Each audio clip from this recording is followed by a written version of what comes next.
Good evening and welcome to the City Council Successor Agency meeting of April 9th, 2024.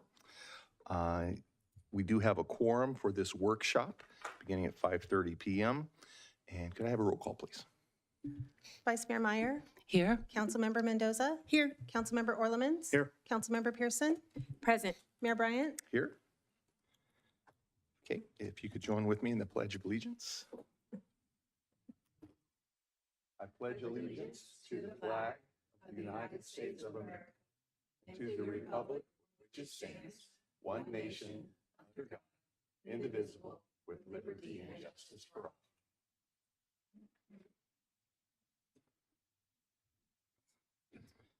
all. At this time, we will move into business items. Item C1, regarding the 2024-25 through 2028-29 Capital Improvement Program Workshop. And Sonia Augustini, our accounting manager, will begin the presentation. Sonia.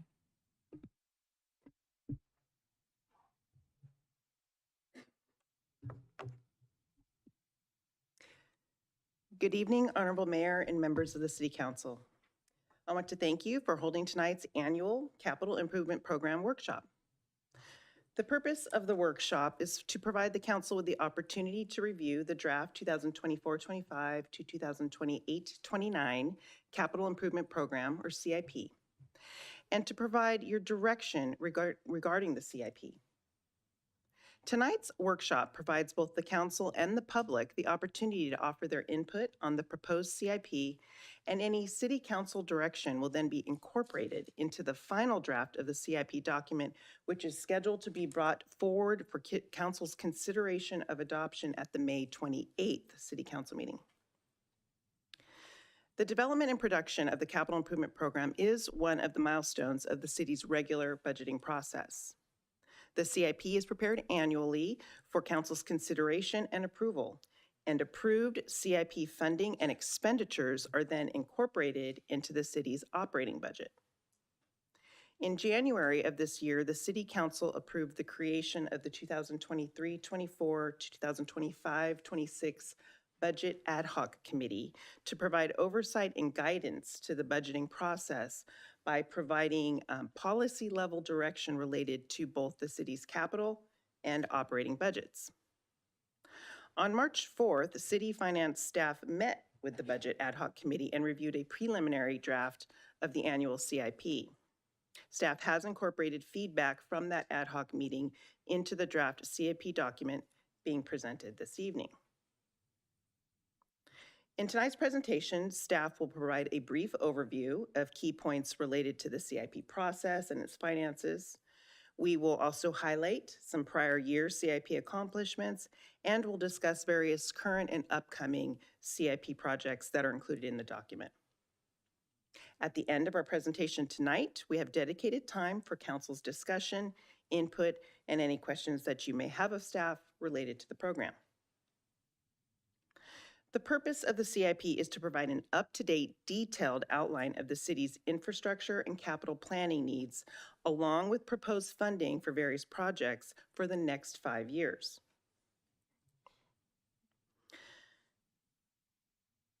The CIP projects that are included in the program are in the program for various reasons. First, we include any capital projects that are a result of the City Council's strategic planning process. Next, included in the CIP are other non-strategic plan infrastructure or facilities that are needed for various reasons. These reasons may be because of as a result of new development in the growing population in the city, improvements that are needed to increase efficiencies or maintain service levels, or other priorities such as federal and state regulations or safety guidelines. Also in the CIP are replacement projects. These are becoming increasingly necessary as the city and its facilities mature, and the need to maintain and keep the city's current infrastructure in its good condition increases. There are a few points to keep in mind regarding the CIP. Although the CIP is a 5-year capital plan, Except for multi-year designated projects, the council would be approving funding for projects in the upcoming fiscal year only. The remaining 4 years of the program are for planning purposes, and staff will return each year to the City Council with an updated CIP for their approval. Next, even though the CIP is presented to the council for approval annually, the CIP and the associated budget can be amended at any time with council's action. Now, this could be to either amend a current project that's in the program or to add in new projects. Council action does not have to wait until the next CIP process. And lastly, while approval of the CIP will provide the necessary budgets in the upcoming fiscal year for project activity to occur, please note that all agreements or contracts that are over $50,000 will still be brought forward to the City Council for their consideration and approval prior to any work being performed. As mentioned, this CIP document is presented in draft form, and staff will take tonight's direction and incorporate any necessary changes into the final draft that will be brought forward to council in May. As council is no doubt well aware, the funding availability plays a key role in the development of the CIP and how the projects are prioritized. Next, I will review the various funding sources that are projected in the CIP budget for the upcoming fiscal year, plus full multi-year project funding. And for purposes of this slide, the loan funding from the state revolving fund or potential loan funding for the solid waste project have been excluded. As we can see, enterprise funding, which includes funding from the solid waste, water, and wastewater enterprises and their respective replacement funds, is the largest funding source at approximately $5.8 million. CIP funding from the enterprises are included in adopted rate studies in order to ensure that the rates are sufficient to provide the adequate funding that's needed for all capital improvements.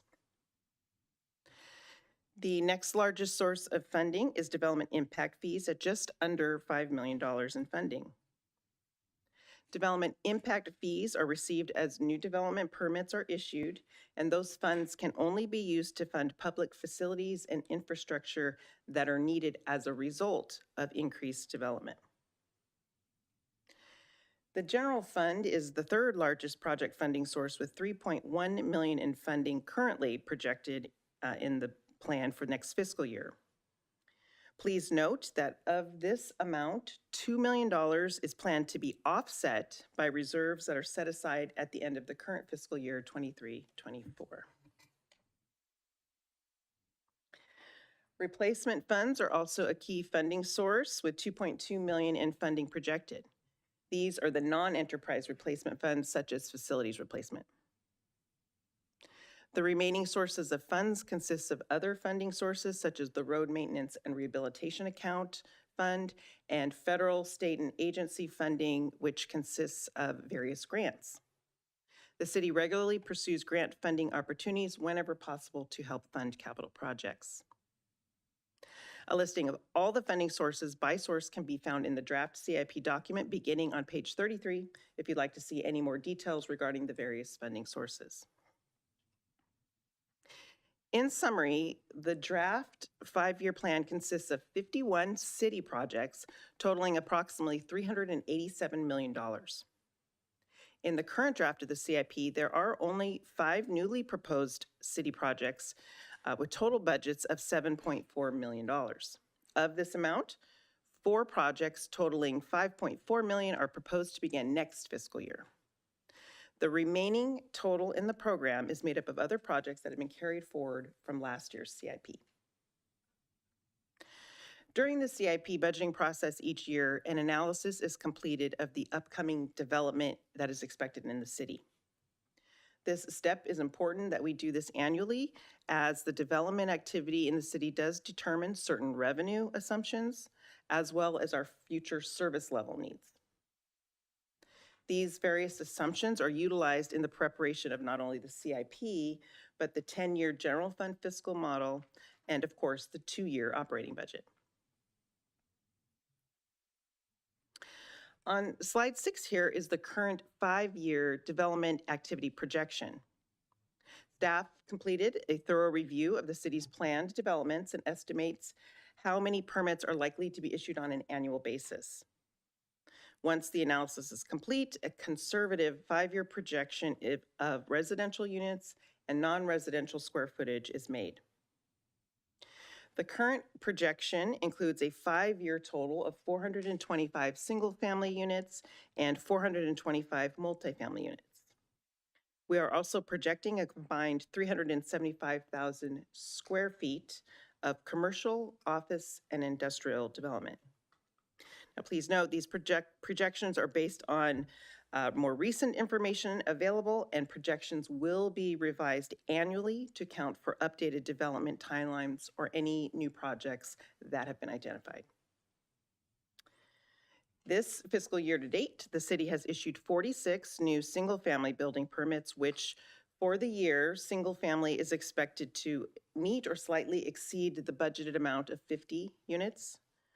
And there are no multifamily permits budgeted this fiscal year, and none have been issued year to date.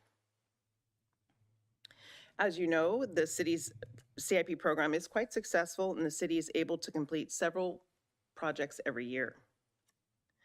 At this time, I'd like to briefly highlight a few of the program's accomplishments that have happened since last year's workshop. The Creekside Park Pickleball Courts project, which is scheduled to be fully completed next month, constructs 4 permanent pickleball courts at Creekside Park. The addition of these courts allows for residents to play for extended hours from dawn into the evening hours. The city also completed its annual Pavement Management Program, or PMP. This project is very important in helping maintain the excellent quality of the city's roadways. The 2023 PMP resurfaced approximately 258,000 square feet of roadways and crack-sealed 410,000 square feet of roadways as well. The program also removed and replaced sidewalks, driveway approaches, and curb and gutters in order to remove tripping hazards throughout various locations in the city. Also, over the past year, the city completed the Veterans Park Cable Climber Replacement Project. As you can see in the picture here, this project replaced the original climbing structure with an updated, fun new playground that includes not only a climbing structure, but a slide and a swing set for children ages 5 through 12. Now, at this time, I would like to turn over the presentation to Vatsa Patel, Engineering Manager, who will be discussing highlights of various current and upcoming CIP projects. Good evening. So the first project that I'd like to talk about is the Sand Creek Road Extension Project, which will extend Sand Creek Road westerly from the on and off ramp of Highway 4 to Hydorn Ranch Road. The project will include a new half-mile roadway with 1 vehicle travel lane in each direction, a landscape median, a buffered bike lane in each direction, a full-width bridge across Sand Creek, along with signage and striping. We're also going to be doing utility extensions, bioretention areas, landscaping, and street lighting.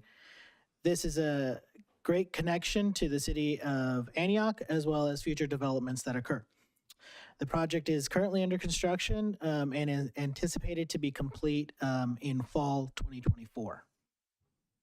The next one I'd like to talk about is Lone Tree Way roadway improvements, which will construct roadway pedestrian safety, utility, and drainage improvements along Lone Tree Way, Smith Road, and O'Hara Lane. The roadway improvements will include some right-of-way acquisition so that it could be widened, signage and striping. The pedestrian safety improvements will include constructing an asphalt sidewalk, curb ramps, crosswalks, and rectangular rapid flashing beacons.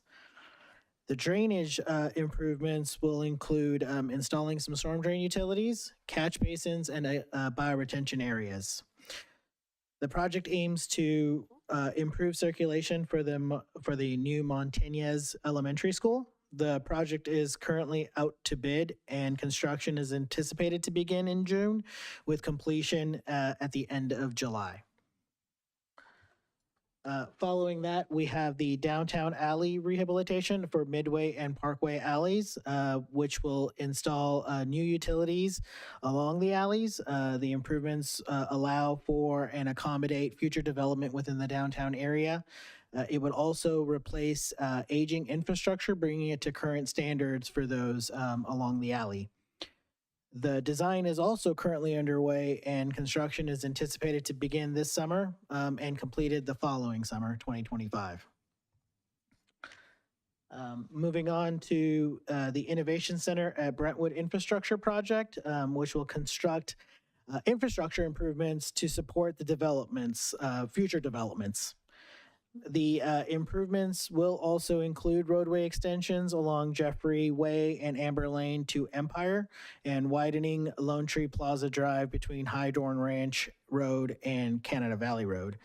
The project will also extend the utilities, water, sewer, and recycled water along Empire under Highway 4 to High Dorn Ranch Road. Staff is currently working on right-of-way acquisitions and will be returning to City Council for approval of these purchases later this month.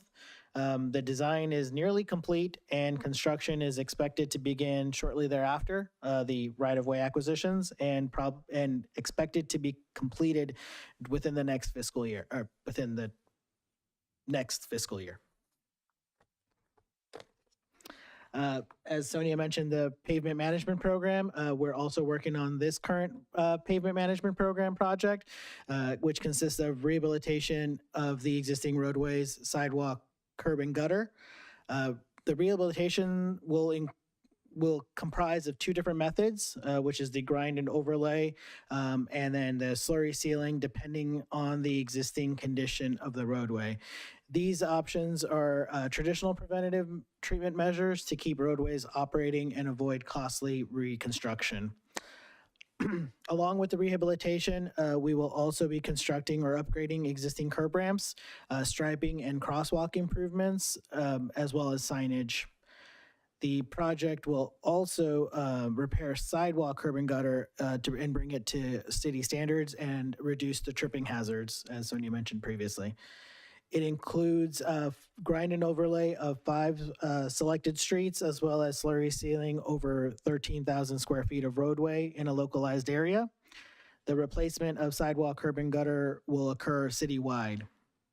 The project has been split into 2, and both projects are currently out to bid, and construction is expected to begin in June and completion within by the end of summer 2024. Moving on to some public works projects, the wastewater treatment expansion phase 2 is currently underway. The existing facility currently treats 5 million gallon per day sewage and has expanded or is planned for future expansion of up to 10. The current phase will expand, this current phase will expand it to treat 6.4 million gallons per day to accommodate the population the population of the city based on the current general plan. The project has been in construction since 2022 and is about 2/3 of the way complete. And the rest will be, full construction will be complete in spring of 2025. Staff will return later this year for pending change orders, as well as amending existing agreements for the project. Moving on to the biosolids dryer project, which is in conjunction with the phase 2 project. The design is also currently underway. That project will create a separate facility within the footprint of the Municipal Services Center, and to treat the solids and manufacture biochar, which will be reused for sustainable purposes rather than disposal in a landfill. The construction is anticipated to begin fall of 2024, with completion anticipated in the fall of 2025. Concurrently with the biosolids project, the design for the solid waste organics diversion project is also underway. This project includes expanding the existing waste transfer station and constructing diversion equipment within the current footprint as well. The design, as mentioned, is currently underway and expected to be complete later this fall, with construction beginning shortly thereafter. And this will probably be completed in December 2026. The last one for Public Works, or no?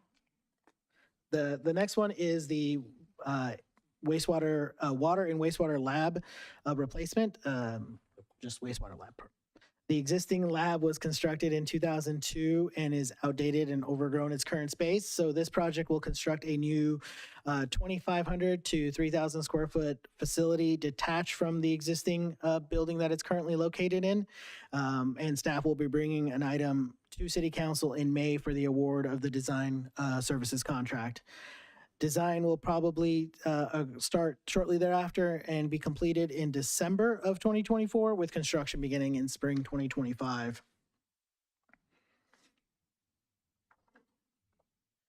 The last one is the fleet electrification. In September 2020, the state of California set a goal that 100% of in-state sales of new passenger cars and trucks will be zero emission by 2035, as well as medium and heavy duty trucks by 2024 for all operations where it's feasible. In November 2021, the state signed the Under 2 Climate Coalition's Zero Emissions Vehicle Pledge for public fleets that sets an aggressive goal to transition the fleet composition where feasible to 100% for zero emission vehicles by 2030. This particular project will install the infrastructure related to the utilities and equipment at the Municipal Services Center. This project is not currently within the draft documents included within the presentation, but staff is recommending that it be included as part of the final draft of the document. Should it be approved, the project's 5-year funding is through the general and enterprise funds. However, staff will continue to pursue alternate funding sources such as grants if they become available to offset the proposed funding.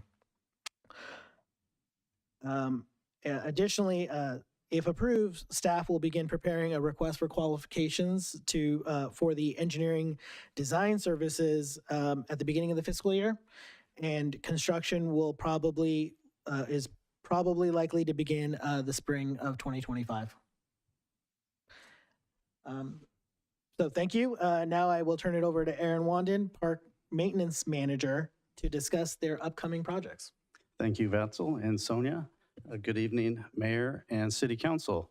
I'll be discussing the two park and recreation projects that are currently in the program. The first being the vineyards at Marsh Creek Amphitheater Phase 1. As City Council recalls, the project was reviewed and discussed at a special meeting that was held on January 23rd, 2024. From that meeting, staff received information and direction and began working with the design consultant on the 3 options that were presented that evening. The project will be coming back to the City Council at a future meeting, possibly as soon as April 30th, to review the 3 options that staff has been working on with the consultant. So you'll see more on that at the end of April. The Sand Creek Sports Complex. From the environmental side, the initial study mitigated negative declaration is in progress, and staff has submitted comments to the consultant, and we are currently awaiting the revised document, which should happen any day now. Once we do receive the revised document, the city staff will have 1 week to review and plan check the document, and after that week, and the documents returned back to Rainey, the consultant, and they have 3 days, Rainey does, to finalize and post at the state clearinghouse to start the 30-day comment period. So we anticipate the 30-day comment period to end at the end of May. And once that happens, staff will begin working on the staff reports for the public hearings, which will start with the Planning Commission and then City Council following the Planning Commission meeting. And we're tentatively looking at June, July timeframe for those public hearings. That's the environmental. As far as the design, we're happy to announce the 95% submittals are due on April 26th from Verde. Once staff receives those 95% comments, roughly it's about 2 weeks final review from city staff to give those documents back to Verde Design, and then they'll start working on the 100% submittals. They've informed us that's about a 6 to 8 week period, which puts us out to mid to late summer to formulate all the bid documents and get it out to bid. So we're on schedule in that regard to award the contract, which would be late summer, early fall, depending on the bid documents and putting that information together for a quality product to go out on the street. So again, award of contract late this summer, early fall, with a hopeful groundbreaking in the fall. We're shooting for November, but we'll say fall of 2024 for the groundbreaking on the Sand Creek Sports Complex. And with that, I will now turn it back over to Sonia. Thank you, Aaron and Batzel. Appreciate it. One additional upcoming project I'd briefly like to touch on, and that is included in the draft CIP, is the Comprehensive General Plan Update Project. Earlier this year, the City Council advised that a reservation be set up at the end of the current fiscal year so that the project could be funded in entirety next fiscal year, 24-25. Now, that direction has been incorporated into this draft CIP as well as the operating budget process. And lastly, I'd like to point out that the CIP document does include a future improvements section that details projects that are not necessarily currently in the 5-year plan. This section begins on page 116 of your document, if you're interested in looking at that section, and identifies future projects that are currently not funded and are often longer term in nature, as they may be contingent upon the growth of the city and increased demands on current infrastructure. At this time, this concludes staff's presentation, and we do have staff members from all departments here to answer any questions that you may have regarding the draft CIP. And with that, I would like to turn the workshop over to the City Council for their discussion and direction. Thank you, Sonia, and staff for your great presentations. Are there any clarifying questions of staff? I have a question about the fleet, the new project that we have. When it comes to that one, I know a portion of it is general fund and portion of it is enterprise. When you're looking at the grants, will you apply the grants to the general fund portion or the enterprise portion? The general fund portion. Okay, perfect. Thank you. And then are those the designs that we're going with on the sports complex? Yes, those were the designs that were approved at council and sent on to the environmental and Verde Design to begin the process. That showed a concession building. I thought we voted against a concession building. Can I jump in? I noticed in the presentation that the design that's here, sorry, Bruce Moeller, Parks and Rec Director, sitting in the back here. I did notice on that slide when it was being presented that that's not the latest presentation, because it did still have the concession building on it. And that concession building has come out, and now it has a room for the mobile vending trucks to come through. So yes, I did want to clarify that. So there has been some change to that final design based on when this went back to council. Those items included taking out the concession building and adding a room for mobile vending trucks. It also gave direction to make the one field the full FIFA-size sports field. So we made that change as well. And I think there were some other minor changes. So I just want to clarify that. I saw that on the slide, and I saw that that wasn't the most recent one. Sorry. Thank you very much for that. If I can add, that is a restroom building though still, so it is still a building.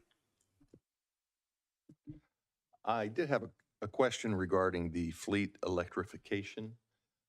There's been some changes since the law was put into effect, conversation at the state level regarding the viability of very heavy electrical vehicles versus potential hydrogen-powered vehicles. Are we able to maneuver with that when that happens? Sure. Good evening, Mayor and Council. Thanks for the question. We are tracking a couple of things the state legislature is doing regarding this. There's some efforts amongst the industry to delay portions of this bill. So we're tracking that, but there's also a lot of discussion amongst the manufacturers of these vehicles on what will be commercially available at an affordable level for the various agencies that this will affect. Right now, our best guess is it's probably going to get pushed, but regardless, the electrification is coming, and it's not just for the medium and heavy-duty vehicles. It's going to be for all vehicles at some point in the future. Thank you. Vice Mayor? Thank you. For public clarification, can someone talk about the 3 levels of priority and how those are worked into this planning? The priority, necessary, mandatory, and what those mean when it comes to planning? We do have a section in, we try to make, first of all, for priority purposes, any council priority projects and strategic plan initiatives, of course, get high priority, depending on council's instruction. At that point, we look to our priority section in the document. And the mandatory projects are those that are obviously under construction where we don't want to stop them. We need to continue. We have legal and regulatory obligations. Potentially something like fleet could fall under that category. Safety obligations and development projects that are required in order to maintain the level of services that are necessary. And then we do have something called consensus priority, which would be something such as a strategic planning type thing where everyone's in agreement. Those are the mandatory.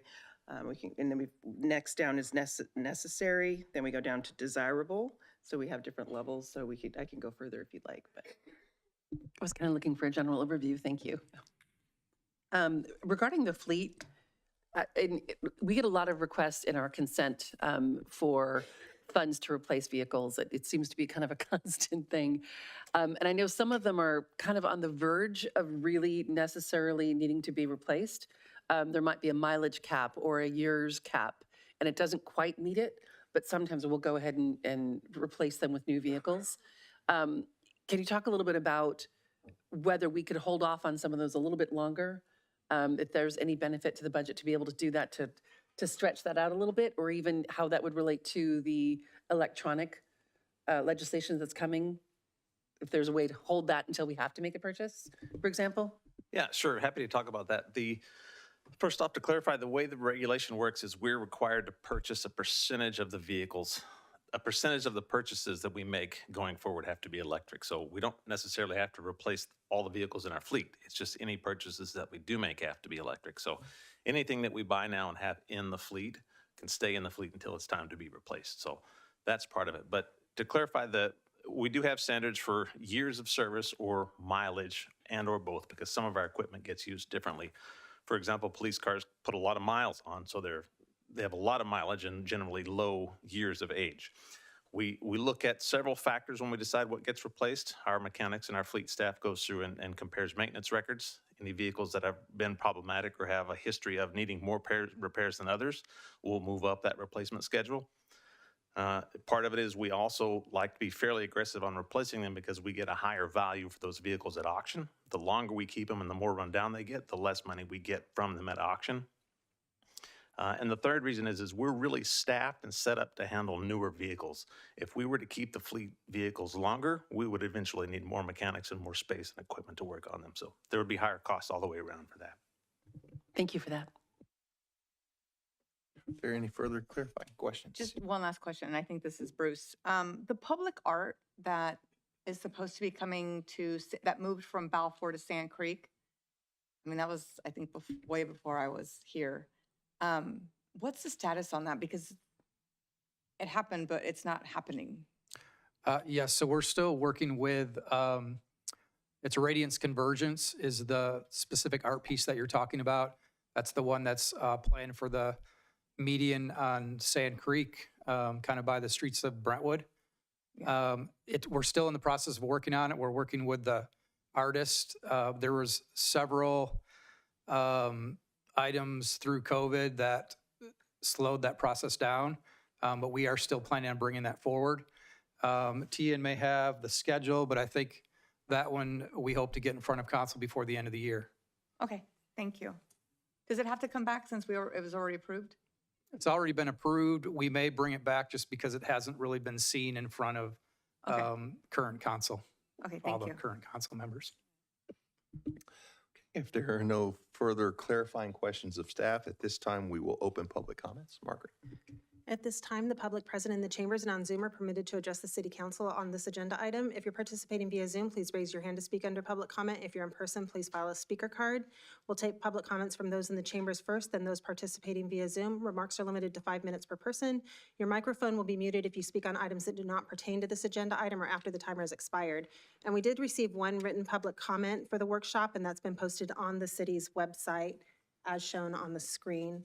I'll call on Nick first.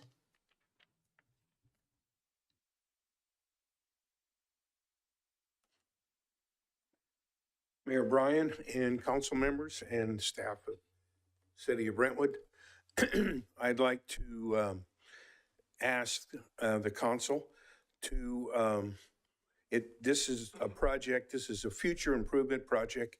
It's actually on page 120 of your CIP document that you received.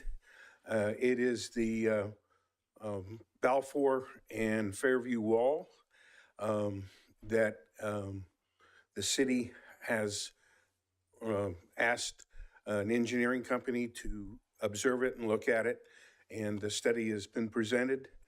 And there's several places, one in particular not far from my home on Fairview, that's really in bad shape, and I think in fear of danger of falling. So I would encourage the council and the staff to consider this in a future project, and it's on page 120. Anybody have any questions? We're not able to have a dialogue because this isn't agendized, but we have heard and staff has heard, and we'll have staff comment on that. Thank you. The next speaker is Paul.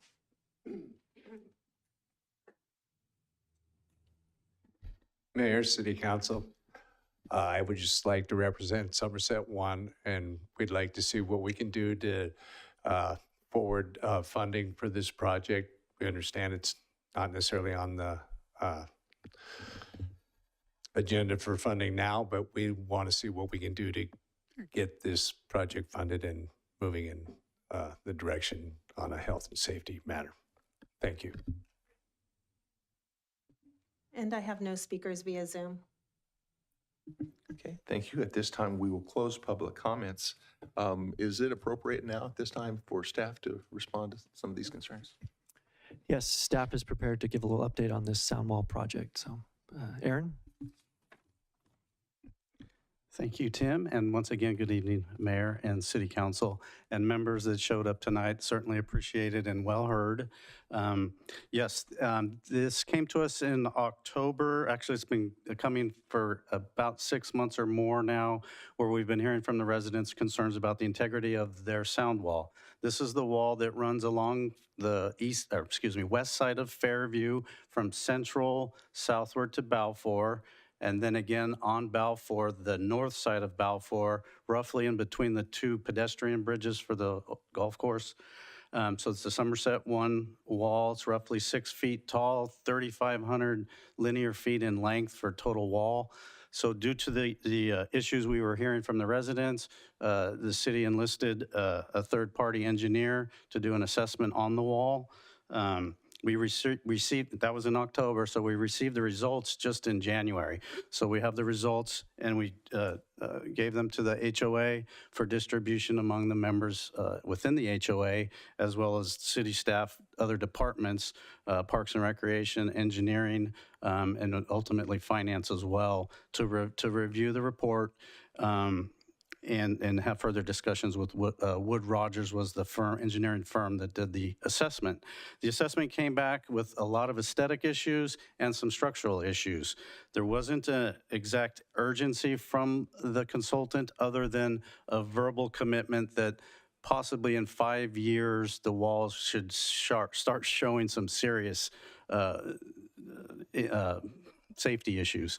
So I'm, again, just commenting on what the consultant, an engineering firm, I'm not an engineer, reported to city staff. So knowing that, or realizing this just came to us in January, trying to formulate a project and funding source, a budget. So we got together with finance and our landscaping and LLAD, Landscape Lighting Assessment District consultant, to start looking at funding sources. So we're currently in the process on figuring out a funding source and incorporating this into the CIP program in the coming years, whether that's this coming year or the following year. But regardless, we're working on that as we speak to find a funding source. In the meantime, that's all I have to report now, but it's certainly a work in progress, and staff's well aware of the concerns. Though there might not be an urgency in the report, staff certainly understands the urgency and the interest of the residents. That one of the challenges that also came out of the report is that a majority of the sections of this wall are serving as a retaining wall, and it was not designed to be a retaining wall. So it's not just a sound wall or a delineating wall. It's also so it's structurally challenging to put the full report together based on it being used for multiple sources. Questions, concerns, I'm here to answer the best I can. Yeah, I have a couple of questions about the wall. And the reason it came up is because my fence just fell down during the storms that we had. I think one of the questions is who owns the maintenance of the wall? Do we, the city, own it? Does the HOA own it? Is it owned together? And I know we had asked Carrie to go back with that question. No, absolutely. And that was one of the first, whose wall is, as soon as it came to us. So we confirmed it is a city-maintained wall. Both those sections are, and they're identified in the Landscape and Lighting Assessment District 94-1 for Somerset 1. So yes, it is, in fact, the city's wall to maintain. Okay, and I know there's not enough in that fund, so do you know how much is in that? And is there anything in that fund saved up for this, or not at all? There is some funding available. It's not the full amount, and that's what we're working through between the LLD assessment, the replacement fund, as well as the general fund as well if we have to. But regardless, we're looking at all options, but there is some funding available in that replacement fund. Do you know how long all that analysis is going to take? Like, how long do they have to wait to hear an outcome? I wish I could give you a date. I know we're working on it as we speak. There's a lot involved through the Landscape and Lighting Assessment District, and that's why our consultant from Francisco and Associates is involved. But certainly within the next few months, we can get some sort of a clarification. Because what I'm thinking is that there is funds, we can move around funds. So what I was thinking, we have 1.3 million for the general plan update. Can we move saving $200,000 a year for the general plan update? Then we have 1.15 left over. And depending on what your shortfall is, I think there's ways to move around dollars. Still do the general plan update because it's not due for another 5-6 years. I don't know if there's a benefit to moving those dollars around. Since it is our wall. Like when we left that meeting, we didn't know if it was our wall or not, so we didn't know. But when we left that meeting, sorry, I'm pointing at Carrie. So I think there's other options with the dollars. Your engineer says that there's no risk, but the feedback I just heard sounds like that was a little bit like they think there might be a risk. So I don't know if this is something we move up and move around dollars. And I think we can look at other funds, and it's 2.2 million, so just my thought on that. Thank you. The areas of deterioration, do you have any idea how close those are to walking trails or where golf carts would go or any homes?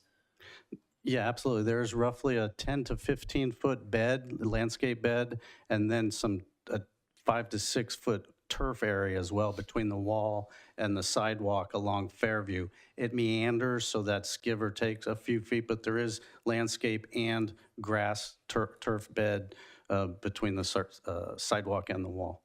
Thank you. The rate of deterioration, would that be faster the further it gets into deterioration, if you know what I mean?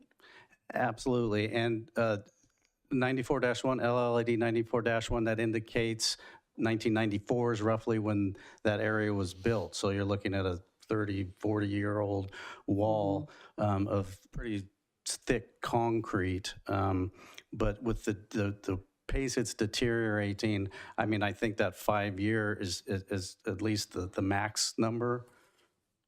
Okay.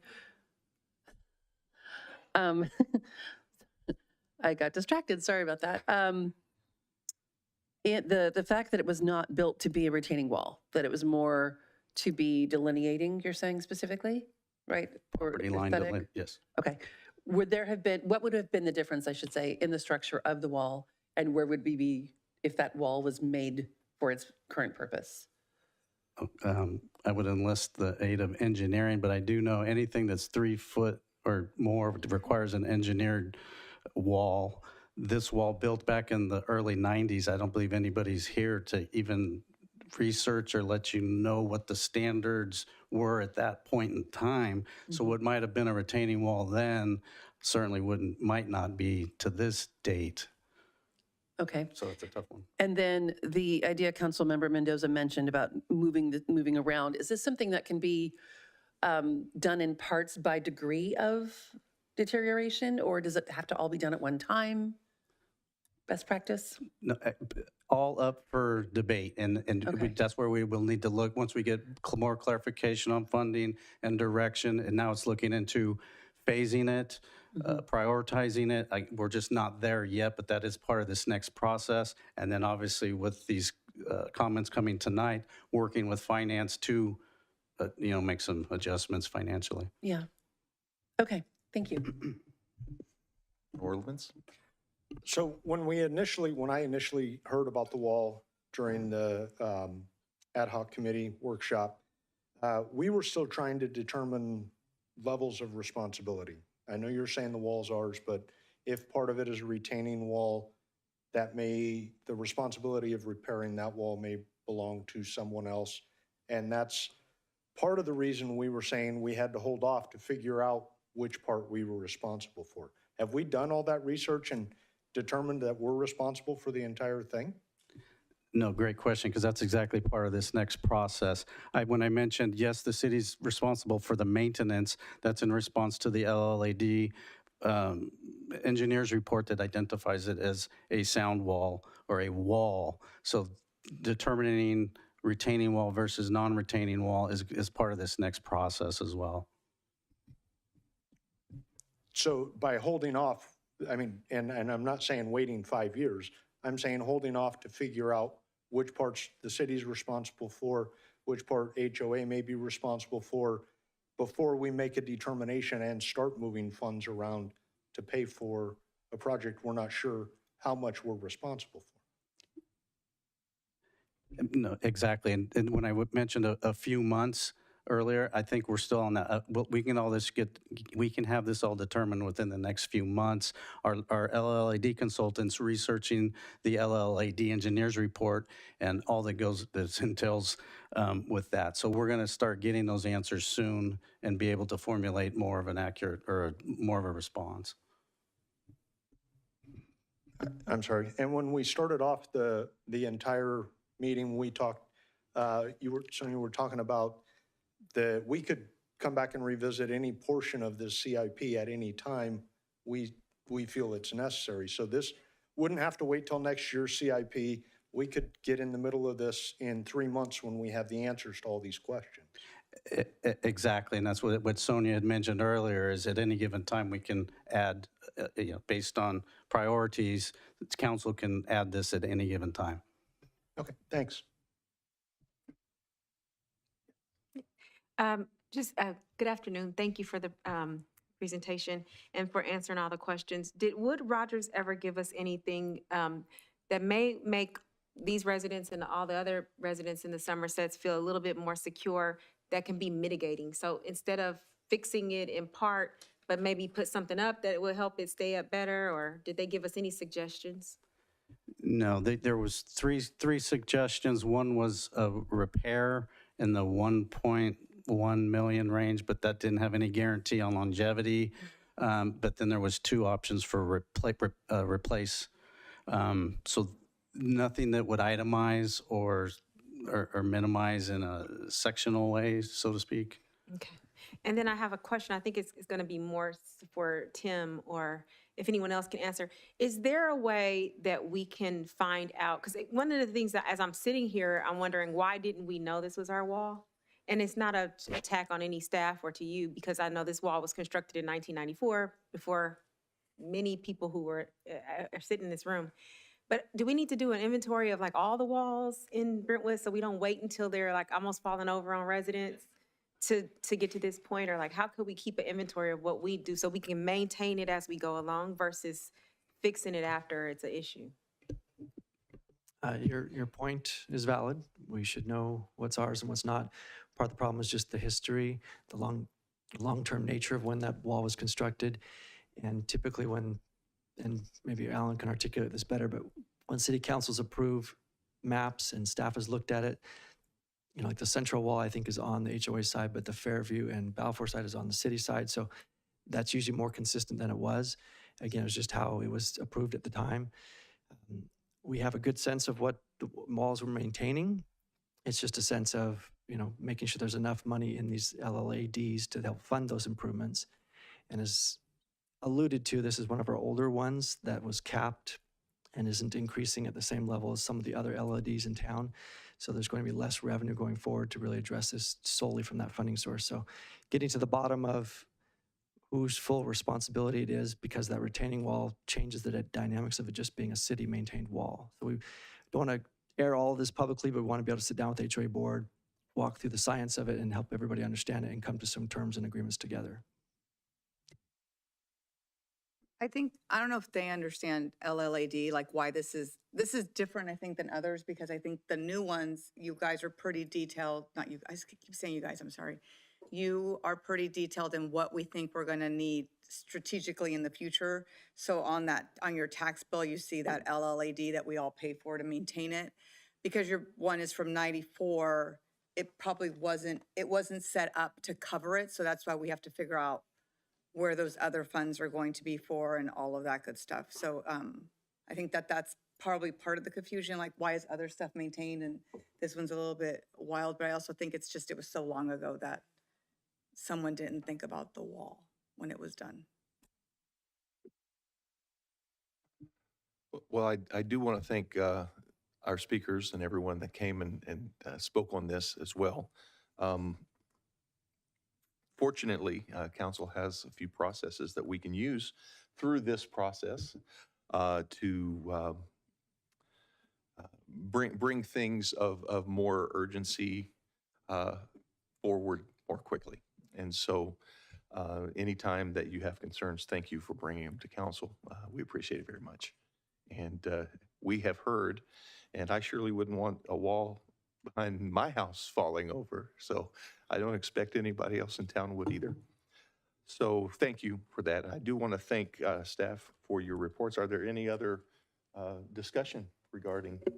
Well, I think we need to, do we want to reallocate funds? I mean, we talked about this in budget subcommittee. I would have loved to have taken the 1.3, paid down our pension obligation and saved $200,000 a year for the general plan update. Because I mean, ever since I've been watching, we always prepay pension obligations. So that one kind of hurts that we're not going to do it this time, right? That I would have preferred to do that. But in light of this project, I think we should change just the timing. I don't think we remove the general plan, comprehension general plan update. I just think we remove we update the timing. So instead of it all being year one, it goes over a few years, and we can even start with 350,000 in that, and then take $1 million and put it aside for this wall, because I think we're going to need it. And I would rather figure out some funds now instead of scrambling for everything later. I mean, I don't know how y'all feel about it, you know. Councilman Ordovitz? And Carrie, I'm not 100% sure I recall this correctly, but the pay down on the pension fund, we're pulling the 1.3 million to do the general fund update, but there is still going to be a pay down. There is still extra money going to the pay down, correct? Yes, good evening. We're projecting a small surplus of 500,000 or 600,000 at the end of the year. Half of that would go towards a pension pay down, so 300,000 maybe. Okay. Since we had the discussion around the general plan savings and the update, I started looking to some other cities and seeing that how far they were out from their initial plan and when they're going to be renewing and updating and all of that. And I think we do have a bit more wiggle room. So I am okay with taking some of those funds for other priorities. Maybe putting some of that towards, again, like we talked about, some towards the update, some towards the CalPERS pay down, and some towards things like this that are going to end up being an issue for us that we need to fund now rather than in the future. Understanding that in 3 months, we're going to know a lot more. I do think there is going to be some sense of us having to have a responsibility here, regardless of what that level is. It'll be something. So I would be okay with that reallocation of funds. To staff, is there anything that we are not seeing through this process that would be a fatal flaw to it? I believe Alexis is on Zoom. She wasn't well enough to be here, so she's willing to join in and just add any additional context to the general plan update discussion. I know we had an offline discussion about how each city is different. And it really depends on how many different projects are underway in each general plan and each development intensity in each city. So everybody's general plan can go longer or shorter. If you're closer to build out, you wouldn't have to update it as often as you've got a little more room. So lots of different variables where every city is going to be a little different. But Alexis, thank you for jumping in if there's any insights you can provide. Good evening, Honorable Mayor, City Council. Sorry for the way I sound. I know it's not pleasant. The general update is completely at the will of the council. Our general plan is just now 10 years old. So if we started an update, let's say next fiscal year, and that update took a couple of years to get through, which it probably would, the general plan would be about 13 or 14 years old by the time that, update was done. So there is some wiggle room, of course. The, best practices are just that. They're not a guide, they're not a hard and fast rule. The Carrie's recommendation of putting that one-time fund aside was really for fiscal planning because we will have to do a general plan update at some point, and they only get more expensive as time goes on just because consultants cost more, CEQA costs more, all the aspects of it just get incrementally more expensive as time goes on. So there's certainly, wiggle room in when council wants to start that general plan. This was primarily a fiscal planning exercise. I would not recommend our general plan update start too much farther in the future. For example, waiting till our general plan was 15 years old to start, mainly because of all the changes in the state law regarding land use regulations and consistency between the zoning and the general plan. And recent case law is leaning towards our general plan having to act more like a zoning ordinance than the zoning ordinance itself does. And I, can certainly speak on that at another time. But there is wiggle room. We will have to do it eventually. Every city does. It is a state requirement that we have an up-to-date general plan and that all of our documents are internally consistent. So I hope that helps. It does. Thank you. Tim? Thank you, Alexis. So to the idea on the floor, I think that has some merit. There's maybe more urgency with looking at the wall. You also have other unfunded projects, the amphitheater, the sports complex. There's a list of other projects that could use the money as well. So it's just whatever the council's priority and direction is, we'll try to make it work. Okay. Well, personally, if we're going to wiggle, I'd like to wiggle in the direction of our residents instead of we have a wiggling wall, so we can work toward that. But but thank you for that information. Councilmember Pearson. I just, maybe Carrie can give us some suggestions on maybe some, I mean, I know best practices was to try to put it away, but if we aren't, any suggestions on, should we keep up, if we're gonna go all out and, just, get rid of all of it and put it somewhere else, which I'm okay with that if we have wiggle room, or should we reserve part of it? Any suggestions from you because you have that outlook for the next few years on our financials? Yes, thank you for the question. So if there's a project that's going to be 5+ years out, what we usually do is take the project amount, divide it by the number of years until we have to do the project, and then incrementally set that aside. So we do that with redistricting, for example, where we set aside X dollars so that every 10 years, when the census comes out, we can fund $250,000 that we need for redistricting. So this would be similar to that. So if we were looking at, I'm just going to say 5 years. And we were going to say it was going to cost 1.5 million, we would say, okay, we need 300,000 a year. We already had 300,000 or 400,000 set aside before the 1.1, 1.2 that is in discussion here now. So we were already starting that process. I accelerated it, or I recommended that we accelerate it in anticipation of doing the project in the next 2 years. Therefore, I didn't have 5 years to set the funds aside. So if we're looking at a spread of 5 years, I would say we're just going to need to build into the budget, incrementally, whatever that would be, another 200,000 or 300,000 a year to fund it over that 5-year period. It doesn't all have to be in place right now. Oh, for the sound wall? Yeah, I was talking about general plan. So how much do you have right now set aside for the general plan update, you said? It's about 1.34. Yeah, but I think you said you already had some allocated. We had a few 100,000 set aside before, and then we added, I think, 1.15 or so. So it's about 1.4-ish. I don't have it right in front of me, but that's about the number that we have. So the intent is at the end of this current fiscal year, we'd reserve the remaining, as Carrie mentioned, the remaining $1.2 million, which would put the full $1,350,000 as a reservation for the comprehensive general plan update portion of the reserve. If we didn't do that additional $1 or $1.2 million reservation, and we only did another couple 100,000, that would free up the difference. However, that's a 23-24 free up that would not be assigned to anything at that point. So it would be a part of the general fund surplus. But the free up we're saying would be for the wall, right? We could put it on that project.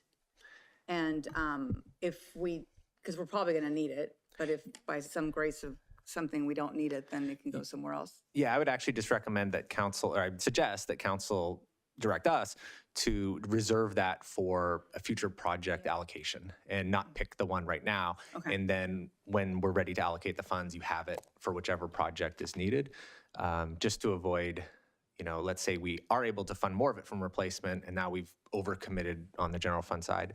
So I would just say if you just set it as a blanket future capital project and then allocate it out when the time comes, I would suggest that. Can we do 300,000 a year for 4 years? Is that okay? How do y'all feel about that? Because that's I don't know how, because they said they need 1.2, they still have some. So 300,000 this year, year one. So then there's 1.15 left over that we can hold for future projects. And then the little boxes get filled in with 300,000. Question. The potential large revenue source that is supposed to be coming, that everyone's asking questions about, how could that impact obviously it's going to impact the budget, it's going to impact CIP, but how could we potentially utilize that for general fund planning or general plan funding? So I wish I had better news on this. It's largely going to be offset by inflationary costs that have come forward. So the amount you're talking about is about between like 1.2 to 1.4 million per year. When we look out over like 4 or 5 years, we have some significant cost increases, but we also have funding that we've set aside for operating the vineyards. We have affordable housing commitments we don't have. I mean, just those two things together are 1.2 by themselves.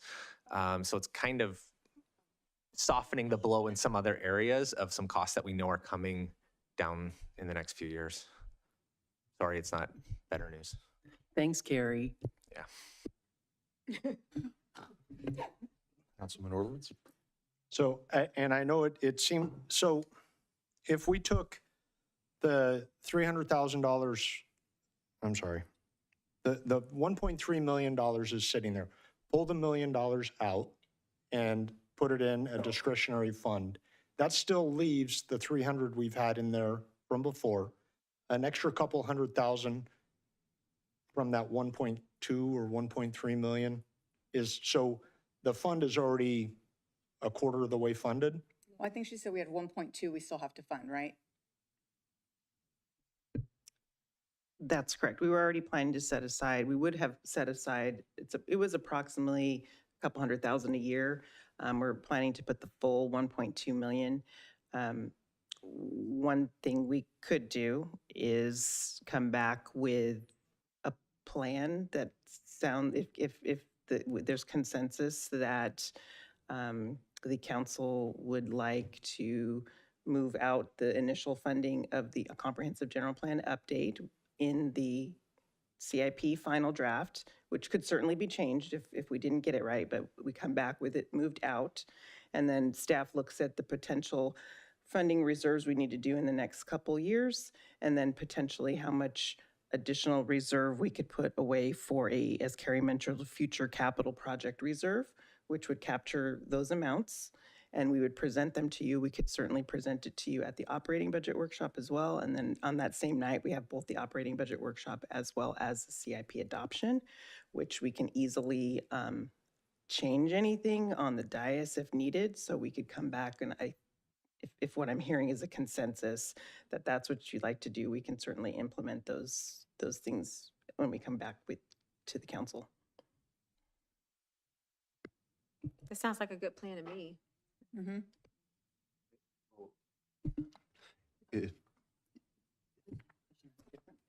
Yes, yes. Vice Mayor? Thank you. I had a call from a resident who was concerned about the timing of the Lone Tree improvements, and I'm wondering if someone can dive a little deeper into what that timeline looks like and the funding looks like and what the project overall is going to look like in the near future. Thank you. The Lone Tree Way roadway improvements. Certainly, knowing the timeline of the school opening, we are targeting to complete the improvements along the school frontage as well, or the opposite side of the school frontage, as well as the intersections leading to the new school as first order of work for the contractor.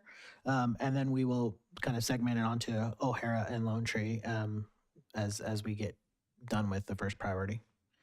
So folks know the school plans to open July of this year. Yeah, so the intent is we would be awarding the project in May, and then starting the work mid or early June to have that work done before the school starts. We may bleed into it a little bit. However, majority of those improvements would have been completed. Is there anything that could delay that project to the point where it would be an impact on the school opening? Not at this time. We believe that the plans are already out to bid. The contractor's aware of the timeline. It's been stipulated in the project specifications, so that will be our first priority. Okay, thank you. On the lines of the same project, and I forgot to ask this earlier, there's a lot of residents that live south of that school that are very concerned because there's not going to be any sidewalks. When do those sidewalks come in? Great question. That'll be part of phase 2. We're still in the process of planning for that, so we should have a better understanding later this calendar year. Okay, and who's responsible for that?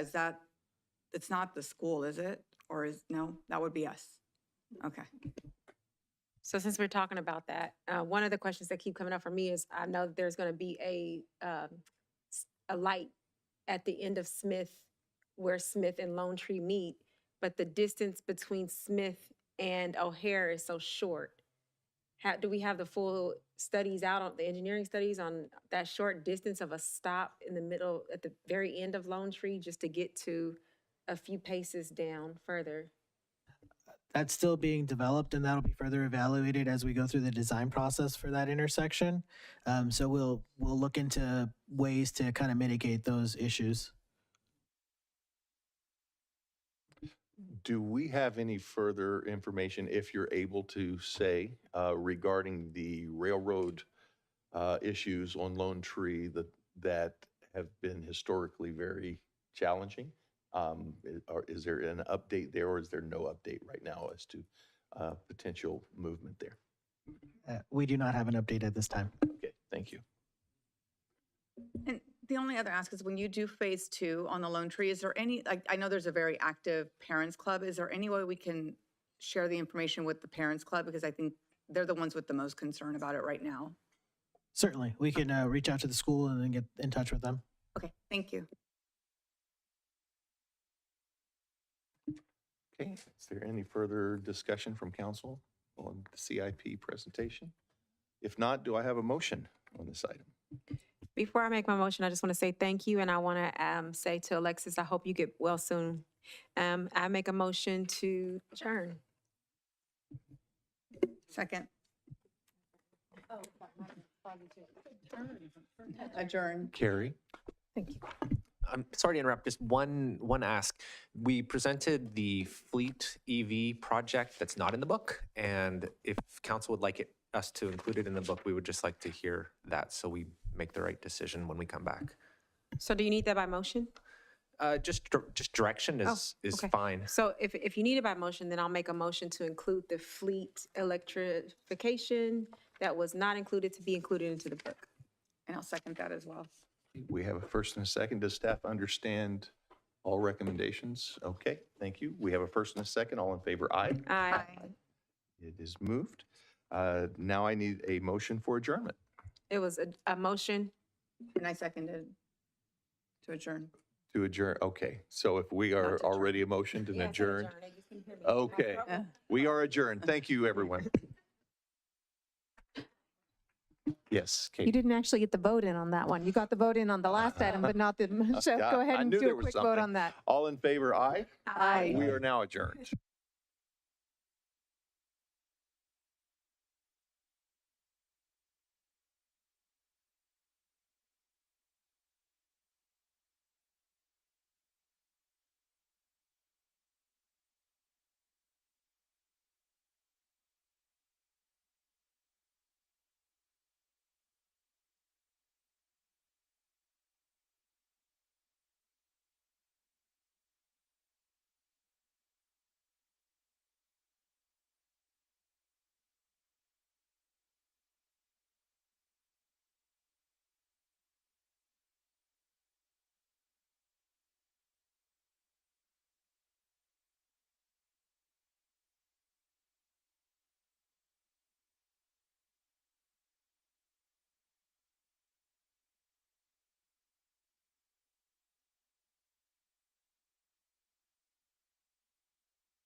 Good evening, everyone, and welcome to the City Council Successor Agency meeting of April 9th, 2024, 7 p.m. We do have a quorum. If we could get a roll call, please. Vice Mayor Meyer, Here. Councilmember Mendoza, Here. Councilmember Orlemans, Here. Councilmember Pearson, Here. Mayor Bryant. Here. If you could join with me in the Pledge of Allegiance.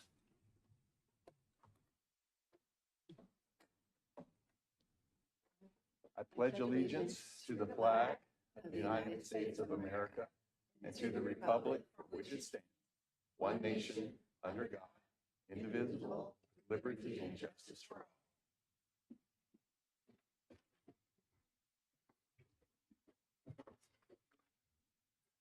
Before we go into public comments, I just want to welcome all of our students that are with us today that have spent Youth and Government Day with us. I know we'll speak a little bit more further into the agenda, but we do have our mayor, our vice mayor, and our council members up here.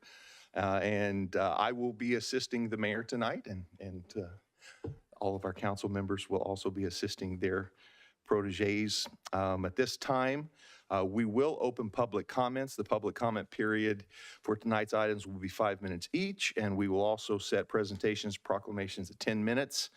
We can extend the time if there is need for discussion. Turn it to you, Margaret. At this time, the public in the chambers are permitted to address the City Council on items that are not listed on the agenda. Items listed under presentations, informational reports are on the consent calendar. Requests for future agenda items, new requests. Comments for the meeting's detailed future agenda items or business items should be made when that item is called. Please limit your remarks to 5 minutes, and the microphone will be muted when the timer expires. I do have 3 in-person speaker cards for general public comment. I do have some speaker cards for item G1 and item I1, and those will be called when the item is heard. I'll call on Owen.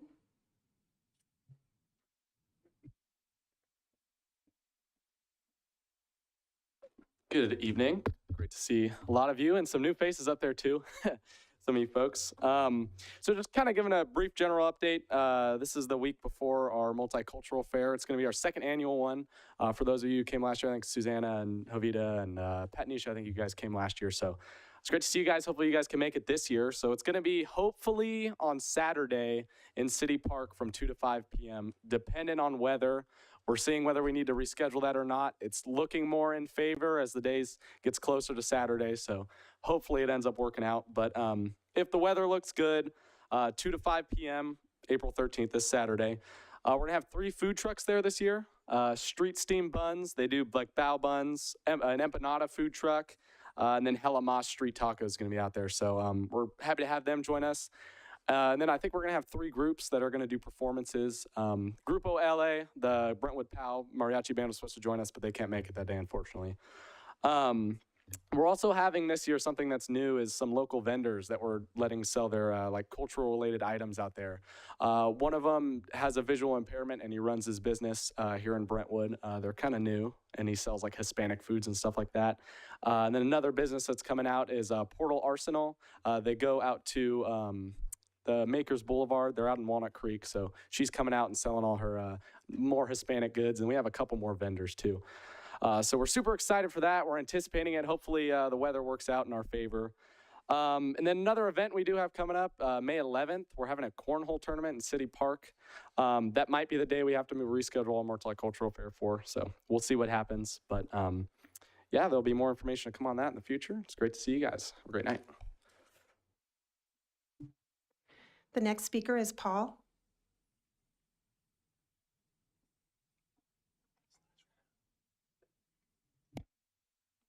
Hi, good evening.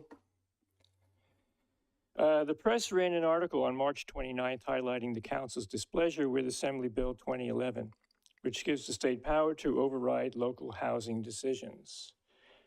SB 9 and 10, allowing multifamily units in single family zoned areas, are also far-reaching. Welcome to the world of creeping authoritarianism. Here's some more examples.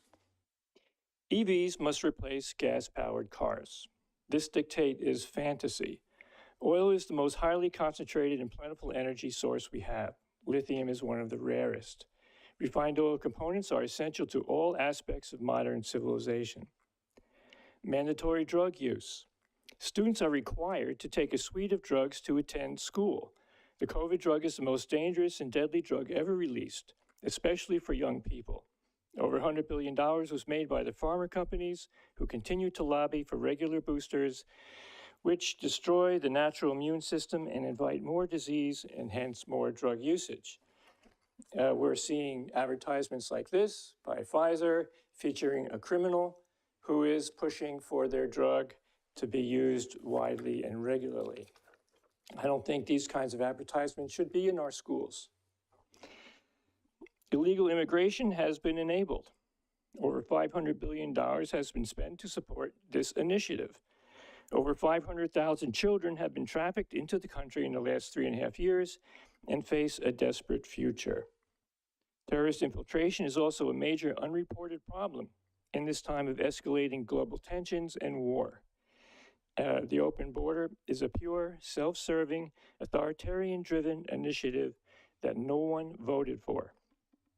Upwards of 200,000 Americans have been killed by fentanyl poisoning enabled by China and the Mexican cartels. Our government does nothing in the face of this carnage and public outrage. Massive government expansion and spending has caused historic price increases and inflation. This is crushing everyone and voted for by no one. The consistent drumbeat of woke propaganda, DEI, CRT, and clones for political purposes is creating racial division and tension, both in our schools, education system, and in corporations. These programs are virtually mandated in public schools and don't seem to be helping the educational process. California ranks at the bottom in public education performance. Pushing the transgenderism in public schools, including allowing males to compete in female sports, and use of drugs and surgeries is endorsed by government policies. Children are being groomed by adults to question their sex, and the state will punish parents and medical practitioners for refusing to do surgeries or administer drugs like puberty blockers. These are non-reversible. A 2024 study out of the Netherlands followed 2,700 people, tracked over 15 years, reveals that most kids grow out of gender dysphoria. How tragic for these kids who find out later in life they were misled and didn't understand what they were getting into. The article in the Brentwood Press notes that we must vote to change the representative body in Sacramento and locally as necessary, I'll add, to end the lunacy we're seeing. I say we need to elect representatives who will represent and not dictate and resist the social engineering of authoritarianism at all levels of government. Thank you. Thank you. The next speaker is Roger.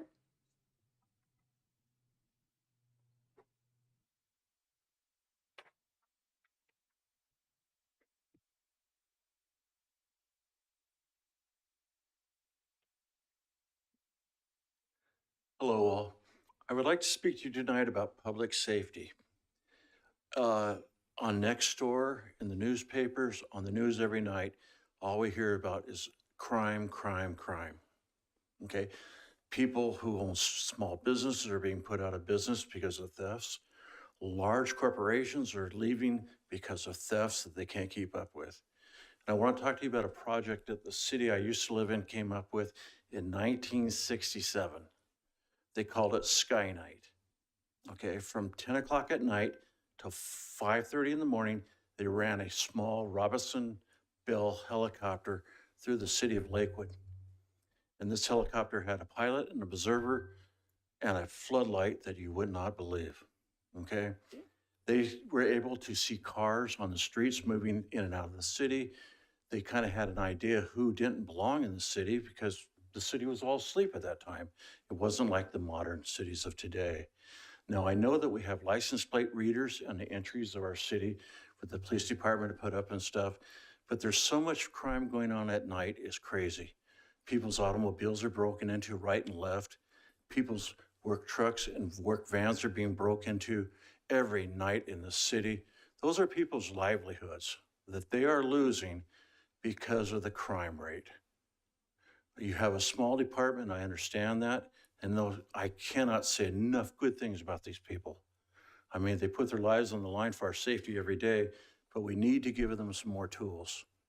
A drone is fine, but a drone can't think on its feet, it can't move along, and it can't follow people the way that the helicopter would and be able to make assessments with the big light that they have, the flare light, people jumping over fences and getting away, other people waiting for them and stuff, carjackings. There was one in Kaiser Permanente parking lot last week, for God's sakes, in the afternoon. Public safety needs to be priority number one in this city, period. I don't want to see a wall fall down on anybody else, but where the crime is just keep escalating, escalating, escalating. They're shooting people in a 7-Eleven over a soda pop. Come on, this has gone far enough. I ask you to look into more tools that you can give our police department and look for funding options from the federal and state governments, as well as any other things that you guys could come up with off the budget. I know you spent like $130,000 on a tactical truck last year, and that's fine. But if you only ran this program in the evenings, you hooked it up with your license plate readers and some computers, what cars were coming into the city, where they were coming in at, and just had these people observed, I think you could stomp down on this crime quite a bit. You might be able to go into conjunction with some of the smaller cities around here, Knightston, maybe Oakley, you know, some of the other smaller areas. But something has to be happening and something has to be done. And I don't hear anything about this in what I see going on. My second subject is the fire department. This city is willfully understaffed with fire department. I noticed on the new station that was supposed to go up here next to the veterans, there's some kind of sign there now about a legal dispute or something going on. I lived in the city for 7 years, and across from Pioneer Elementary School, there's a light there with a sign that says fire station.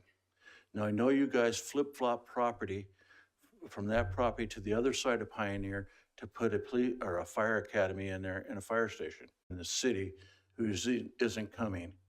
If you hit them in the pocketbook, they'll put up a fire station. But all of our property taxes keep going to these things, but at the same time, our insurance rates are going up through the roof, and insurance companies are leaving right and left of the state to not write insurance anymore. Now, I know that they look at response times. I don't know what it could be. Try to come down Balford when the school's getting out up there, the high school.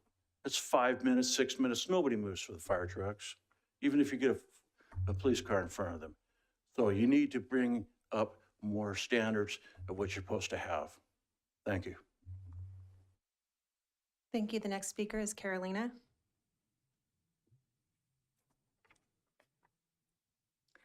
Hi, good evening, City Council. Thank you for the opportunity to speak. I wasn't going to, but then somebody came up and gave a public comment, so I feel compelled to answer. My day job is volunteering in the schools. I volunteer at Pioneer. I'm there 5 days a week. I start out on Monday morning. I go to Mrs. Jones's class, and I read bilingual books to a child in TK who is there learning to speak English. I love this kid. He is so cute. He's so happy to see me. I'm so happy to see him. And we read, and I tell him the sentence, then I translate it to Spanish for him, and then we do the English word and the Spanish word. So he has a mishmash of words that he will eventually be able to put into sentences, but we're making progress. His teacher has told me he's now trying to talk to kids more, which makes me want to cry, because that is the entire reason why I go to that class, to help him integrate into our culture. I go to kindergarten right after that because the teacher has 5 students that are English as a second language and 1 who is just behind. And I do the same thing with them. We read books, we talk about what's in the book in English and Spanish, and we go through words. I'm helping the child who is behind get caught up. We sound out words. And she's like, you know, Spanish seems like a lot easier to learn than English. And I said, it is, but we got to teach you English, so here we go. Then I go to 4th grade, where there is a child who is woefully behind, not because she is not smart. She is incredibly smart, but she's a foster child. And she's been moved from school to school to school to school. And I'm there every single day working with her. And she had behavior issues in her class, trying to help her in the class that she goes to outside of her class to help her. But once I started working with her and I pump her up and I'm like, oh my God, you're doing such a good job. This is great. Look at you go. She's now not having those behavior issues, and she's actually trying to answer questions in the classroom. And I say this because what I am doing is DEI. It's diversity, equity, and inclusion. We need this at our schools. I worked with the school district to buy bilingual books. Why? Because we have students that don't speak English and need to learn it. And bilingual books is by far the easiest way for them to learn. And so I go there every day and I help these kids. I work with them. The teachers are delighted at the progress that these kids are making. And I know that it is because of these books that are in English and Spanish, because we're California, we used to be Mexico, and we have a lot of people that have come here for a better life, and they want to work, and they want to work hard, and they want to be part of our society. And all they're asking for is the opportunity to do so. I was that. I came to this country without speaking a word, and there was no bilingual help. Nobody could help me at all. I've never felt so isolated, so sad, and so lonely in my life as that first year. I have very spotty remembrances of that year because it was so bad for me. The school had never had a student that didn't speak English. They didn't know what to do with me, but I did kick ass in math and science. So instead of putting me back in 3rd grade, they put me in 4th grade. So I had to catch up all by myself. There was no help. So people criticize DEI all the time without understanding what it is. This is an opportunity to get to the root cause of why students are not performing at the level that they could be performing, and giving them that help that they need in the schools to make them feel welcome, included, and give them a chance to get to the starting line.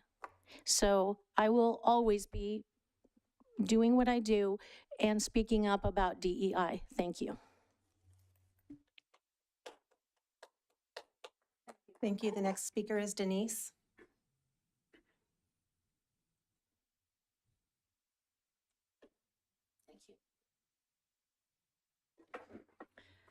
Good evening, distinguished Mayor Bryant, council members, and city staff. On behalf of the Brentwood Chamber of Commerce, it is a pleasure to thank City Council members Mendoza and Orlemans, the Economic Development Manager Ricardo Noguera, for being a part of the wonderful ribbon cutting celebration that we had last week in downtown Brentwood for California Gleeman. As owner Sarah Christine continues to invest in this community with a second location, serving residents from within our city's limits and beyond, it was truly a spectacular, gleaming event. This was an especially collaborative event, as Amy Tilley, Executive Director for the Downtown Brentwood Coalition, was instrumental in coordinating efforts that invited and included our local service organizations to participate in celebrating and promoting a collective initiative that was inclusive and welcoming. Many of the DBC's board members and its members were also in attendance, which also added profoundly to the warmth, excitement, and welcome. I'm delighted to invite the community to attend another new business ribbon cutting, which will be held at the delicious Tandoori Pizza located at Balfour between Walnut and Pippo. That's happening tomorrow. Many may remember where Aladino's Pizza was, and if so, that's where we will be from 5:30 to 7. If you've not yet had an opportunity to meet the owners of this new treasure, please join us. It is open to the public.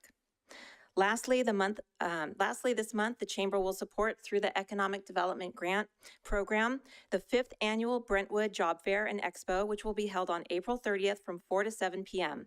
It's free to the public as well, and we have multiple businesses in every sector wanting to meet you, and as always, everyone who attends will receive a raffle drawing ticket with fabulous prizes, TV, AirPods, fabulous prizes. We very much look forward to welcoming the community at the Brentwood as the Brentwood Chamber continues to build business while building community. Thank you. Thank you. I have no additional speaker cards. Thank you. At this time, we will close public comments, move into informational reports. I'll begin at my right. And real quick, on the order of business, is there we got requests from the community to move the tax item, the future agenda item up forward. So if after presentations, maybe we could do that. I think that would be, if everyone's okay with it. Okay, so informational. Attended the Residential Objective Standard Public Kickoff, attended the LMC Cesar Chavez event, attended the California Gleam Grand Opening, the Contra Costa Latino Civic Leaders Meeting, Budget Subcommittee, attended the Mayor's Conference, Holy, which was hosted by the United Indians Association, watched the Planning Commission meeting, and attended the Downtown Brentwood Coalition member meeting. Councilmember Pierce. So, since our last council meeting, I did 2 Juneteenth planning meetings. Very excited about you all coming out on June 19th, 2024 for the Juneteenth celebration. And attended a Fremont Bank event where one of our planning commissioners actually was the speaker. And then attended the POW board meeting yesterday.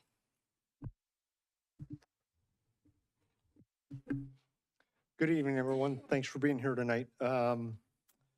Since our last meeting, I attended the Tri-Delta Transit meeting, the Chamber of Commerce ribbon cutting at California Gleaming over on Chestnut, the ODAT Easter egg hunt on Village Drive.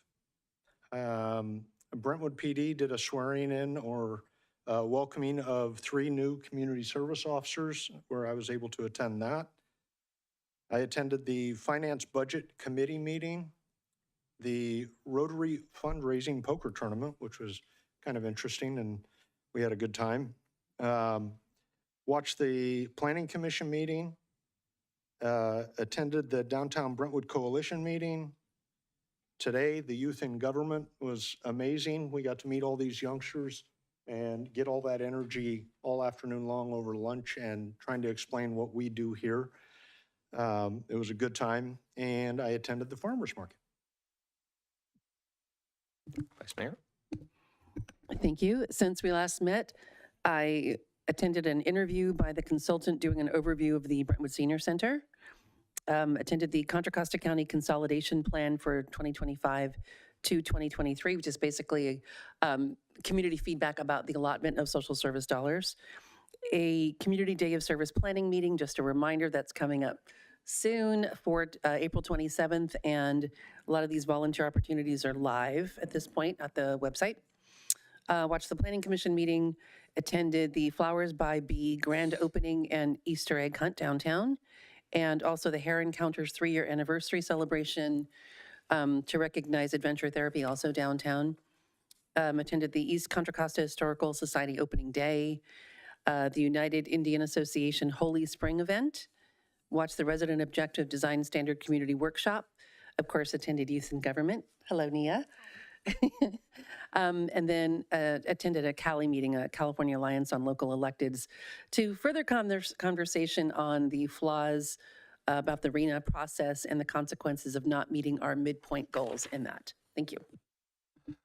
Since the last time we met, I attended the Mayor's Conference.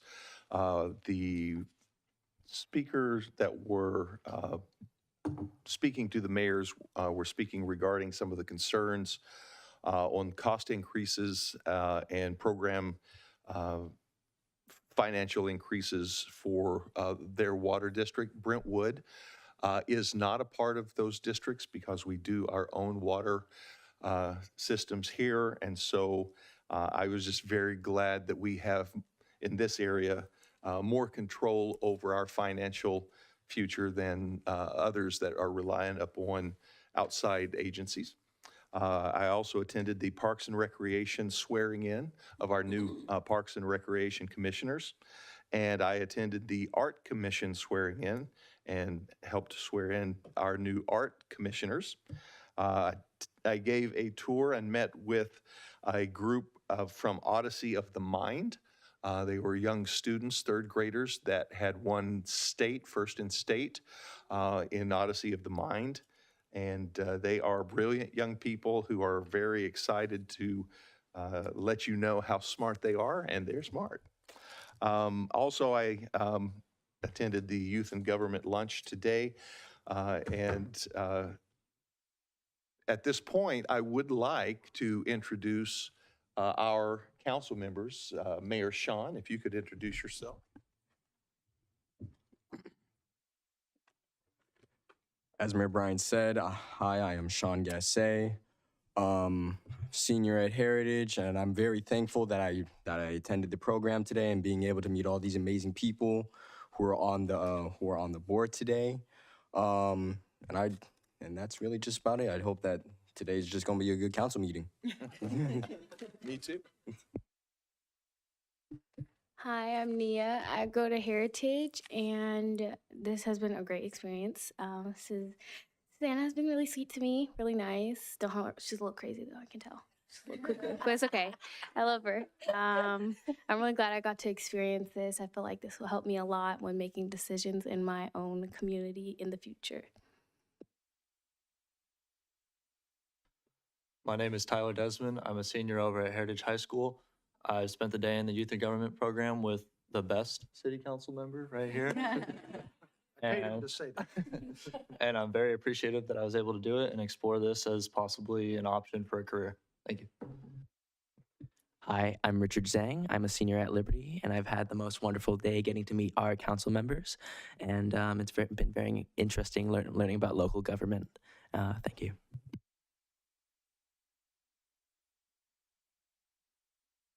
And with that, I have nothing further to report. But I would like everyone in youth and government, if you could, to stand and let the community see you.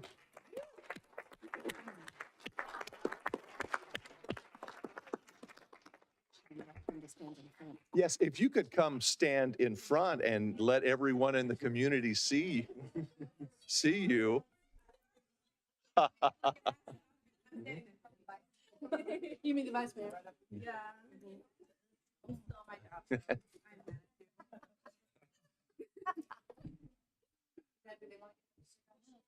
Yeah, you might be better seen down there.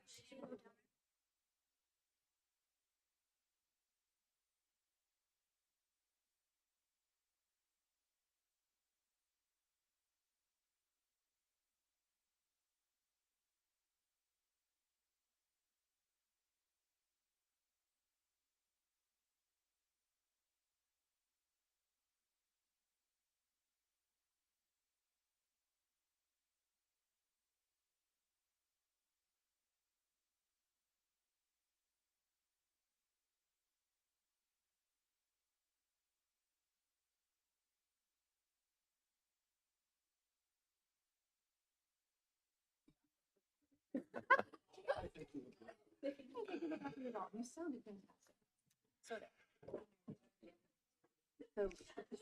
Well, thank you very much.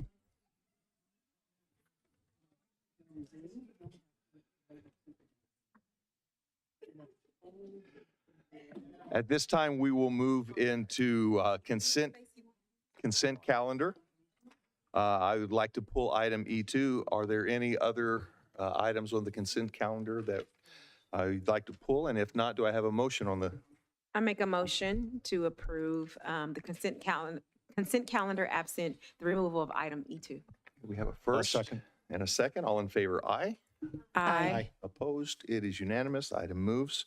Moving into item E2, a proclamation proclaiming April 9th, 2024 as Youth in Government Day. And I will meet, who will I be meeting at the dais? Representatives of Youth in Government. Fred. Lion Fred.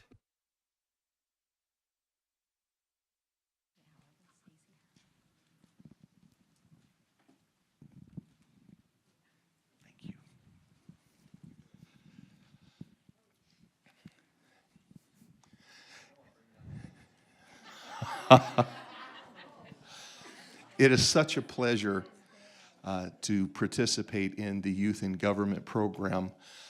It's the brainchild of Mr. Fred Gensler and the Brentwood Lions Club.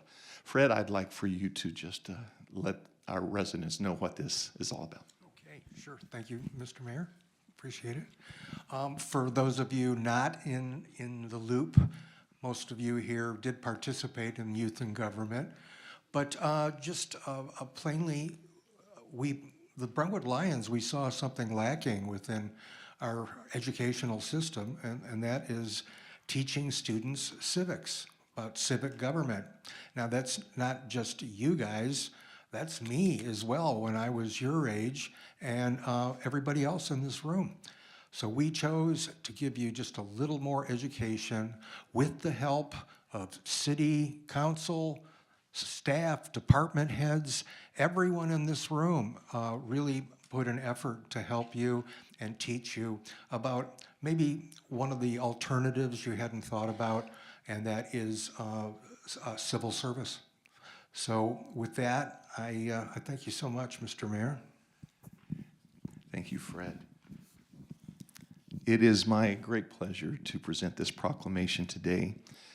Whereas the city of Brentwood, the Brentwood Lions Club, and Heritage and Liberty High Schools have collaborated for over 11 years to offer the Youth in Government program to local high school seniors.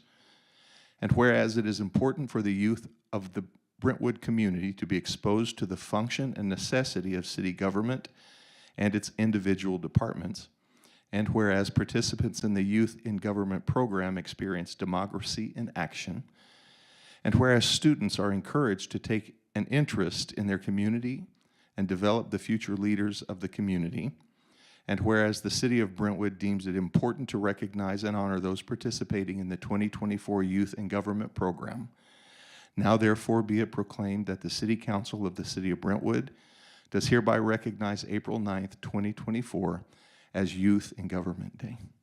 Thank you so much, Lions. Thank you so much. Thank you. Thank you so much.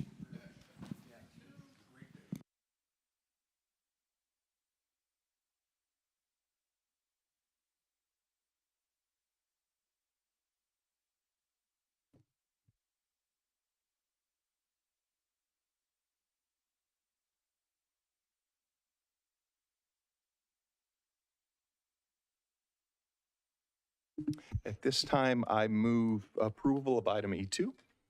I'll second. We have a first and a second. All in favor, aye. Aye. Item moves. And we will move now into, and we're going to be moving up the requested item, I-1. item I1.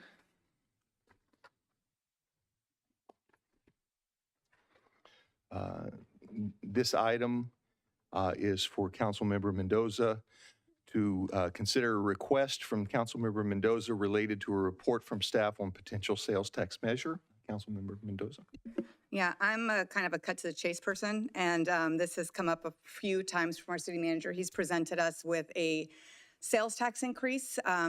So I would rather just talk about it. Are we going to do it? Are we not? But we're wasting staff time and money going over it again and again. So if it's something that the council does not have appetite for, then we do not have to discuss it anymore or spend our tax dollars researching it anymore. Okay, at this time, I will open public comment. Margaret? At this time, the public present in the chambers and Zoom are permitted to address the city council on this agenda item. If you're participating via Zoom, please raise your hand to speak under public comment. If you're in person, please file a speaker card. We'll take public comments from those participating in the chambers first, then those on Zoom. Remarks are limited to 5 minutes per person. Your microphone will be muted if you speak on items that do not pertain to this agenda item or after the timer is expired. We received one written public comment on this item, which has been posted to the city's website. And I do have 2 speaker cards in person. I'll call on Sue.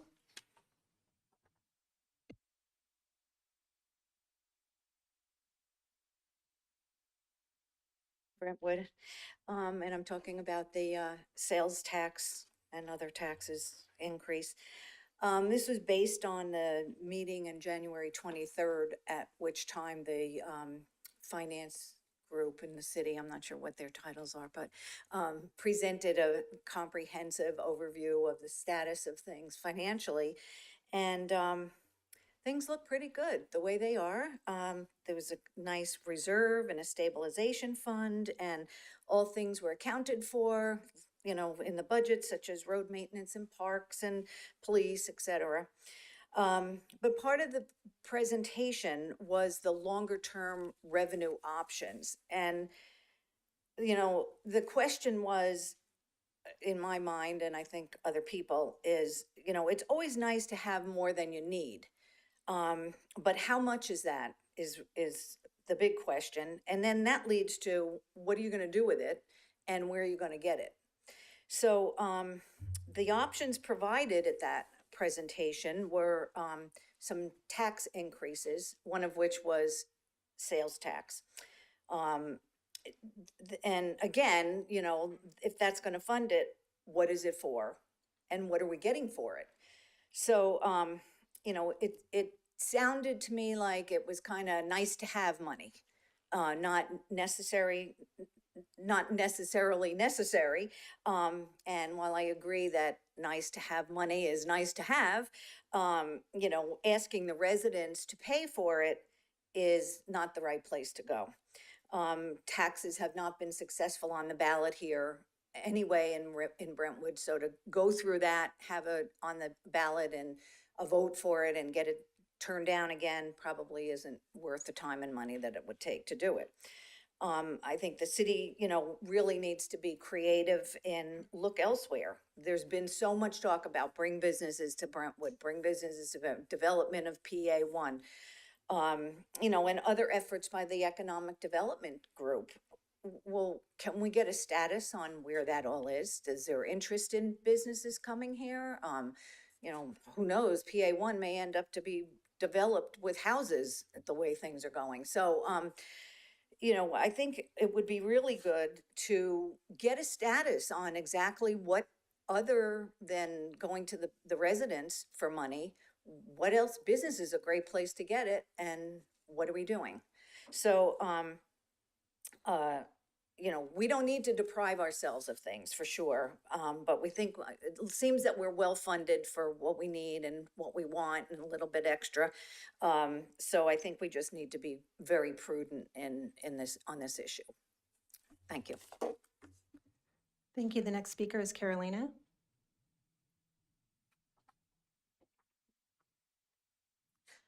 Hi, good evening again.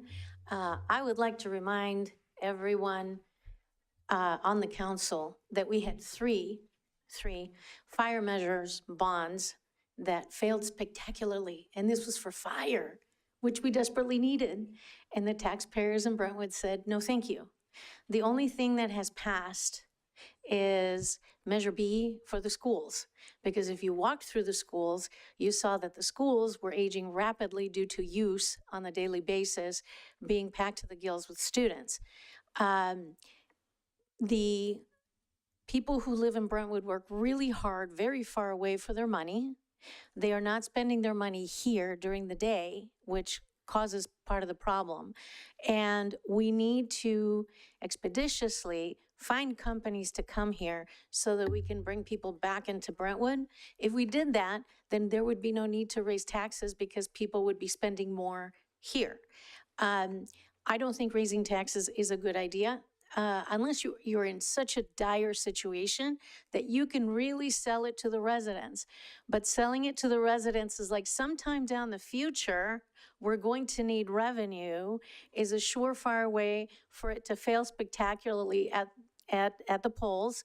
You will have spent, I don't know how much money it costs to put a ballot measure on the ballot, but whatever money that takes, and then you have to market it, you have to sell it to the residents who are gonna say, yeah, no, thank you. Because we're not in dire straits, like she said, you know, we're good for now. And if we are careful with our expenditures, but we really need to ramp up bringing businesses here. The last business that came here was the medical group who took over the Los Medanos building. If I think properly, that's a great business. It's really good paying salaries, and they're here. So they're buying things from the area and they're spending their money and they're paying taxes. So that's fantastic. So I think instead of looking at taxes, which should always be the last resort, like she said, we need to take a look at how do we get more businesses to come here and fill up that PA1, because what she said is also right. SB 423 passed and builders' remedies coming whether we want it or not. And all that space is going to go away unless we fill it first with businesses. So I think that needs to be a top priority. Thank you. Thank you. I have no additional speaker cards in person. I do have one hand raised in Zoom. I'll call on Hector. Hector, go ahead.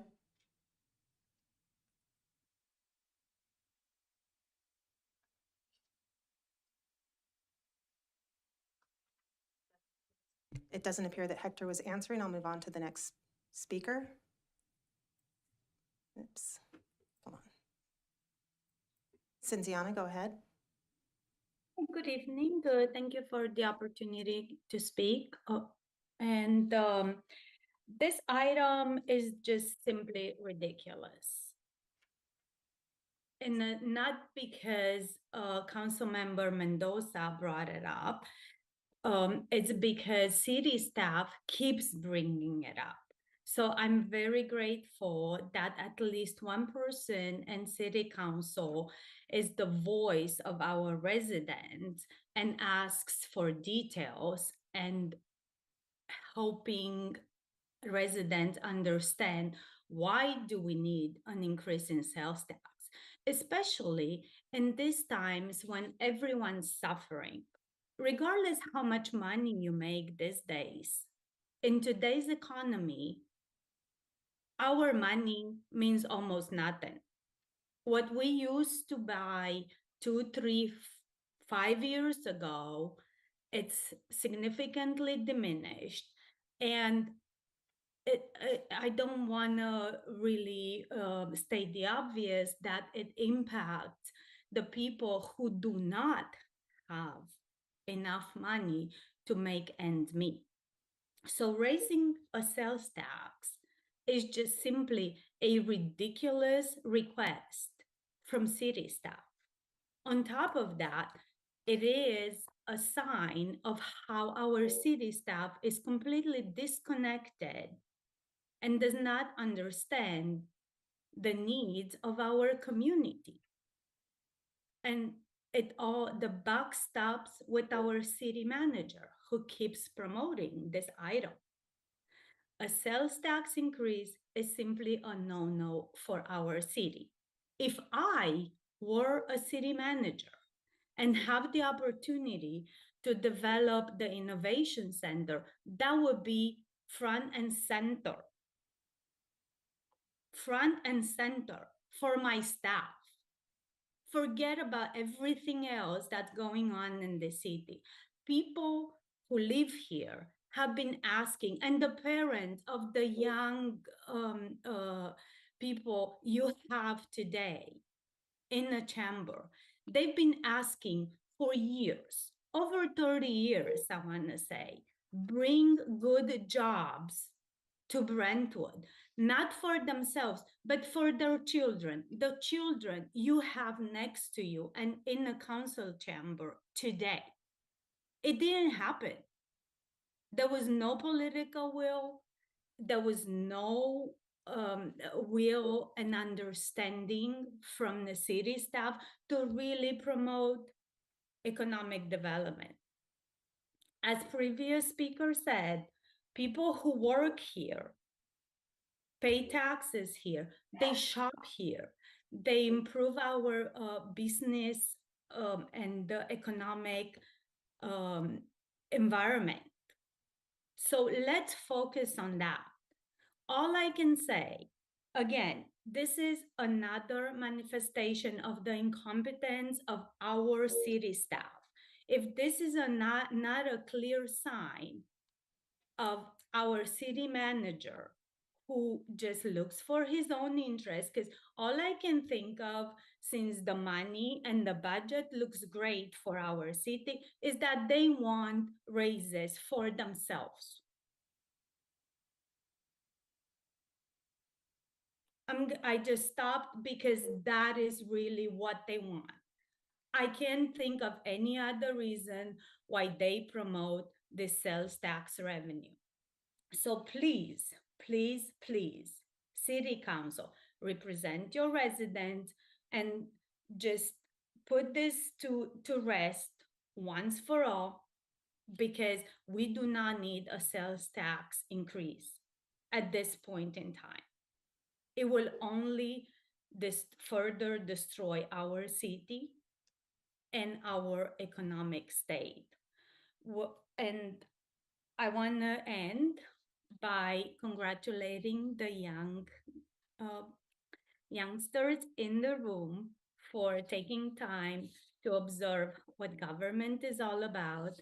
And I hope that I will see them involved in our city's business and be active as in our politics and anything that needs to be done in our city. Thank you so much.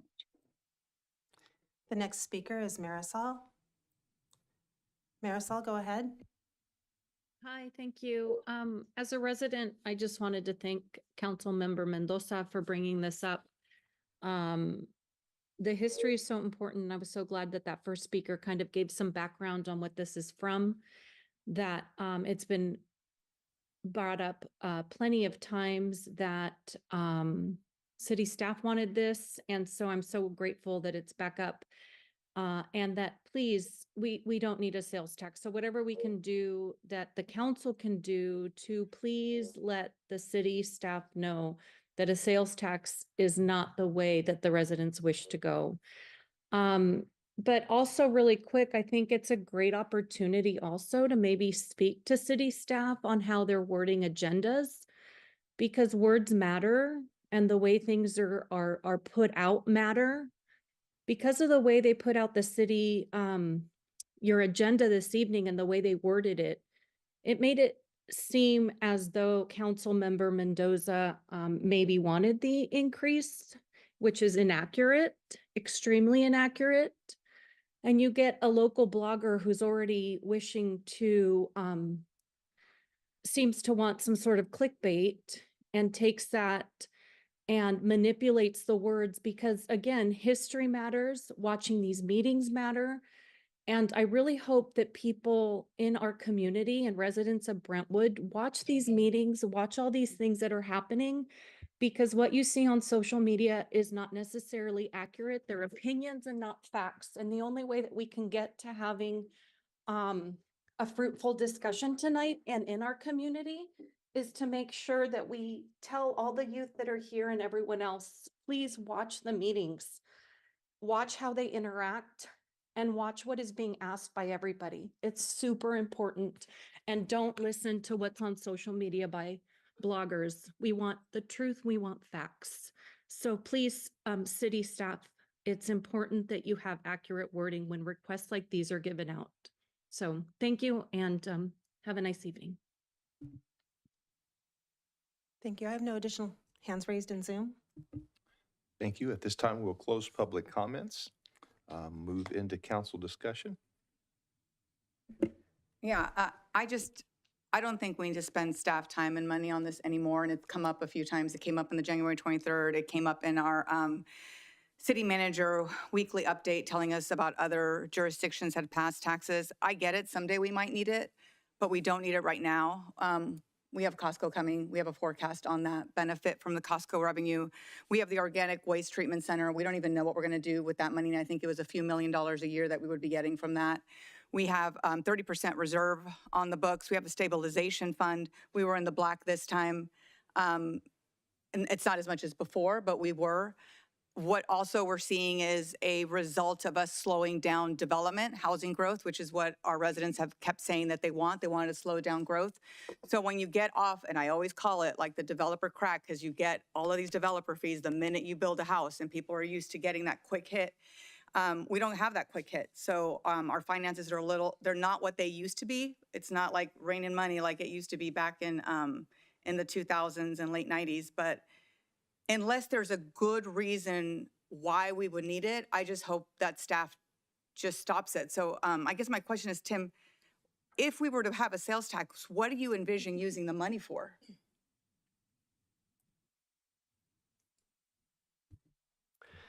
Councilmember Mendoza, this is your request to discuss, so I don't have anything to add.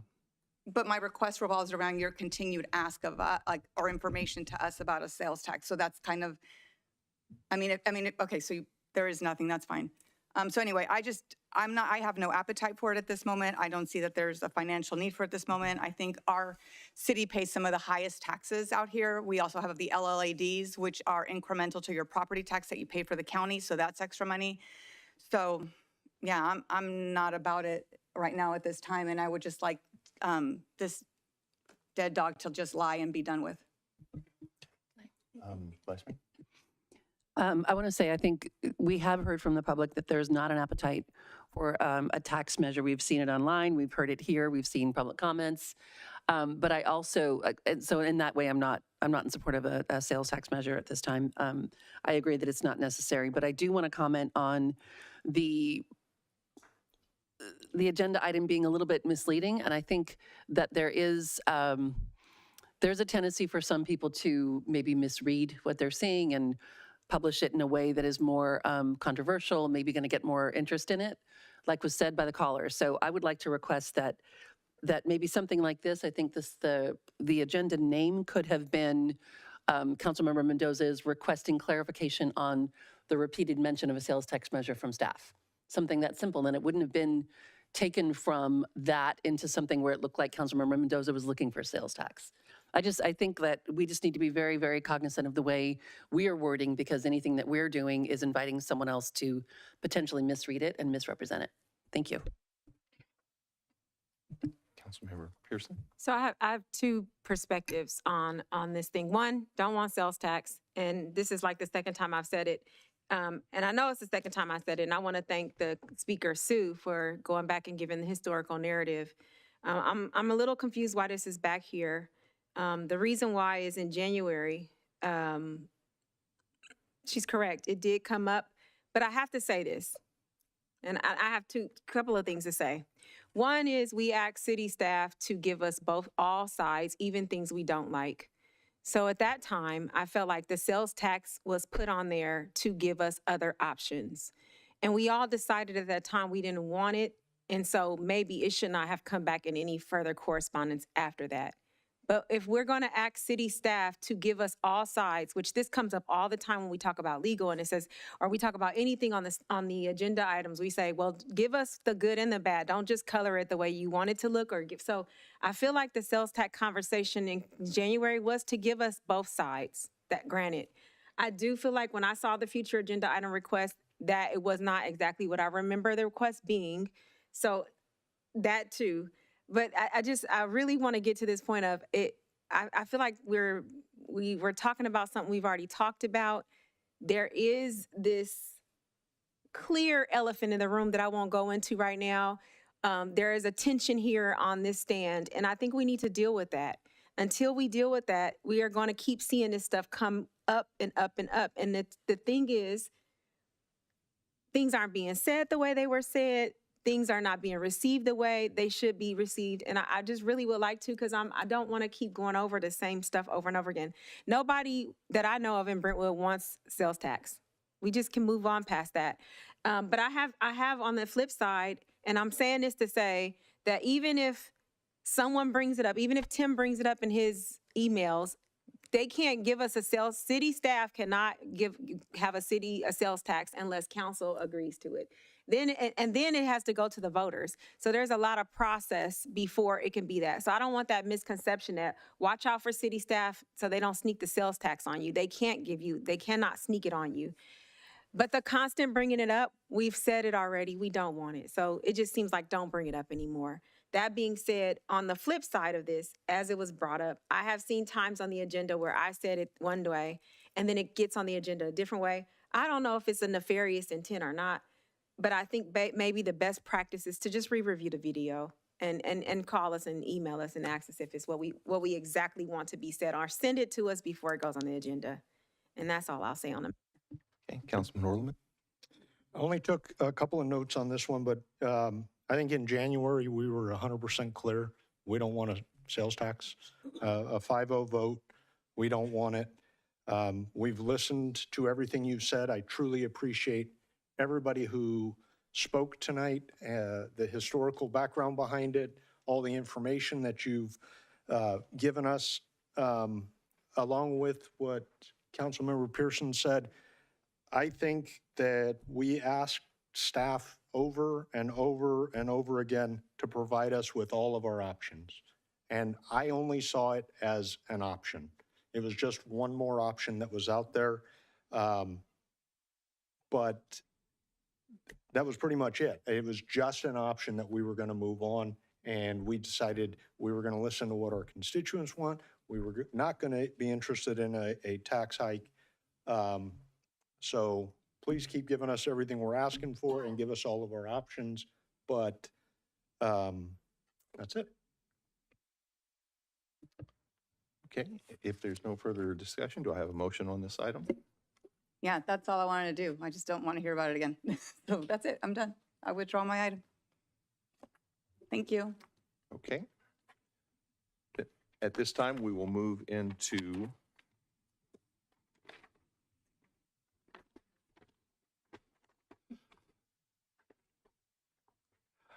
item F1. This item is regarding annexation number 15 to Community Facilities District number 5. Deborah Gailey, our senior analyst, will present the next item regarding the annexation of number 15 into Community Facilities District number 5. Deb. Good evening. Thank you, Mr. Mayor, and good evening, council members.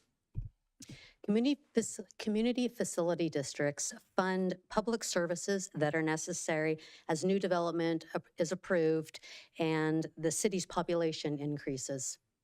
CFD revenue is mainly used to support police and public safety services.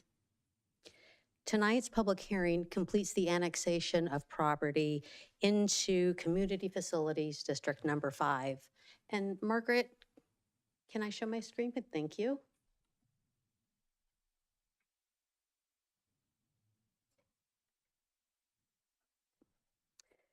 The new development property within the proposed annexation area includes an 8-unit, I don't know if you can see the cursor here, an 8-unit residential project on Lone Tree Way, just west of the railroad tracks, east of the railroad tracks, developed by Cypress Land Development, and a 51-unit residential project along Adams Lane, developed by Shea Homes. Each of these property owners have been provided a ballot explaining the CFD and providing their opportunity to cast their vote. Each property owner has 1 vote per acre or portion of acre, and a 2/3 majority vote is necessary to approve the annexation. And the balloting results will be reviewed at the end of the public hearing and presented by the city clerk. The properties will be subject to the special tax after building permit issuance, and upon development, additional revenue is anticipated at approximately $52,000 annually to support public services and other facilities and services that are authorized by the CFD. That's the end of my presentation, but if you have any questions, I'm available and happy to answer. Thank you. Are there any clarifying questions of staff on this item? Can, for their benefit, sorry, I just put a mint in my mouth. Can you explain what the CFD funds so they understand what a CFD is for? Sorry. And this process too. Excuse me. Let me pull up a slight exhibit here. When community facilities districts are first formed, we are required to identify what the funds are going to be used for. Each year, a budget is put together to identify which of those authorized facilities and services the funds are actually needed. and our finance department puts that together. So within the authorized facilities and services, they put together the budget of where they are needed.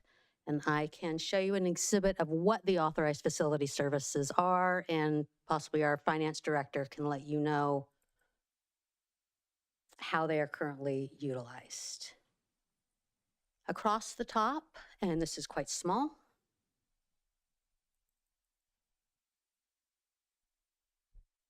are you able to read the categories there?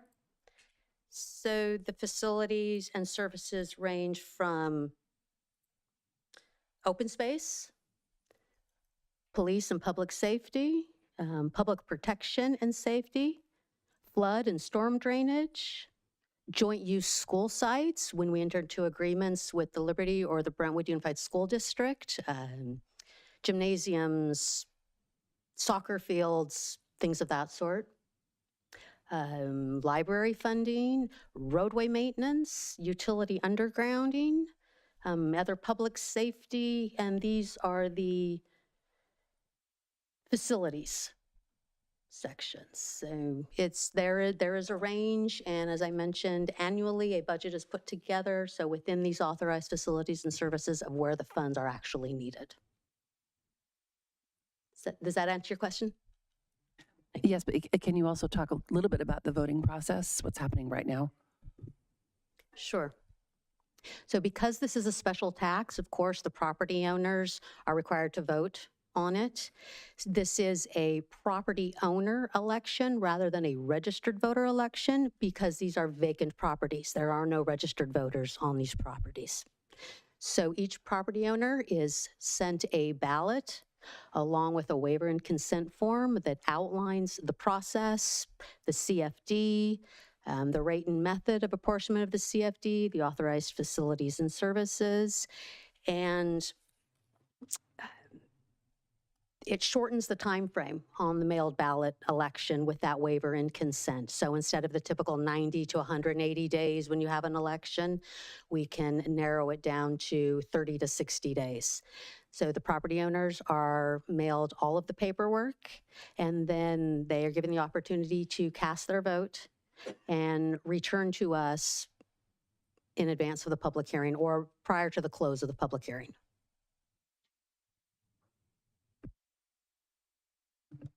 Thank you very much, Deb. If there are no further clarifying questions of staff at this time, I will now open the public hearing. Turn it to you, Margaret. Open public comments. At this time, the public present in the chambers and on Zoom are permitted to address the council on the agenda item. If you're participating via Zoom, please raise your hand to speak under public comment. If you're in person, please file a speaker card with the clerk. We'll take public comments from those in the chambers first, then those participating via Zoom. Remarks are limited to 5 minutes. Your microphone will be muted if you speak on items that do not pertain to this agenda item or after the timer has expired. We received no written public comments for this item, and I have no speaker cards and no hands raised in Zoom. Thank you. At this time, we will close public comments. Are there any additional ballots to be submitted?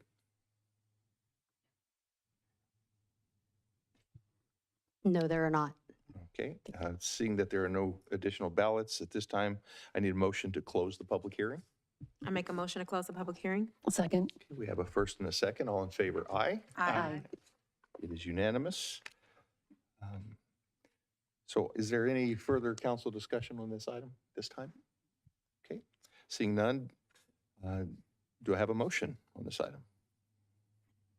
As detailed in the staff report, I move to adopt a resolution determining to annex territory to CFD number 5 and calling a special election for CFD number 5.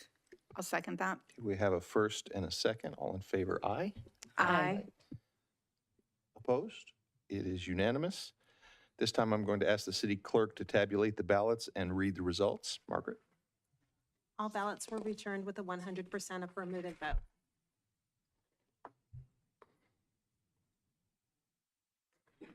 Okay, do I have a motion on this item?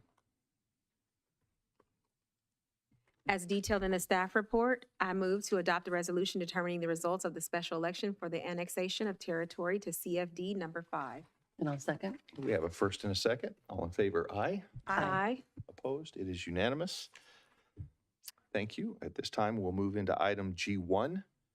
This item is an update on Vineyards Parkway, and Alan Bacalar, Director of Engineering and City Engineer, will present. Alan, thanks. Good evening, Mayor, Vice Mayor, and City Council. Margaret, I'm ready to share my screen. As you stated, my name is Alan Bacalar, Director of Engineering, and I will be providing an update to you on the Vineyards Parkway traffic for you this evening. As a way of background on this item, on November 15th, 2023, Council members Meyer and Mendoza requested a future agenda item pertaining to traffic safety on Vineyards Parkway. And on December 12th, 2023, City Council directed staff to spend time and resources related to obtaining and installing additional flashing beacons, increasing the duration of flashing beacons, provide the most recent traffic study or studies, provide traffic incident reports for 2023 and 2022, continue with landscape improvements and develop specific instructions for the landscaping contractor on their maintenance, prepare budget opportunities if unsuccessful on grants, and consider the installation of additional speed limit signs and report on things the city can do to improve safety on Vineyards Parkway. Here is an overview of Vineyards Parkway, which is about 1.6 miles long with 8 intersections highlighted in yellow. In addition to the residential community, Vineyards Parkway provides access to Club Los Meganos, highlighted here in a yellow-orange color, Los Medanos Community College, shown here in orange, and the Future Amphitheater and Event Center, shown in blue. As requested by City Council, this table summarizes the 6 traffic incidents that have occurred over a 2-year span from January 1st, 2022 to December 31st, 2023. I'll briefly touch on the 6 incidents. The first one occurring on March 13th, 2022. This happened at the Marsh Creek Road intersection involving one passenger vehicle. The driver was age 26. The driver had hit a fixed object, and it was determined the cause of the accident was the driver was under the influence.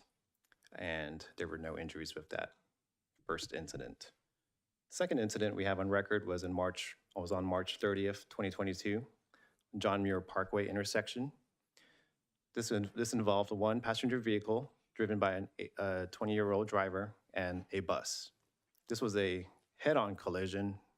The cause was determined to be improper turning by the passenger vehicle, and the accident resulted in 2 injuries.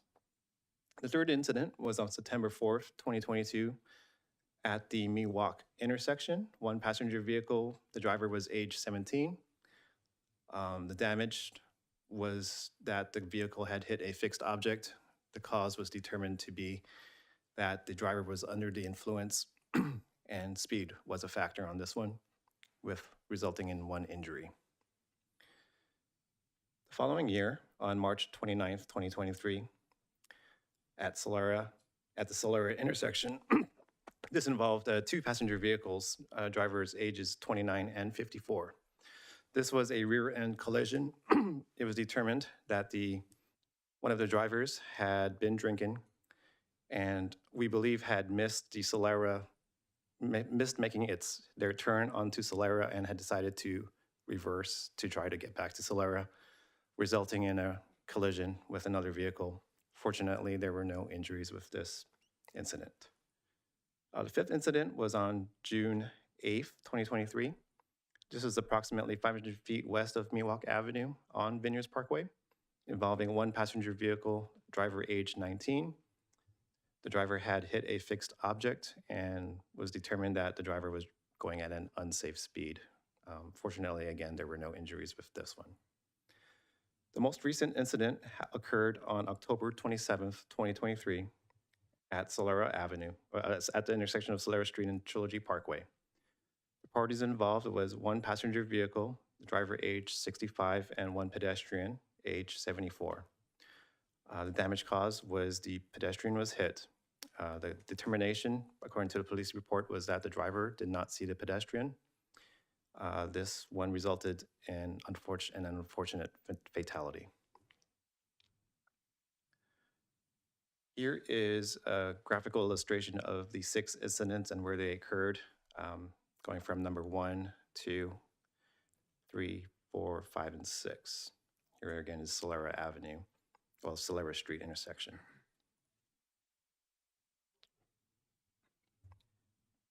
Per City Council's request, they requested that the city staff provide the recent studies that were performed along Vineyards Parkway. That included several studies, so I'll go through a few of them. The first one being that the staff reviewed for a stop sign warrant here along Vineyards Parkway. In general, staff utilizes stop sign warrants to analyze intersections for stop sign installations. The analysis includes criteria or conditions that must be met for the installation of a stop sign at a particular intersection or location. 2 of the criteria in the warrant analysis must be met for a stop sign to be determined to be warranted. Here are the conditions that are evaluated. The first is that the average 8-hour volume be greater than 300 vehicles per hour. The combined vehicle and pedestrian volume from side street average to be at least 100 for the same 9-hour period, or 8-hour period, sorry. Also at the intersection, there should be accident history, in particular 4 or more accidents within a 12-month period that would have been avoided by way of a multi-way stop. The third criteria is visibility, specifically straight line distance from the major roadway or one of the approaches for vehicles or pedestrians. And then speed. Average speed for the approaches to the intersection must exceed 30 miles per hour. A study was performed and it was included as part of the agenda packet, and staff concluded that only one condition was met for a stop sign, for a 4-way stop, and that was the speed. The posted speed on Vineyards Parkway is 35 miles per hour. Next thing we performed was a speed survey. Speed limits are governed by California Vehicle Code. To lower a speed limit, an engineering and traffic study or survey is performed to determine the 85th percentile speed. This 85th percentile speed represents the speed at or below which 85% of the vehicles on a road are traveling. Research has shown that setting speed limits close to the 85th percentile tends to promote uniformity in vehicle speeds. When most vehicles are traveling at similar speeds, it reduces the likelihood of conflicts and collisions caused by speed differentials between vehicles. In addition, the 85th percentile speed in setting speed limits provides a defensible rationale. It aligns with the principle of engineering judgment based on empirical data, which can be crucial in legal proceedings related to traffic enforcement and liability. An official survey was conducted in 2018, and the 85th percentile speed was determined to be 36 miles per hour northbound and 37 miles per hour southbound. Speed data collected over the years, and most recently in January 2024, from the deployed speed radar signs are consistent with the 2018 survey findings as well. In conclusion, the currently posted speed limit of 35 miles per hour is accurate for this area, and it is not recommended by staff to lower the speed limit because of the laws set forth by the California Vehicle Code. The other thing we looked at was speed bumps along Vineyards Parkway. So we do have speed surveys that we perform, and they're done to assess whether the installation of speed bumps or speed humps is warranted at a particular location based on established criteria and guidelines. There are 8 characteristics included in the assessment. In order for a speed bump to be considered, and all 8 characteristics must be answered to the affirmative on the speed bump worksheet to qualify. Speed bump survey that was performed was also provided attached to the agenda packet. These are the 8 criteria that must be answered with an affirmative As you can see here, 4 of them were positive. One being Vineyards Parkway is not a truck, bus, or emergency route. There are curb and gutter present. The grades there are less than 5%, and the minimum roadway length is greater than 750 feet. So those were the 4 categories that were met. The boxes here that were left unchecked, unfortunately, were not met for a speed bump. The biggest one being the 25 miles per hour speed limit. That's the maximum for speed bumps. So on Vineyards Parkway, again, as I stated, it is 35 miles per hour. Per direction from City Council, staff look to obtain and install additional flashing beacons. Rectangular rapid flashing beacons, or RRFBs, are used at pedestrian crossings to improve safety. Benefits of RRFBs includes increased visibility, improved pedestrian safety, and reduced vehicular speeds. RRFBs are currently installed at one of the crosswalks crossing Vineyards Parkway at the Solaria Street and Vineyards Parkway intersection, as shown here in this picture. With City Council's direction, staff has applied for a Transportation Development Act grant, or TDA grant, to fund the purchase of additional RRFBs to be installed this summer on Vineyards Parkway. All indications are positive so far, and we are hopeful to receive that grant funding as early as July 1st of this year. If for some reason we're not successful in receiving the grant funding, we will return to council for direction to identify additional alternative funding sources. This is an overview of the Solaria Street and Trilogy Parkway intersection, where we are proposing to install these enhancements. For those that don't know, there are currently RRFBs located at this crossing here at Solaria Street, so that residents are able to get to Trilogy Parkway. There is no sidewalk on this side of Trilogy Parkway. So there are 2 current RRFBs here with buttons. We are proposing to add an additional RRFB at the median island with a button, as well as advanced signs that will modify the existing advanced signs to be able to light up in coordination with the pushing of the button to give drivers additional warning that there is likely to be crossings being made on the crosswalks here. The other proposal is at Vineyards Parkway and Sacred Mountain Lane and the Lucia Street. In this case, there are no current RRFBs, so we're proposing to install RRFBs here at this crossing here, again, aligning with the existing sidewalk along Sacred Mountain Lane. And also similarly installing these advanced warning signs that will be lit in coordination with the RRFBs here. The other request was for staff to look at flashing beacon timing. RRFBs are currently timed to appropriately based on a 3 foot per second speed of pedestrian speed, which is slower than the 3.5 feet per second speed recommended by the MUTCD. So in a way, we're already conservative considering the community. I do want to note with the proposal to add the additional push buttons, that would benefit the pedestrians as they cross the street. If they did need additional time to make their way across Vineyards Parkway, having this additional button will give them the ability to activate or continue to activate the flashing beacons. Here's a little illustration at Solaria Street of that occurring. So with this additional button, let's say you have a pedestrian here crossing, and it's taking them a little bit longer than they'd like to get there, greater than 20 seconds, they could pause here. It is relatively safe because of the median island. That helps to protect them, and they will be visible.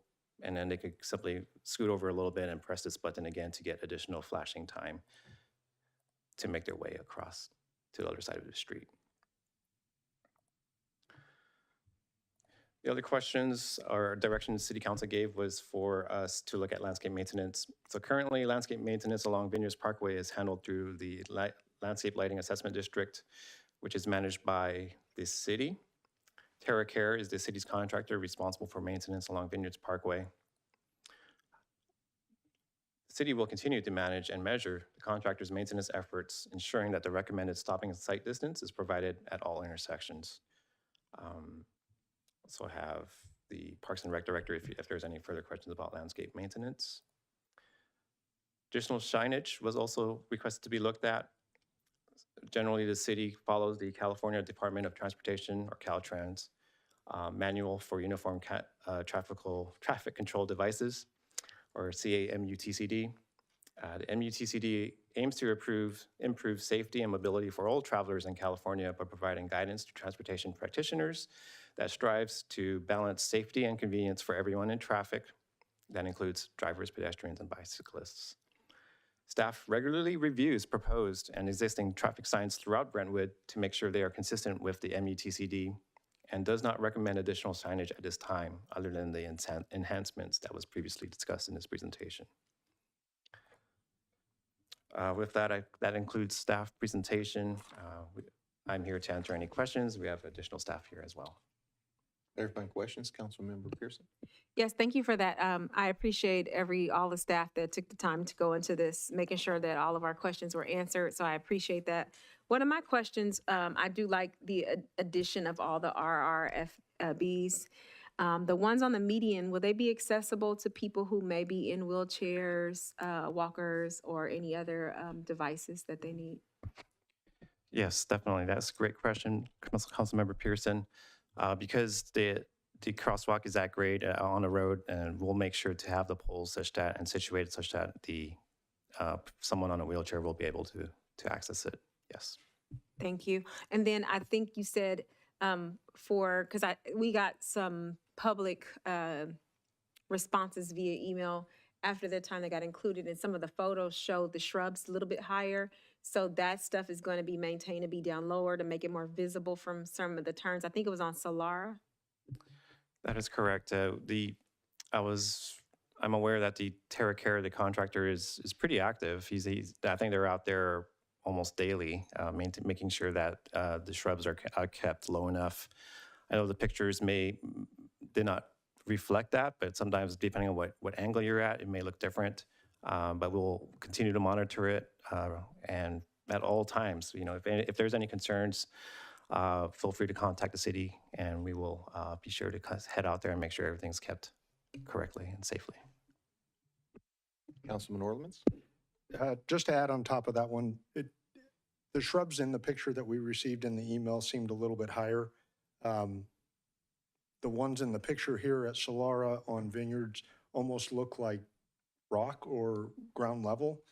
What would be the holdup of just putting ground cover at all the intersections and keep them completely wide open, taking care of the whole problem from TerraCare and everybody else? At council's direction, we could do that. We could work with our traffic engineer and look at our sight lines. And if we determine that that is a possibility, I think we could change out some of that landscaping and put in some ground cover that's lower and would increase the visibility of the sight lines. So we are open to taking those steps if we get the direction from council to do that. I have a couple more questions, sorry. In the report, and thank you for the great report, it made a lot of sense and it cleared up a lot of questions, but it prompted a couple of extra ones. I know some of these answers, but I think everybody else needs to hear them. What's the drawback to adding a stop sign where one's not warranted by one of our own studies? We're saying we don't need one, but city council says, don't care, I want it anyway. What's the drawback to that? There's probably a legal aspect to it. So as stated, city staff does follow specific guidelines. We do have a warrant study. And per the study and warrant analysis process, there are criteria that needs to be met. We've shared publicly now that, and it has been, at any time anyone can request our information. It's already been determined that the criteria is not being met. So if we were to install one where one was not quite warranted, that could lead to some vulnerabilities legally. Should an incident occur. In addition, just generally, I think if we have stop signs here installed, a four-way stop where one was not warranted, the tendency, based on experience, has been for drivers to repeatedly come to a four-way stop and not see any vehicles or any pedestrians. They tend to, in the future, over time, ignore those stop signs. And that might give the false impression to pedestrians who are actually crossing to make their way across a crosswalk thinking that, oh, the vehicles have stop signs, they'll stop. But, that may not be the case. So, and again, because we've made it public that, the warrant studies do not support the installation of a four-way stop, again, that would lead to vulnerabilities. Only two more, sorry. What happens in the speed survey? So it's a 85 percentile. We say, doesn't matter, lower it anyway. What happens? Similarly, it's going to be not defensible. The speed surveys are dictated and speed limits are dictated by California Vehicle Code. So it's sort of out of our hands. What at citizens' request or council direction, and we do this regularly, is actually our speed surveys have to be conducted within 7 years. I think they expire. The last one was done, I believe, in 2018, so it's going to expire in 2025 or 2016, 2026, unless we extend it. But similarly, I think there's an enforcement issue. Maybe Chief Herbert can elaborate on that, but I think if we were to lower it from 35 to 25 without the speed survey background and supporting it, I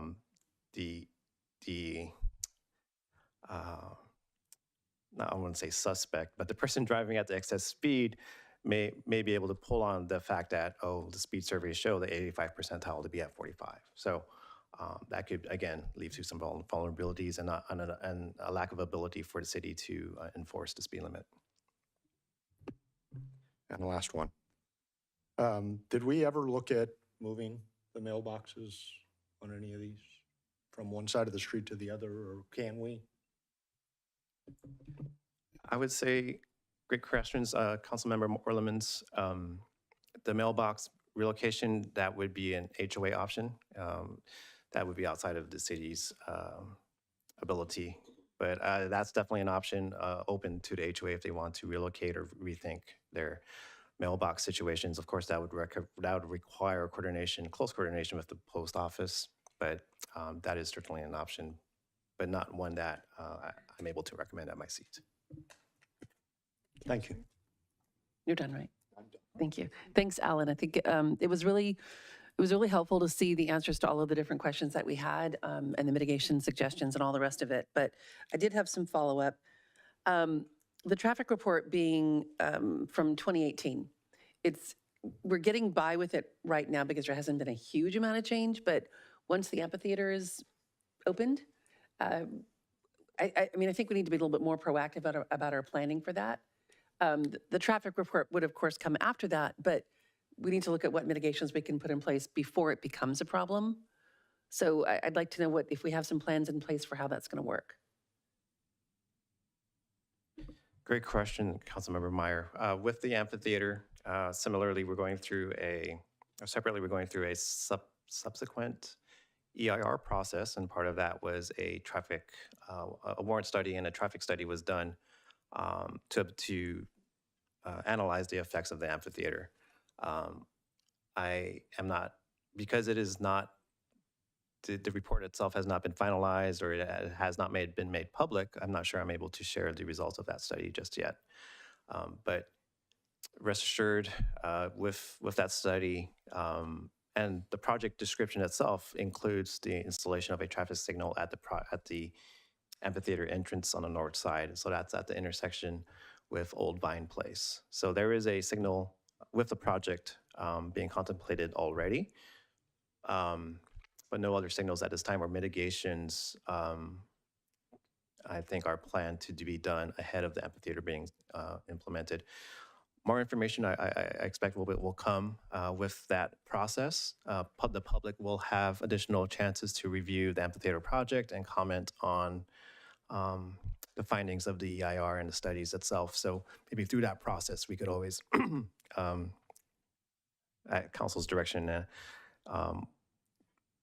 come up with additional mitigation if we desire to. Okay, thank you. We discussed the signage, but what about speed limit signs? I don't believe that's included in there. It was something that we talked about because there seemed to be in that full run, not a lot of extra. And I don't think it's that complicated or expensive for us to be able to add a couple to make sure that it's really clear along that entire run what the speed limit actually is. We have Steve Kersevan here, our traffic engineer, that might be able to elaborate a little bit more, but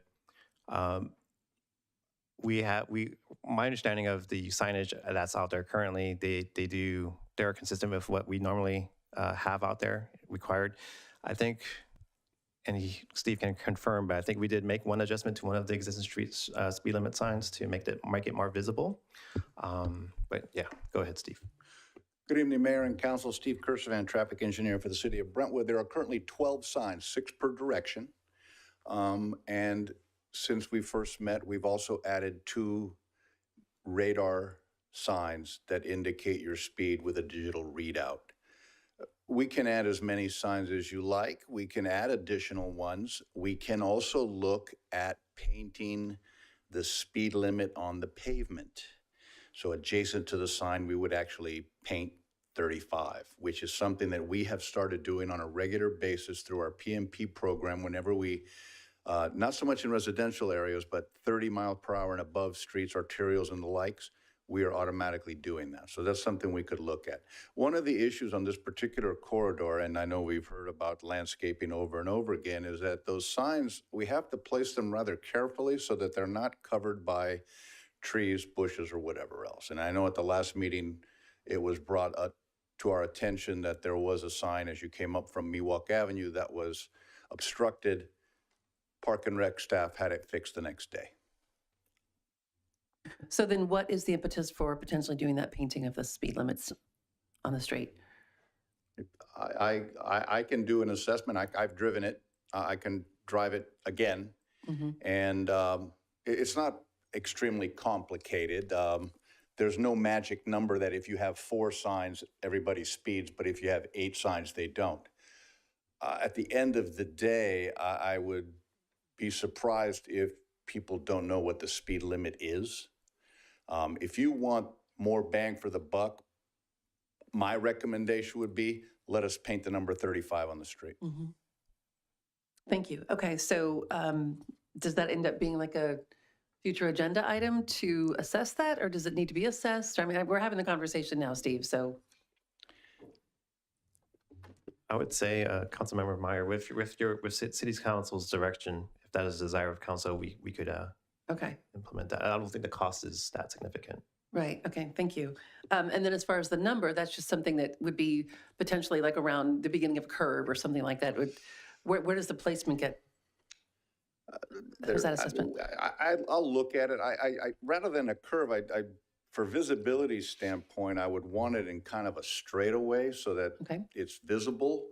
And there's, again, no magic number. We could do 2 per direction and 2 in the opposite direction. And I don't think we need to, but let's put it this way. If a resident called me and said, hey, can you paint the number 35 on the street? Sure.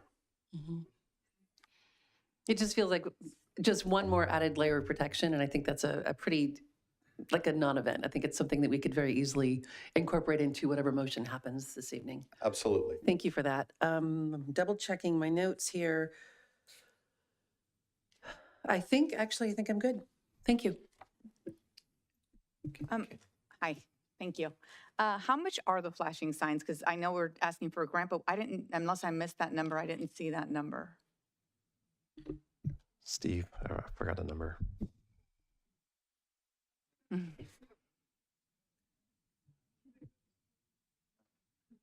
Don't sit down. I'm old, I don't remember. Well, I'm sorry. How much are the flashing signs net total for all of the ones that you'll be installing? How many are there total? What's the total? There's no financial number, so what's the total number? For the cost of a sign? The flashing signs Oh, you're the gonna put in? flashing signs. That were. They're about 3,500 to 4,000, and we move them around town, and The particular ones that are currently on Vineyards Park, I'm sorry. I'm talking about we're putting in the button, right? That's going to flash, that button that you push? No. The flashing signs, so the 4,000 is for a radar feedback sign. Okay, I was going to ask you that The too. rectangular flashing beacons will run between 14 and 16,000 per intersection. That's the total of 6. It's 3 sets of signs, but they flash in both directions. So it's 6 flashers, push buttons, and the like. That is what we have asked for in our grant application, and we have asked for 5 sets of them. So 5 times the 16,000 is what you're asking for?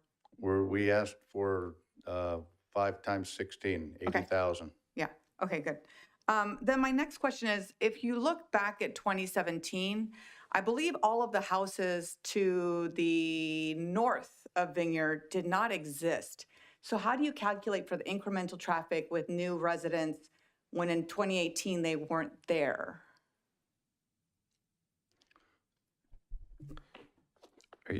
Councilmember Mendoza, are you referring to when the last speed survey was conducted? Yes. Because it's not just speed, right? You talked about speed and quantity and all of that good stuff. So how do you calculate that out?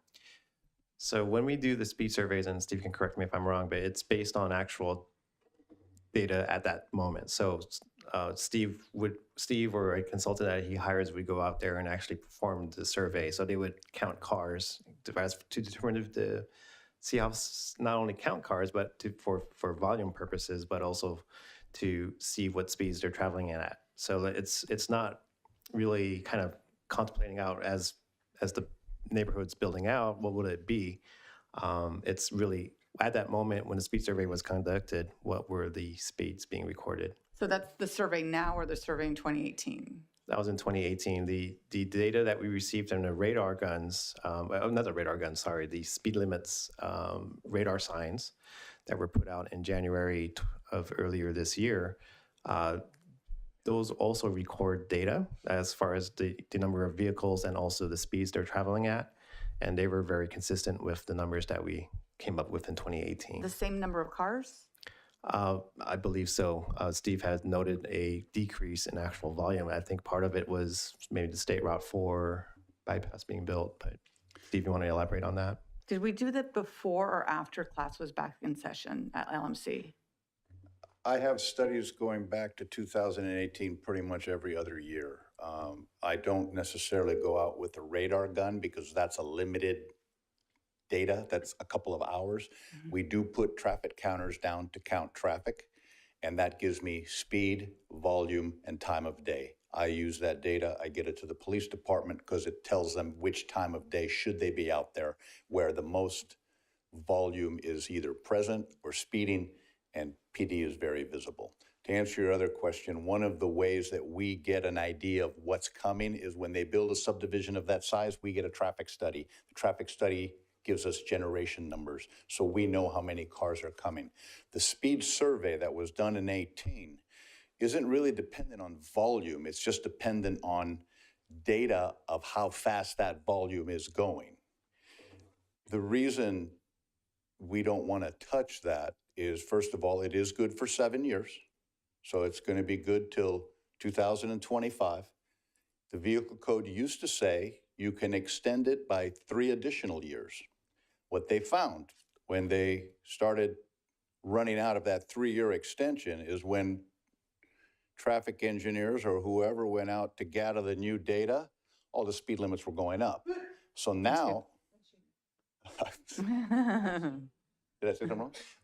Now you can actually extend them to 7 years. So that survey, if we were to take all of the available extensions, will last till 2032. This is in our best interest, and I do this on every street I can in this town because I'm almost positive that if I go out with my radar gun and I start counting cars and speed, we're going to have to raise our speed limits. So I take full advantage of what the vehicle code has given us. So I wouldn't recommend touching this because I'm pretty certain it's going to be, You don't want to we raise the would speed. have to legally increase it. Okay, so then you said you work with the police department. Have you had extra patrols out there and have you, I mean, and this is going to be just ad hoc, no data, but have you noticed any increase in activity and are we actively giving tickets? Because I've read something about San Francisco today, actually avoiding giving tickets. No. But are we actively getting tickets to cause a change in behavior? Yeah, so first, tickets are, whether an officer issues a ticket or not is discretion by the officer at the time of stop. But I don't know when the studies were, but there have been studies that actual traffic, a citation to court is what changes behavior, not warnings. So as it relates to Vineyards Parkway, since this accident occurred, we've done 33 extra patrols up there. There have been 18 traffic stops.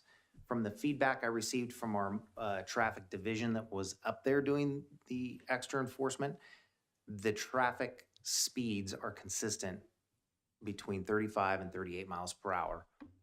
We also did a pedestrian sting up there, which did result in some tickets. So we are still actively doing our extra patrols up in that area. But there is no indication that there's a rampant amount of speeding going on up in that area.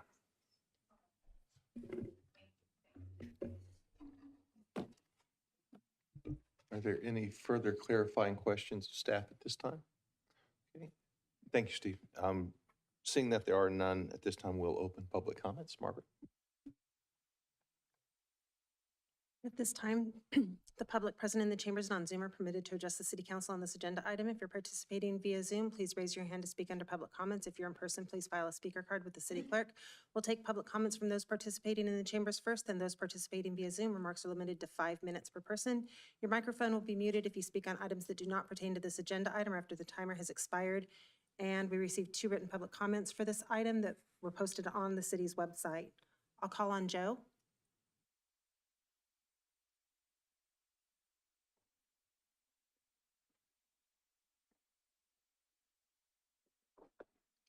Good evening, council members. I'm Joe Young, the current president of the Vineyards at Marsh Creek Owners Association, also known as Trilogy, which represents about 1,800 Brentwood residents. We are deeply concerned regarding the recent tragedy at our community entrance. But first, I want to say thank you to the council for your willingness to consider this matter. Susanna Meyer, who has been communicating with our residents, clarifying information regarding our concerns, and Steve Kursvan, who has diligently worked on this issue. We do appreciate all the actions that have already been taken. I'm going to shorten some of this because I want to comment on some things that came up in the discussion. And we look forward to the ongoing effort to improve the pedestrian warning lighting system. There's been a lot of discussion about the stop sign warrant study. That's a misnomer. It's a stop sign warrant analysis. The important difference there is it's a statistical analysis of data and no engineering judgment is necessarily required in doing that. We've referenced the manual on uniform traffic control devices. Page 4 of that manual cautions the decision to use a particular device at a particular location should be made on the basis of either an engineering study or the application of engineering judgment. Thus, while this manual provides standards, guidance, and options for design and application of traffic control devices, this manual should not be used to consider a substitute for engineering judgment. Further, on page 129 of the manual, which is also included in your packet, the decision to install multi-way stop control should be based on an engineering study. Other criteria that may be considered in an engineering study include the need to control left turn conflicts. This condition is present at this intersection. The need to control vehicle pedestrian conflicts near locations that generate high pedestrian volume. This condition is present at this intersection and is exhibited by the recent unfortunate pedestrian death. Locations where a road user, after stopping, cannot see conflicting traffic and is not able to negotiate the intersection unless conflicting cross traffic is also required to stop. This condition is present at this intersection due to the alignment and the sun exposure, which contributed significantly to the death of the pedestrian recently. We believe the ultimate solution will be a traffic signal at Trilogy Parkway and Vineyards Parkway, and that a thorough engineering study will support this need. Now, just to talk a little bit about the stop sign warrant analysis, we have some new information. We have our own license plate reader cameras that have been installed. They allowed me to do some checks on the study information. The numbers are not significantly different, but they are slightly higher. Also comment that in the engineering study, you take into account, as said here, pedestrian traffic. That's not included in a warrant analysis, okay? So those are issues that need to be evaluated. Also, just for the police chief, we would like to get our system hooked up with you, but apparently the system Brentwood has is not ready to share or accept shared information. So we hope that can move forward as soon as possible. But again, to thank you all, there are many things we'd like to work with you on. Here we think the ultimate solution will require stoplight at this location. We intend to be working with you through the IR process on the amphitheater and hope to achieve what we think is the best solution for the safety of the Brentwood citizens. And thank you. I'm available for questions if you like. The next speaker is Dave.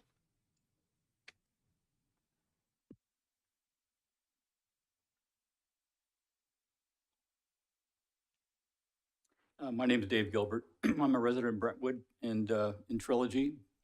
I appreciate the opportunity to speak with you. I wanted to thank the city council members for continuing to put this as a foremost and upfront item on their agendas to consider the safety of our residents. I appreciate your outreach with our residents and continuing to communicate the activities that are taking place. I have reviewed the traffic studies that were released by the city staff.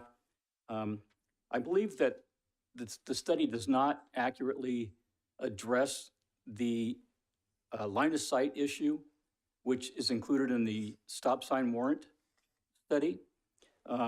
If you're standing at the corner of Solara and Vineyards Parkway, or from Trilogy Parkway, your line of sight is far less than 250 feet. And I've stood out there myself on a number of occasions and driven across that intersection, and you cannot see beyond that 250 feet. And I really understand that you've increased the amount of maintenance on the landscaping. I saw the truck out there yesterday. It's still the curve and the speeds combined makes for a very difficult situation for both cars and pedestrians to cross that intersection. So I think that really needs to be considered more fully.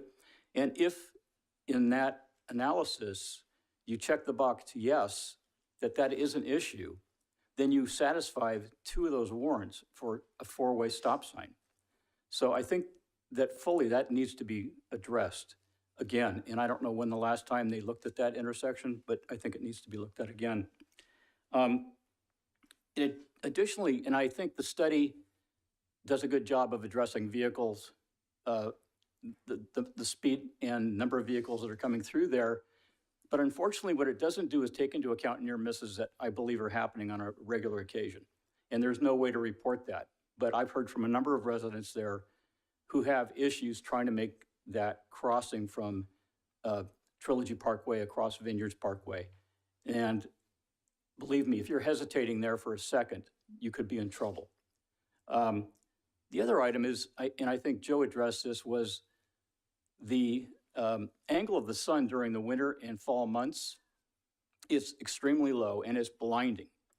And it is dangerous trying to cross that intersection. As Joe mentioned, that was a contributing factor in the incident that occurred back in October where we lost one of our residents. And I believe the chief has considered that in his analysis as well. But seriously, that is nowhere near, that's not included in your analysis here. And I think that needs to be factored in when you're thinking about a 4-way stop. And then I guess I would say, I appreciate what you're doing with the flashing beacons and the addition of stop signs or with speed limit signs.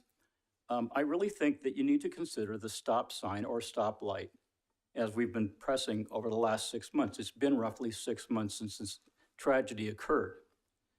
And I know staff is reluctant to do that because they say in their traffic study that it would lead to driver confusion, reduce compliance, or compromise safety at the intersection.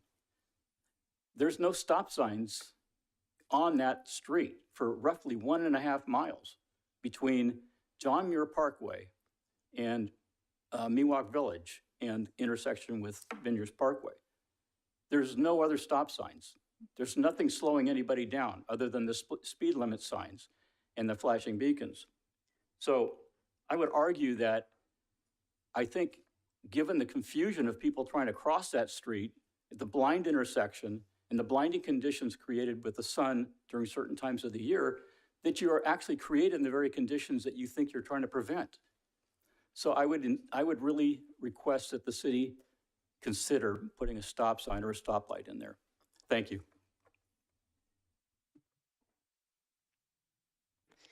The next speaker is Phil.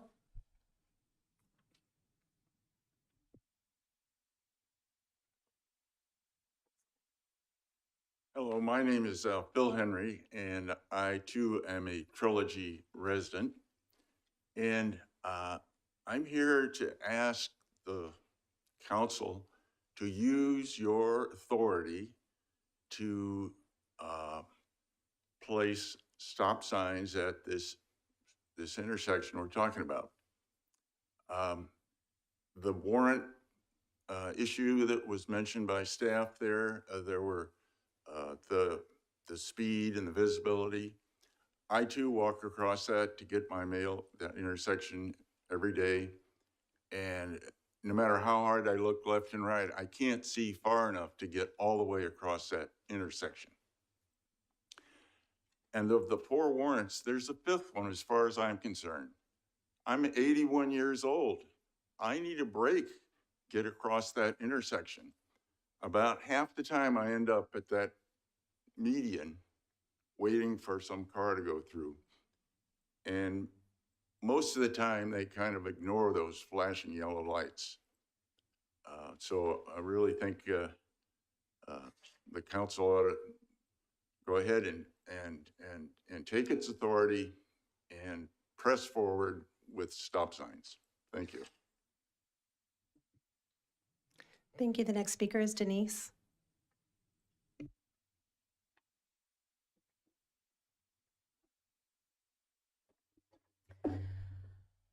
On behalf of those who may not be in Trilogy yet and who are also impacted by Vineyards Parkway, I would just like to also offer thank you for the studies and the reports. This has definitely been an issue that I've brought forward,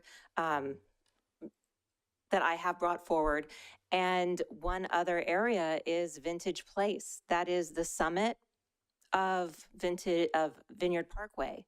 And again, there's another curve.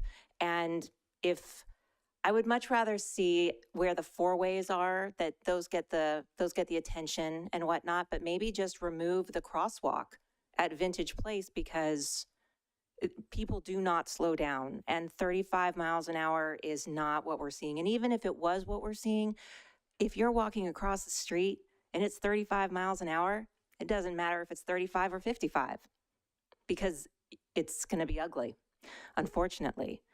And I would love to see some additional resources. I love the idea of the 35 on the street. I think that will help a lot because, believe it or not, people don't know what it is. There's a lot of different speed limits here in Brentwood. Another area I really like the idea of mitigating and minimizing all of the shrubs, trees, and whatnot. So it's basically ground cover or the cobblestones that are at the medians. So that way there are no issues with having to try and look around a tree, even if it's a skinny tree. You're still trying to look around that. I look forward and I'm hopeful for the day when I can be 81 and live in Trilogy as well. It's beautiful. But until I do get there, I would like to know that there is more safety for when I am walking, when I have my family around walking. I don't even walk on Vintage Place anymore. I go down one because it's easier to see. And one last thing is that where the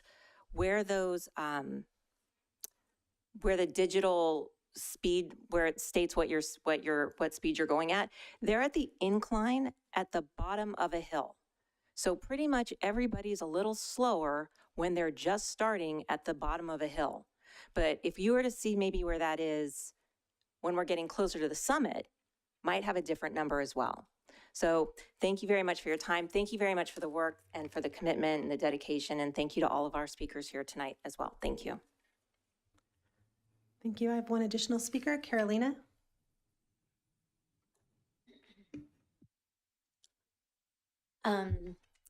I live by Pioneer, so I can completely understand how important it is when people don't follow the speed limit, or the stop signs. We get this all the time. We've had so many close calls. Students trying to make that cross Empire and Amber Lane. And I saw a crossing guard at the wrong spot, so I will be calling the school about that, because the school is flanked by 3 street lights, and we don't have any near misses there. The only place we have near misses is on Empire and Amber Lane, where there is a stop sign. And California is known for those California rolling stops where if you don't see anything, you're like, oh, I don't really want to push the brake down all the way. I'm just going to go.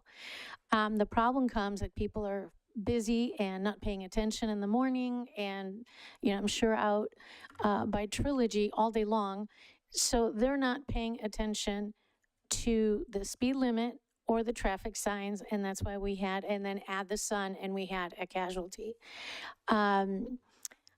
So I agree with the previous speakers on that more investigation needs to be done to this, because it just kind of sounded like everything was very old and maybe not investigated quite correctly, the studies. I know that we've had the study done by us and then we don't qualify for anything. And in a desperate move to try and find solutions, I came across an article from a city called Granville Island in Vancouver, where people frequently did not stop at stop signs. So the residents got together and said, you know what, we're going to apply for a grant from an organization that thinks outside the box. And the grant was for the following. They put 2 baskets on sticks on either side of the crosswalk, and they put foam bricks in those baskets. So as a resident, you push the button, you get the flashy light, right? You grab a brick and you hold it up, and then you smile at the drivers and you're like, I have a brick. So like, come at me, bro, right? Obviously people got the idea, and those came down. The thing is, that's what it took. I mean, it sounds ridiculous, and I'm in no way trying to minimize this, but the residents decided that, like, hey, if the flashy light telling you that there's people crossing the street is not going to make you slow down, how about a brick in your windshield? How about that?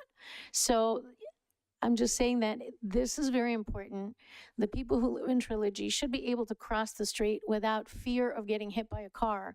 And we definitely don't want another fatality in that area. Thank you. Thank you. I have no additional speaker cards, and there are no hands raised in Zoom. Thank you. At this time, we will close public comment, move into council discussion.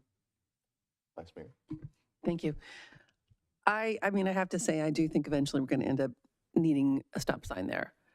I don't know if it's at this exact moment or as we prepare more for the vineyard, for the amphitheater, but I think it's going to end up having to happen. I did want to mention, there hasn't been a lot of discussion that included the new park that's there at that corner, and the children that are crossing with, potentially their grandparents, that kind of thing.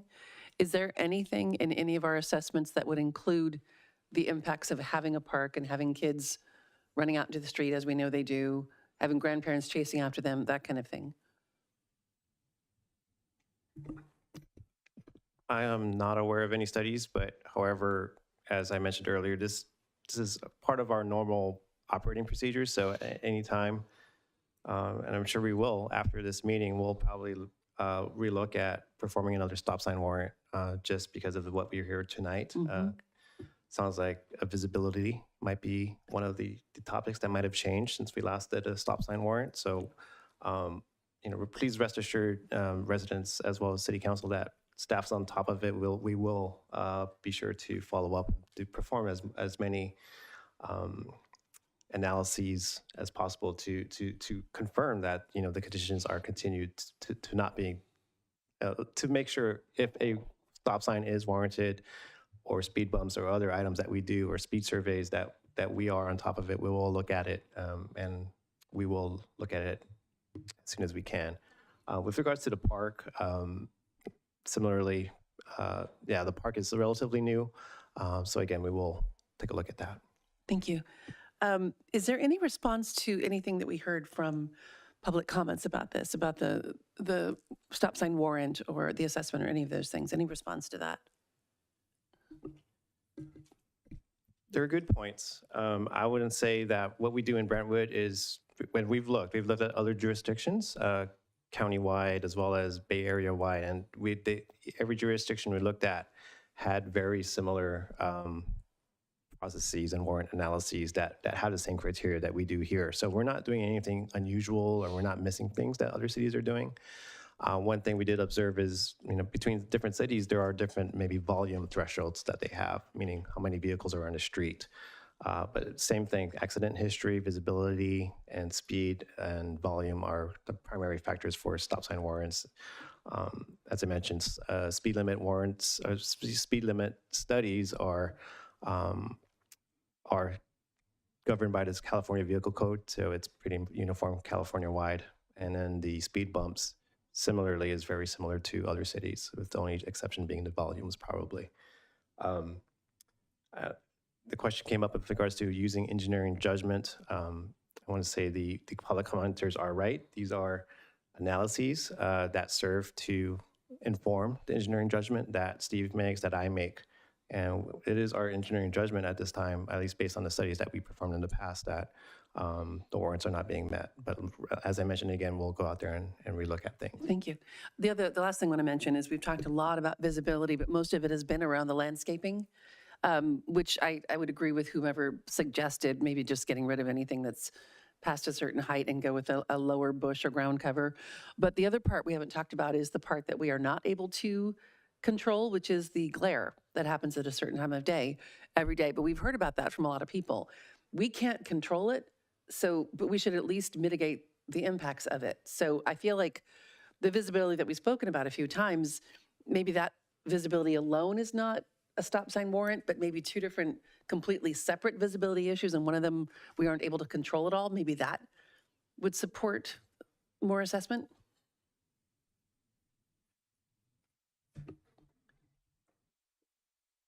That's thinking outside the box, so I'm just trying. Normally in our studies and in our careers, we haven't looked at the effect of sunlight on certain times of day with visibility. But you're right, it is a visibility aspect.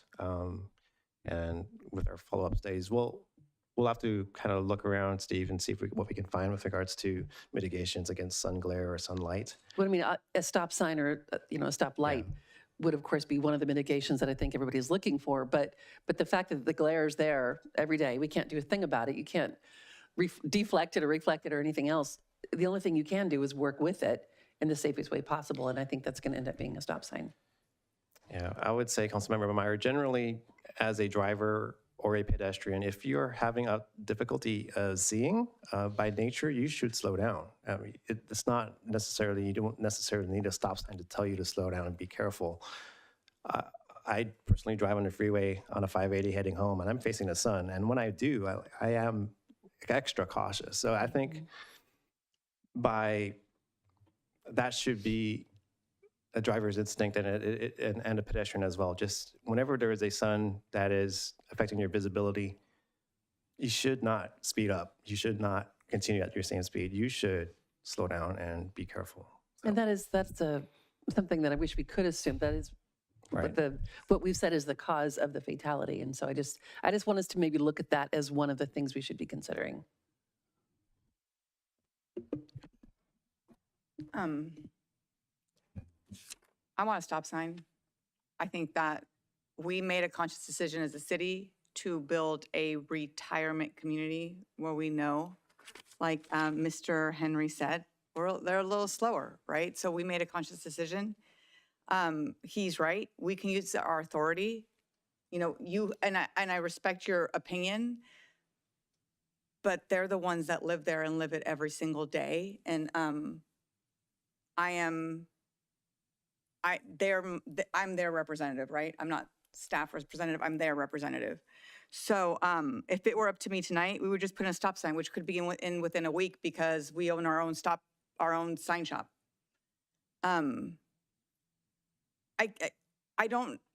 So I live up Round Hill, Montecito. What's my street? Yeah, whatever. But there's like so many stop signs. Like, so I don't in my head, I'm like picturing me driving from Country Club to my house, like past your house. And there's so many stop signs. And all I keep hearing is why we can't do it. Or what I want to hear is like, and what we can do if we get a grant and we can paint a sign. But what I want to hear is what can we do now, right? Like, what's the worst thing that happens? We put in a stop sign, it doesn't work, we take it down. It didn't cost us more than a few $100s. Right? And then we can study what the impact is of the stop sign. Because I do think, like, when we talk about the 4 criteria, it's vehicle volume, accident history, visibility, and speed. Visibility definitely is an issue. I would actually argue that vehicle volume has probably gone up, and I would do it during school session because we have, again, since 2018 to now, we have all of the additional houses that have been built, plus the school opened up. And then, so speed, visibility, and vehicle volume. So I think we should do it. I think that it's up to us if we decide to do that. I know that we talk about having a stoplight at some point, like when the amphitheater comes in. So, but we can, there's a cheap, quick fix today. It's not that hard. So that's what I would tend to do. And then we can, police can give us feedback, our engineers can give us feedback. Did we really mess up? Like, is it actually being detrimental to them in some way, shape, or form? Then we pull it out. It's not that hard. So I think my preference would be to have them do some more studies. I really like Denise's suggestion about that the radars are too low, and I'd like to see them at the peak area. I'd like to take all these considerations in, but I actually would prefer, because we just at a public meeting said that some of our studies came back saying we don't need a stop sign. If we put one there, we have a liability issue legally if something happens because of the stop sign being there. My preference would actually be to lean more towards, if we're gonna go, let's go all the way. I think a light is necessary there. So I'd prefer to be working towards a traffic light.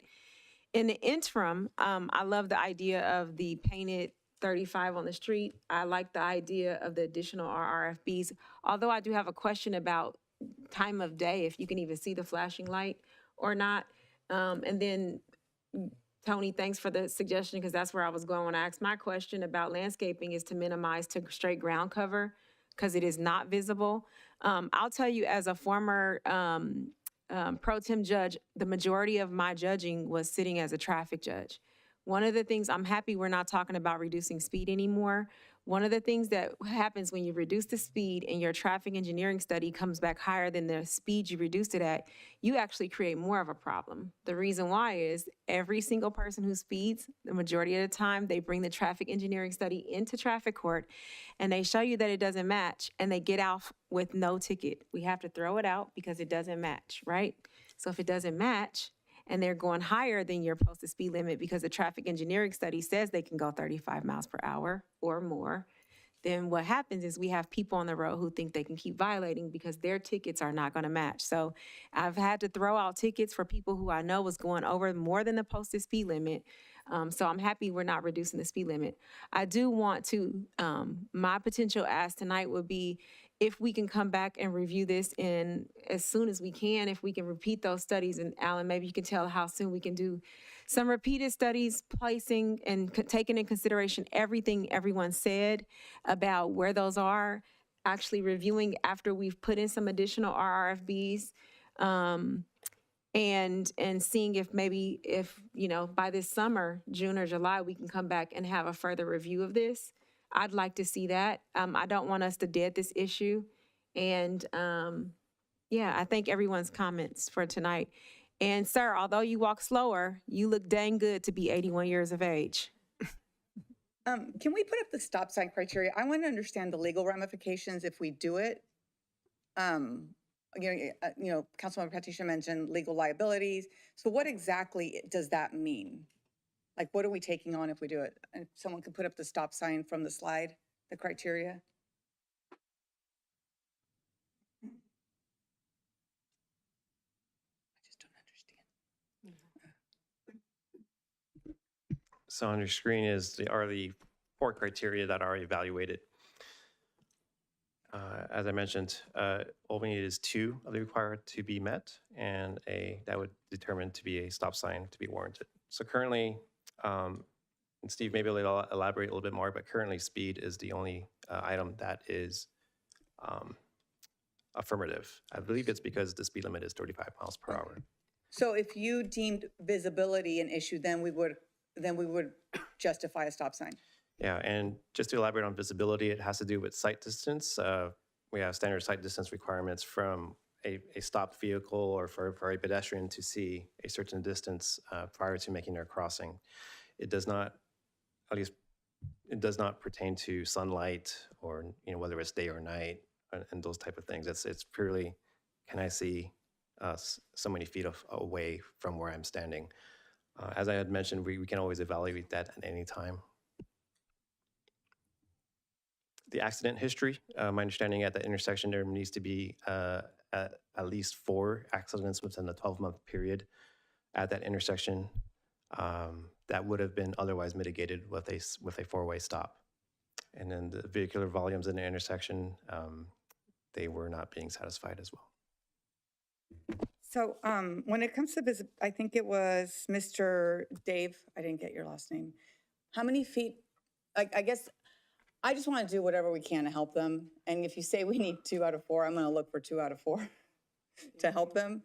So, but I want to understand, what's the legal impact? Like, what are we opening ourselves up to if we just have 1? I mean, I think we probably have 2, but what if we just have 1? We generally try to avoid giving that type of advice in a public setting just because it's made. And so substantial evidence in this context has been interpreted as evidence that is of solid value, which reasonably inspires confidence in the result. So using the Caltrans generally accepted methodologies, such as staff has discussed, has been understood to constitute substantial evidence. Does that help at all? It does. I just, I guess I'm just not feeling very good about the 2018 study, right? Because the volume is what I actually question. And I understand we don't want to do a study for speed, right? I don't want to do a study for speed because then that could lead to something else. But can I do a standalone study for volume? Huh?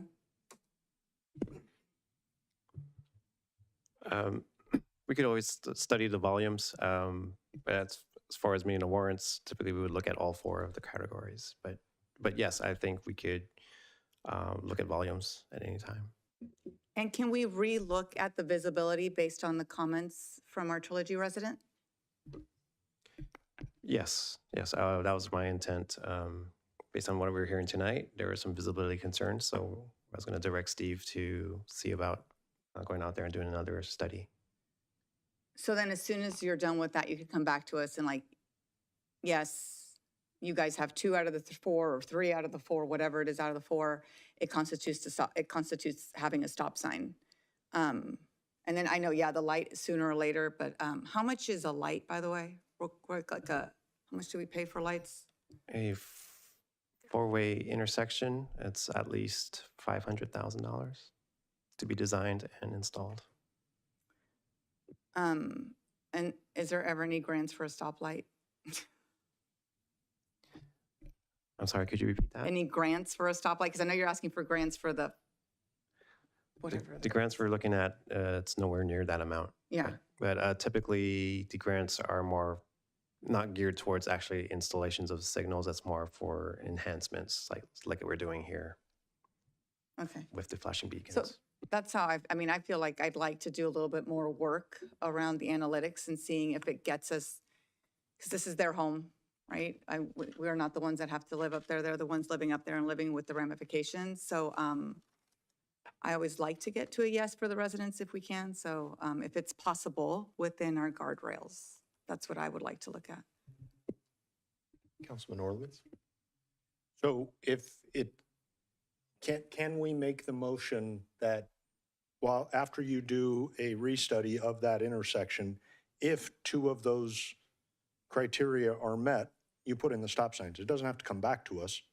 We don't have to hear it again. We don't have to waste the time for another council meeting to occur. Let's just move forward with it if they do warrant.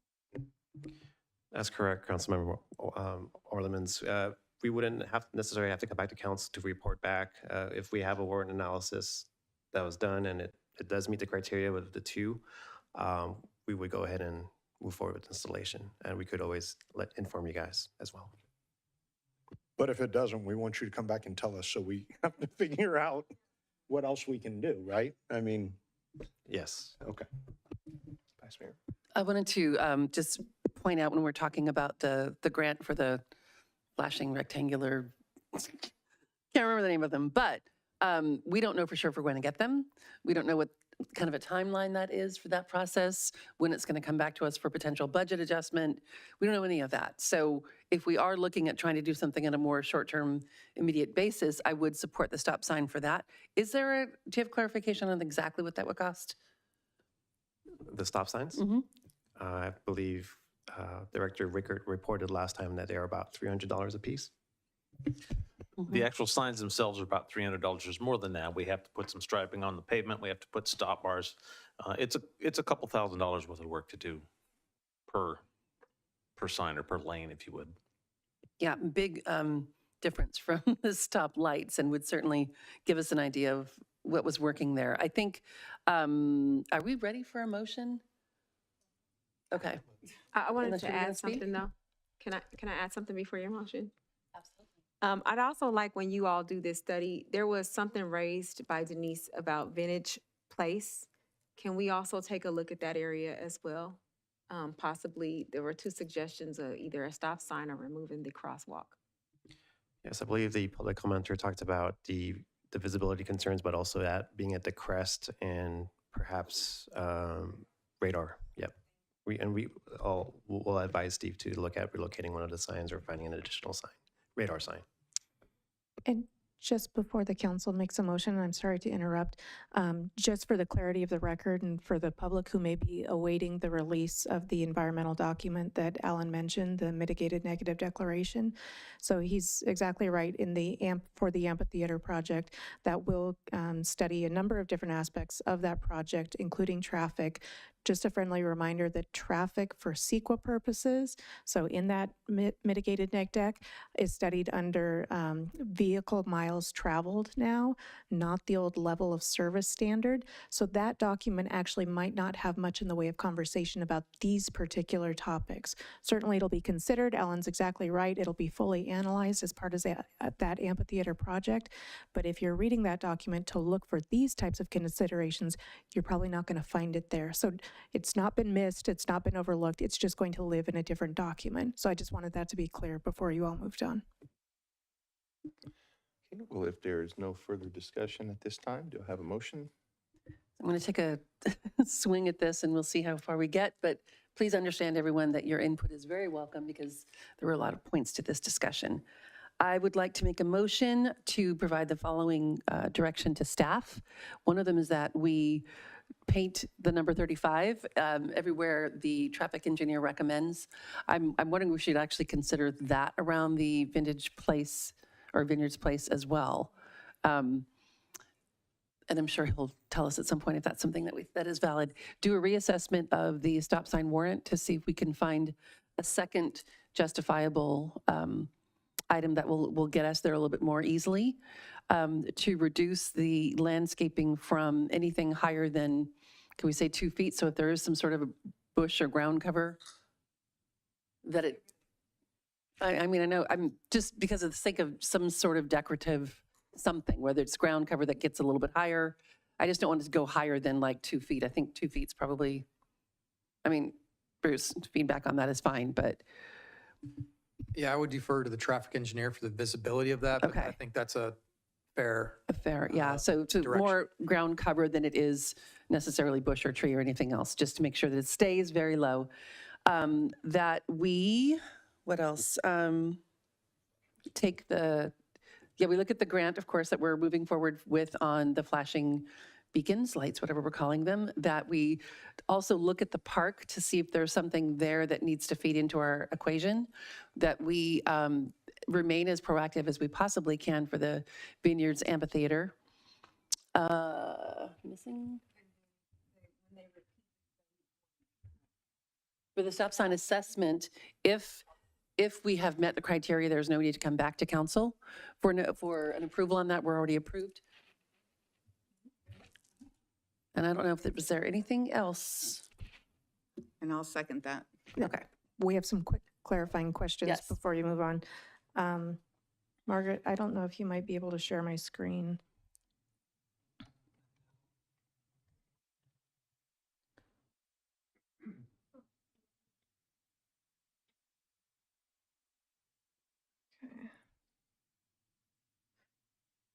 So Vice Mayor, we've tried to capture your direction here at locations deemed appropriate by the city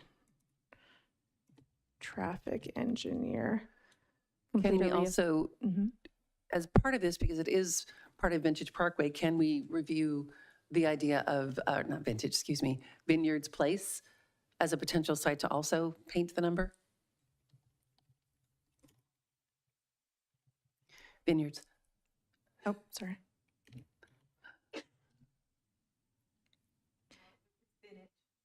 Oh, is it Vintage? Okay.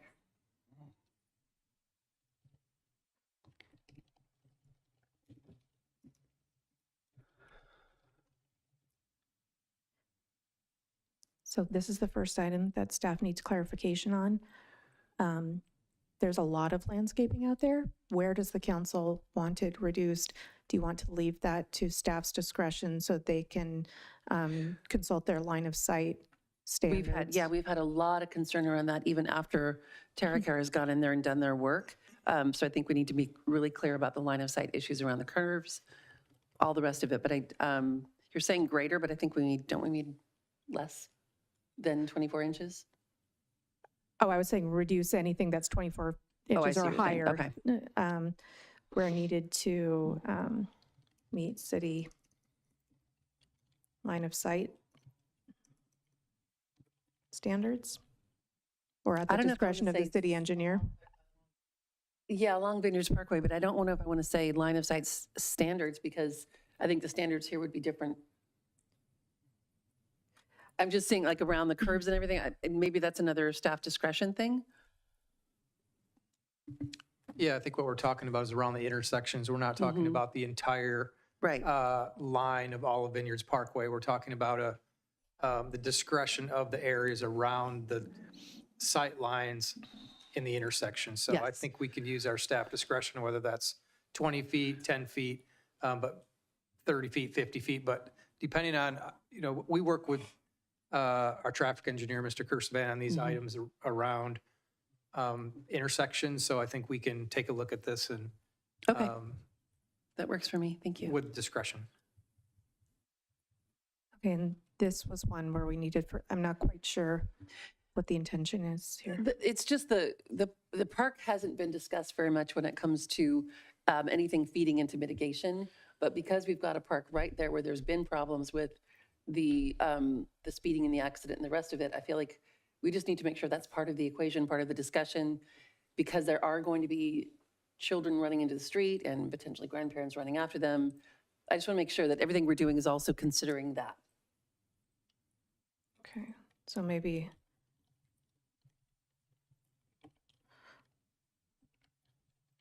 Yes, Does that capture it? that works. Okay, and by be proactive on Vineyards Amphitheater Mitigations. mitigations, or since mitigations is really a CEQA idea, or compliance with traffic standards. Okay. That works. I just want to make, Alan, does that all make sense to you? Yes, it does. Okay, thank you for your patience. And the second still stands. Still stands. Okay, we have a first and a second. All in favor, aye. Aye. Opposed? Okay, this item passes. Before we move on to the next item, I would like to have our city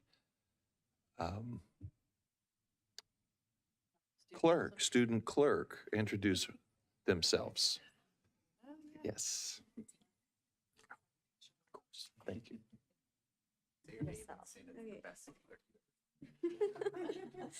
Hi, my name is Arlet Calvillo, and I'm really honored to be here. And I got put on clerk, and at first I was like, what? But then after today, I realized that she holds so much power. Like we can't even have a meeting without her. Like she was saying that if she was sick, she would push through and be here. Like she's amazing. This position is really cool. She paid you to say that? She's small but mighty. That's terrific. So at this time,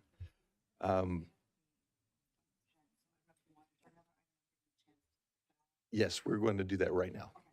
So at this time, we are going to thank our student in government participants.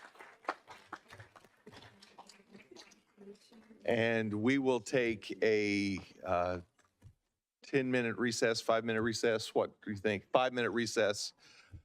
Thank you so much. We're looking forward to seeing you soon.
Okay, at this time, we will reconvene.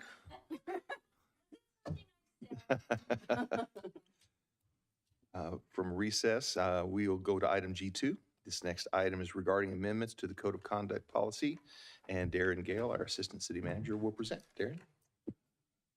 Good evening, Mr. Mayor and City Council member. It's a pleasure to speak to you tonight about the city's Code of Conduct Policy. As a little background and some information related to the past action as this document has been adopted. So back in 2013 and 2014, there was actually a committee that was set together that was put forth that the mayor, who was a council member at the time, participated in. And in May 2014, an ethics and conduct policy was adopted that was updated in 2016. Then in October, at the end of last year, council actually authorized staff time and resources to update the ethics and conduct policy. And you asked for some specific items, and then there's some additional items that staff included, and I'll go over each one of those separately. Finally, this was an item that I talked about when this was presented at the last go-around of the City Council. This document is unique in the sense that obviously council adopts many policies or resolutions and actions here. In this case, this document is truly the City Council's in the sense that you both adopt it and you enforce it amongst yourselves. So as much as you see language that's included in this draft here, please know this needs to be a document that as a City Council you are comfortable with, and the language in here you are comfortable with because you are the ones that will be enforcing it, not city staff. So council direction, council gave 6 specific items that they asked staff to bring back. At one time, there was a thought of maybe we would bring out outside counsel to help put this together, but at that time, it seemed like the items were pretty simple, not all straightforward, and as a result, I'll explain a couple of those. So first is to separate the conduct portion of the policy from the core values. So the current ethics and conduct policy has aspirational ethics and values that are associated with it, and they were tied to this conduct. And what the council talked about was people have a different opinion with some of these core values that were in the Code of Conduct. The second one was to create a new section related to conduct during a closed session, since that was not included in the Code of Conduct. The third was to create a new section regarding the use of cell phones during meetings. And this is one of those where there was discussion specifically related to text messages being received. And so I expanded that and talked about all electronic devices. We can very easily change that if the council wants to only cell phones. But obviously, the idea was that communication might be going on between a council member and someone in the public, be it here in the chambers or outside, and how can they communicate? And that could be done on cell phone, iPhones, computers, a watch. And so, I use the term of all electronic devices, and we can go through that, and then however the council would like to see that implemented, we can add that. Fourth was to amend the conduct with the public to allow for clarifying questions during public comment. The fifth was to add, this policy did not include the commissioners specifically, so that they are part of the Code of Conduct. There is a portion of the Code of Conduct that the commissioners are not included in, and that's enforcement, because the City Council has a different way in which to enforce an infraction with the Code of Conducts or with any issues that the City Council might have with the commissioners. They can be removed. And then the sixth was to update the Code of Conduct Commissioners section. There could become a time that 2 council members speak related to an issue, and then they're conflicted out as a result of the Brown Act, and that they can no longer go and speak to the mayor. And so that was the City Council, I think I forget if it was late 2022, updated this policy related to that for council-related issues. And so now we've done that with the Planning Commission, and I'll highlight one difference there. And then finally, 7 were some other recommendations of good governance that city staff included. So I'll go through each one of these. First was separating the Code of Conduct policy from the core values. So all the council really discussed the importance of these core values that have been put together. And so in the red line version, you will see it's fully removed. However, the core values were also included in this attachment 1 in a certification. And the language that you see before you here in red line is, so the red line is the changes that staff is recommending. Instead of calling them the core values, we're calling them the statements of values and ethics, trying to use similar language that was included in the past. And also, as you'll see here, it mentions appointees of the city council, along with appointees or city council members would be included, which they're currently not included right now. And then the idea would be at the end, any clarifying questions after comments, we'll actually pull the document up, and any edits we can make in red line right here with the city council with your direction. The second one was to create a new section related to conduct during closed session. It's a little bit longer, so I don't have it word for word up here. But in short, it was not to disclose any confidential information that's shared during closed session. It talks about no documents shall be shared outside of closed session, and then the use of electronic devices would be prohibited. But of course, if someone needed to use an electronic device like a cell phone, they would need to step out of the meeting. And that's the language that was included for this item. A second was to create a new section regarding to the use of cell phones during the meetings. I explained this, that I expanded this. However, this can very easily be, I have language just specifically to cell phones if that's what the council would like. But this talks about all use of electronic devices, that city computers are provided as a convenience and for reviewing presentations and publicly available information, including staff reports. Use of city computers shall not be used for conducting research not available to the public or for communicating purposes during a meeting. And then also it talks about the use of these devices for personal use should be limited for non-city emergency related purposes. There was discussion during the council meeting where the city council specifically said, hey, I don't want to not have my cell phone up here. I want to be able to receive an emergency use of the phone. And so this was the language that I came up with based upon looking at a couple other communities' code of conduct policy. Fourth is amending the language related to the conduct with the policy. So here's the red line. We just changed it to say to ask clarifying questions, seeking to understand, but avoid debate and arguments with the public. So the language was already in there, but I believe this language makes it clearer that the city council has that ability to ask clarifying questions during public comment. Fifth was to add commissioners to the policies, which I showed you one part, and then throughout the document, we made sure that the code of conduct was for the commissioners also.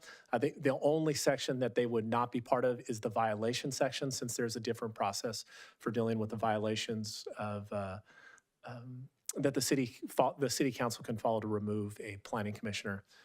And then number 6 is the update of contact with commissions. This is the one I talked about related to if 2 council members talked about the conduct of a planning commissioner without speaking to the mayor first, they then have a Brown Act violation that they can't speak to a third person.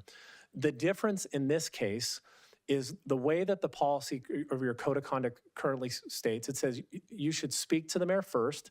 The mayor would then determine if something had occurred, and then they would counsel with the planning commissioner first before something would come back to the city council. In this case, if 2 council members were to speak about it and they could not speak with the mayor, it would then come forward as a future agenda item on the city council agenda. So that's a little bit different process. So the idea would be there would no longer be this admonition occurring. I shouldn't say admonition because that language is included in the code of conduct. There would be counseling from the mayor.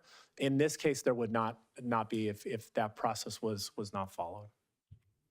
And then finally, there's a variety of other staff recommendations included that are in many.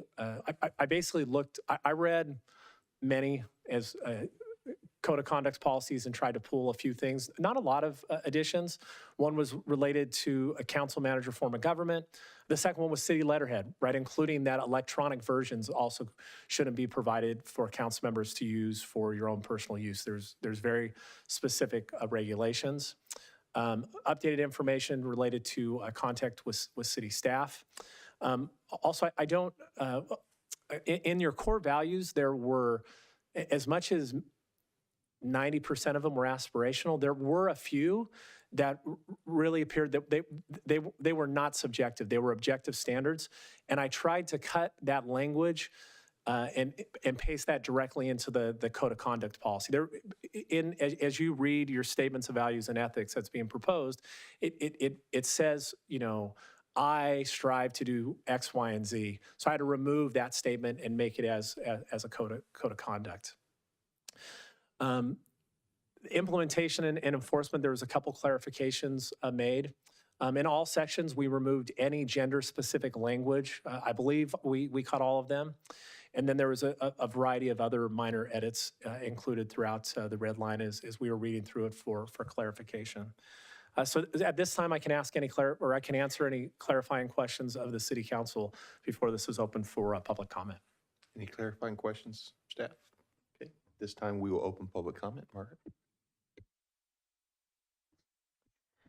At this time, the public present in the chambers and on Zoom are permitted to address the City Council on this agenda item. If you're participating via Zoom, please raise your hand. If you wish to speak in the chambers, please file a speaker card. We'll take public comments from the chambers, then Zoom. Remarks are limited to 5 minutes. Your microphone will be muted if you speak on items that do not pertain to this agenda item or after the timer has expired. And we received no written public comments for this item. Sorry, I'm just trying to find my Zoom screen here. I have one speaker card in person. I'll call on Carolina.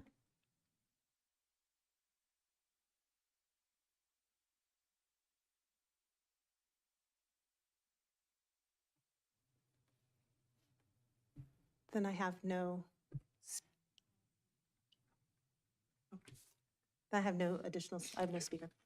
Thank And you. no hands raised. At this time, we'll close public comments, move into council discussion. So I have a bunch of discussion items on this one. I did bring this up in our review, but I like for the council members to hear some of the things that I had.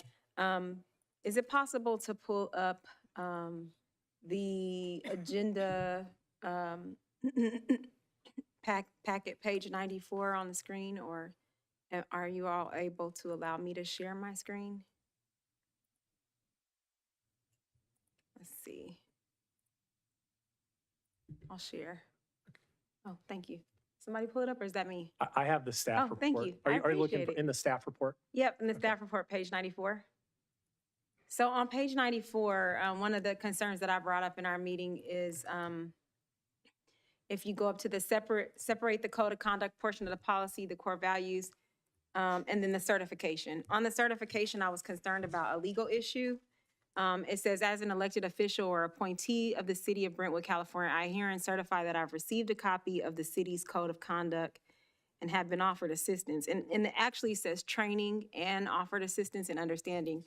I would like to remove that offered assistance and understanding this policy. The reason why is I'm concerned that we're saying that we offered the commissioner or the council member assistance in understanding their due process rights, which puts us in an issue of a conflict of interest.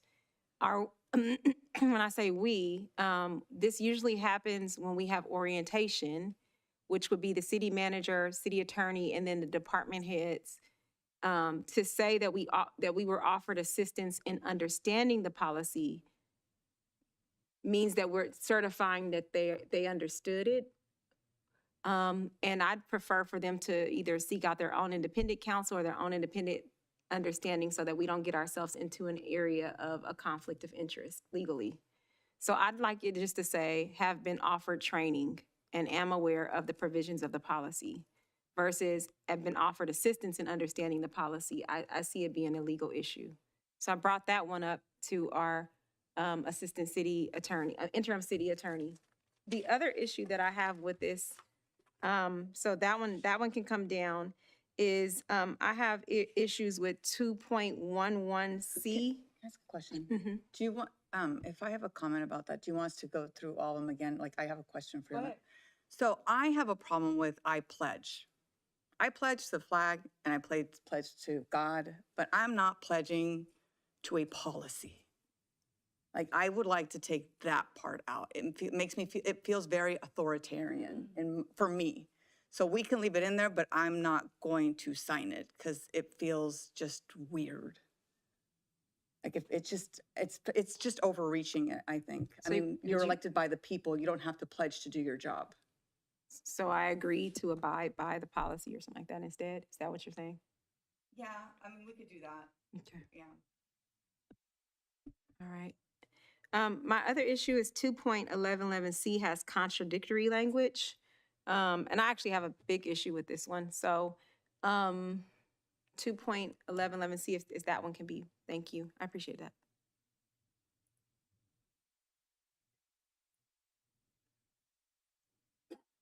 So one, I am an adult and I don't need to be policed about my electronic device. I think I have common sense enough not to use my device on a dais.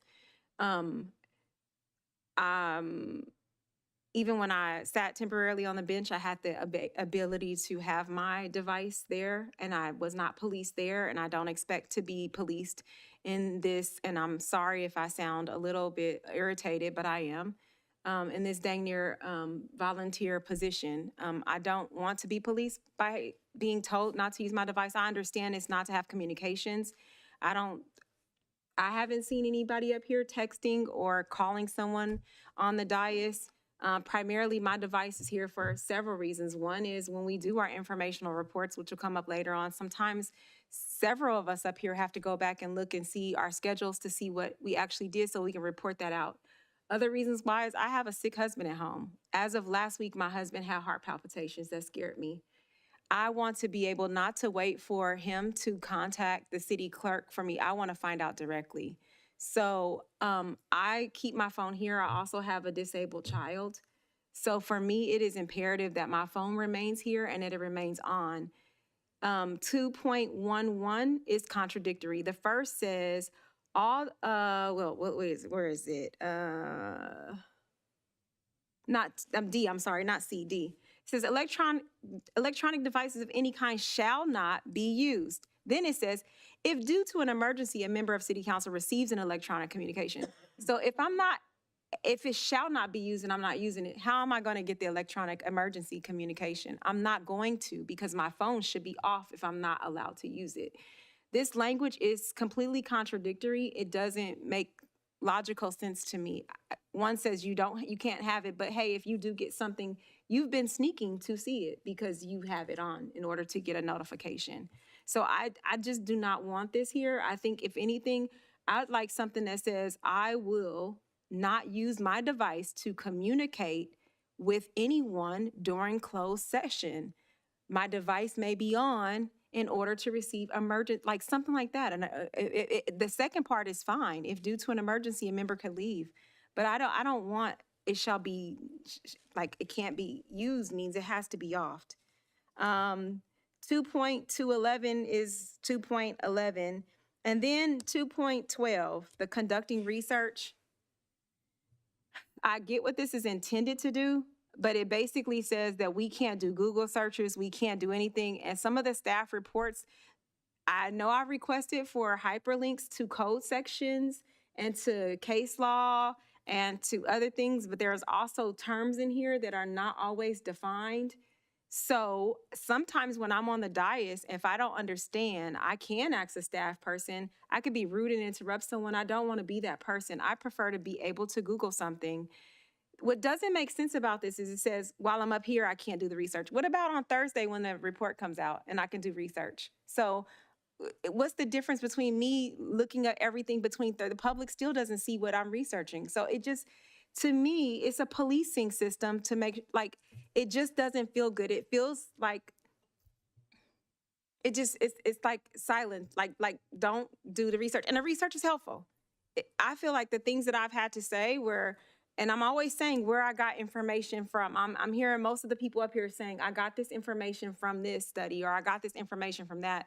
So we're not hiding the ball. I'm not saying, hey, this is from the Book of Patanisha. I'm usually saying Welfare and Institutions Code section or this section. I'm always saying exactly where I got it from to share with the public. And I can continue to do that. But these are the one, and I say all this to say that I love that we're doing this. I was one of the big people that said that, and I thank you all for doing this, because some of this stuff, the public was confusing the ethics to that were purely aspirational, but we couldn't really hold people to it, because one person's measure of good behavior or this is different from another person's. So I appreciate it. And I appreciate the time that it took to move items back and forth and to make sure it applied. But these little additions bothered me to my core. And so I'm hoping that everyone on this dais can hear me, that I'm really would hope that we don't move on those specific items that I've suggested. Any further discussion? Vice Mayor. I don't have any issue at all with laptops being up here. I think especially like the only one who's using one is Councilmember Mendoza, and she specifically faces it so that it's open if anybody wants to see it. I don't have a problem with that. I think as far as the electronics in general, I think the purpose, in my opinion, the reason this was included in here is specifically for what Councilmember Pearson mentioned when it comes to communication. That isn't, like, communication for city-related business should not be happening. Like a standard non-emergency text messaging to family members or friends should not be happening. There have been times where my phone was out because I had a concern and somebody's texting me saying, you need to not vote on that, or you need to whatever. I'm not doing that. So it's not, I would not want to prohibit the use for emergencies. I would only want to say that it's really purely about the communications that are city related and are not emergency related, if I'm making any sense at all. So I got tired. I don't know if I had anything else. I'm still searching. Is someone else going to speak while I look? Just to piggyback on the electronic devices, I don't have a problem with the devices being up on the dais at all. The phone, I leave my phone here just so that if my family member needs to get a hold of me, I can also control my hearing aids through that. So I use it to adjust when different people are talking and I can't hear. So it looks like I'm texting, but I'm trying to raise the volume because some people talk very quietly. So the use of the device, I think we have to have them up here. That's the age we're in. To communicate with anybody else about city business shouldn't be happening. So I'm fine with it being worded something like that. The other changes that you were talking about, no issues with. There was a, what I think is a typo on page 96. Use of city computers shall not to be used for research not available to the public. I think the two should not be in that sentence. But we're going to strike that all out anyway. Oh, that entire thing. That's true. Good point. Yeah, I agree with everyone. I don't think anyone here is texting anyone. There was a council person that I actually saw her husband texting her what to say, and she repeated it. So that's why this came up, but I haven't seen anyone else doing that up here. There's a couple of things on page 108. What was it, 108? Expressed in public. Like we need to clarify this because it will not, if I have an issue with something, it will not be expressed in public. We did it tonight, right? We gave feedback about the way the agenda was written and how we felt it was misleading communication. There was a breakdown in the comprehension. So I think that is subjective, right? Because I feel that anything that's in the agenda packet, I can speak about on the dais. And some people might consider that staff feedback, but I don't have closed door sessions. I do everything on the dais. So that's where I don't see that as it pertaining to anything that we are reviewing in the agenda packet. If I have concerns about something in the agenda, I'm going to say it in the city council meeting. That's the way I interpret it. If there's HR issues or anything, yeah, I will not do those out here. That will continue to, somewhere else. I'm trying to think if there's anything else. Yeah, we're taking out. Which one was that? That was 2.6, conduct with city staff. Is that correct, Councilmember yeah, Mendoza? if city council And member I or have that city up on commissioner the. has a concern about the performance of city employees, it will not be expressed in public. to the employees directly or to the employee's manager, and I've never done that. Instead of all comments will be made privately to either the city manager or city attorney as appropriate. And I don't consider my feedback on an agenda like feedback on an employee. That's just an agenda. So, I think what they mean are like, when they get the comments of like, staff is trying to slow walk something, that's not a comment to the agenda item. That's a direct comment to staff behavior. unless I have the date it started, the date it has now, and I think that gap was too long, then I can express that. Like, I think that it has sat for too long, that I can say. Yeah. Yeah. So we can find other ways to give the feedback, but that doesn't mention. I think that, and I agree with Councilmember, all the other council members that have brought up everything else. I have 3 monitors at home. If you haven't noticed, I kind of like, my brain goes crazy, so it is an accommodation. We're lucky I don't have 3 here, because if I could, I would, if I could carry 2 laptops. But yeah, I'm fine with everything else. But yeah, I don't like the word pledge in there. I don't even think we need to have anyone sign anything. Unless there's a legal reason why I have to sign something, I'm not going to sign it. I'll read it, but I'm not going to sign anything. I feel like that's overstepping.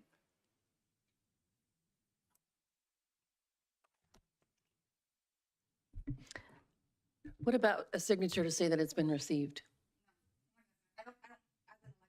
Your mic. So I'm not going to. No, I'm just saying, as an elected, the only thing we have to do is legally is come to meetings, do our FPPC forms, so that's what I'll be doing. So I think the perspective of staff on that one was just that this is something that is asked as a standard matter of all employees when they get their onboarding materials, of council members when they join the council. And it's just so that there's a record that, yes, you did in fact get this and you got this version of it, because as you can see, this changes over time.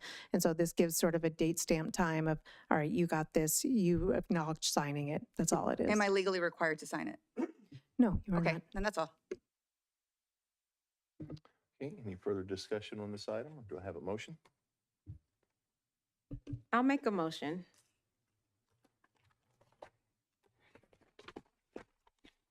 When I find it, sometime tonight. As detailed in the staff report, I move to adopt a resolution approving the amendments to the City Council Administrative Policy 1110-5, renamed as Code of Conduct Policy, with the additional changes to the policy, of those being the removal of 2011D as it pertains to electronic devices. Maybe if we make the modifications as I stated earlier, with electronic devices shall not be used during closed session and on the dais to communicate city business. However, if due to an emergency, a member of the city council receives an electronic communication in the course of a closed session, they shall remove themselves from the meeting room to communicate with another individual. That means that, 2.12 would also need to be modified. 2.12B will need to be I would say just let's remove that completely. Also, the modification of removing from the certification the word pledge to agree, and to remove the addition of the portion of understanding. I don't have it right in front of me. I'm so sorry. Council member, we actually kept track of the changes. did you? Is it okay if we put them on the screen Yes, so we please. can get Thank you your for saving blessing? me. I appreciate that. Okay. So I think this is where you were in your recitation. The highlighted stuff is what you all have discussed tonight. So taking out and assistance, understanding, changing pledge to agree. Does that look right? Okay. And then if you don't mind, I'll just scroll back up to the ones that you covered to make sure we've put them down correctly. So under 211, which is closed session, change to city council members shall not use an electronic device to communicate with anyone during closed session. This notwithstanding, if due to an emergency, so on and so forth. Is that okay? Okay, and then 212, this was formerly subsection B, and I think you said you wanted to remove that entirely? Mhm. Okay. I think those were all the changes, but if Oh. there are others, please let me know. 2.12 on the research portion. Oh, 2.12 on the research. Go back. Let's see. Just get rid of all of A. All of A should be just done. Yeah, we'll just get rid of 2.2. 2.12, we don't like it. Well, you wanted, the council still stated that you wanted to have something related to code of conduct of a person using an electronic device to communicate. So we updated the part as part of the closed session. Okay, yeah, You'll that's- want to include some information here, right? You just took out the research portion. That's fine. Thank you. Appreciate that clarification. All right. And then could I And add then- go ahead, Darren. one more, Councilmember Pearson? Under the certification, it says appointee. I believe I used the wrong term. I think it should say commissioner to be consistent in the document. So it's speaking of a city council member or the commissioners. I put or appointees, that really should be or commissioner of the city of Brentwood. Thank you.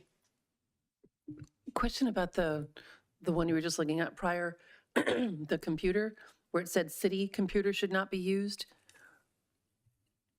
Right.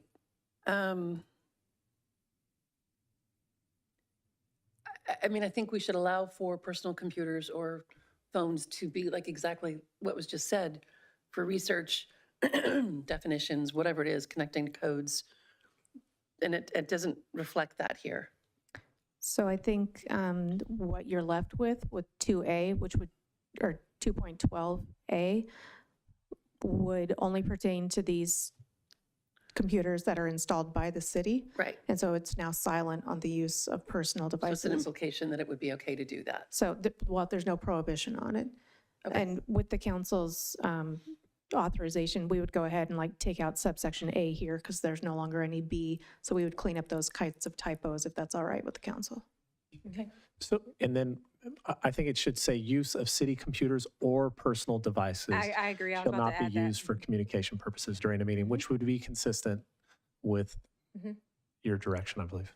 Yep, that would be fine. Yep, thank you. And I'll second.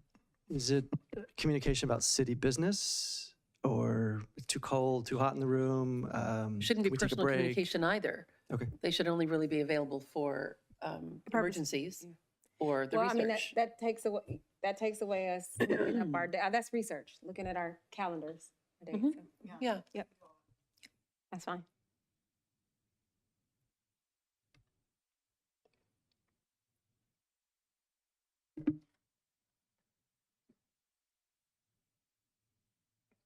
So if that was the motion, then just a second, right?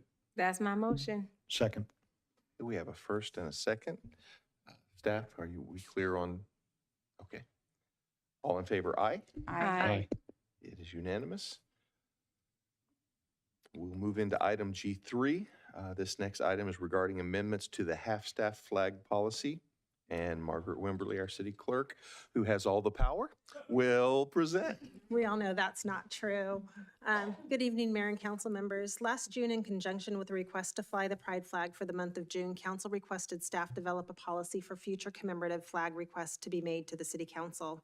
And with that, to include various options, including an exclusion of flag requests that represent discriminatory language and hate speech. A draft policy is included in your agenda packet this evening that includes that section related to commemorative flags and would authorize that flags that would be displayed are those requested by a member of the city council.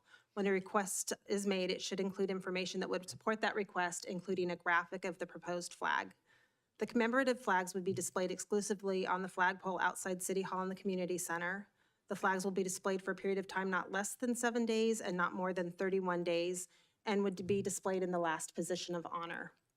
Staff would prepare an annual staff report for council consideration related to the continued display of commemorative flags that would be brought in conjunction with the list of proclamations each January. And I would state that the only current commemorative flag request we have currently is for the Pride flag, which is to be flown in honor of Pride Month in June. I'm available if you have any questions. Are there any questions from staff on this item? Okay, seeing none, we'll open public comments.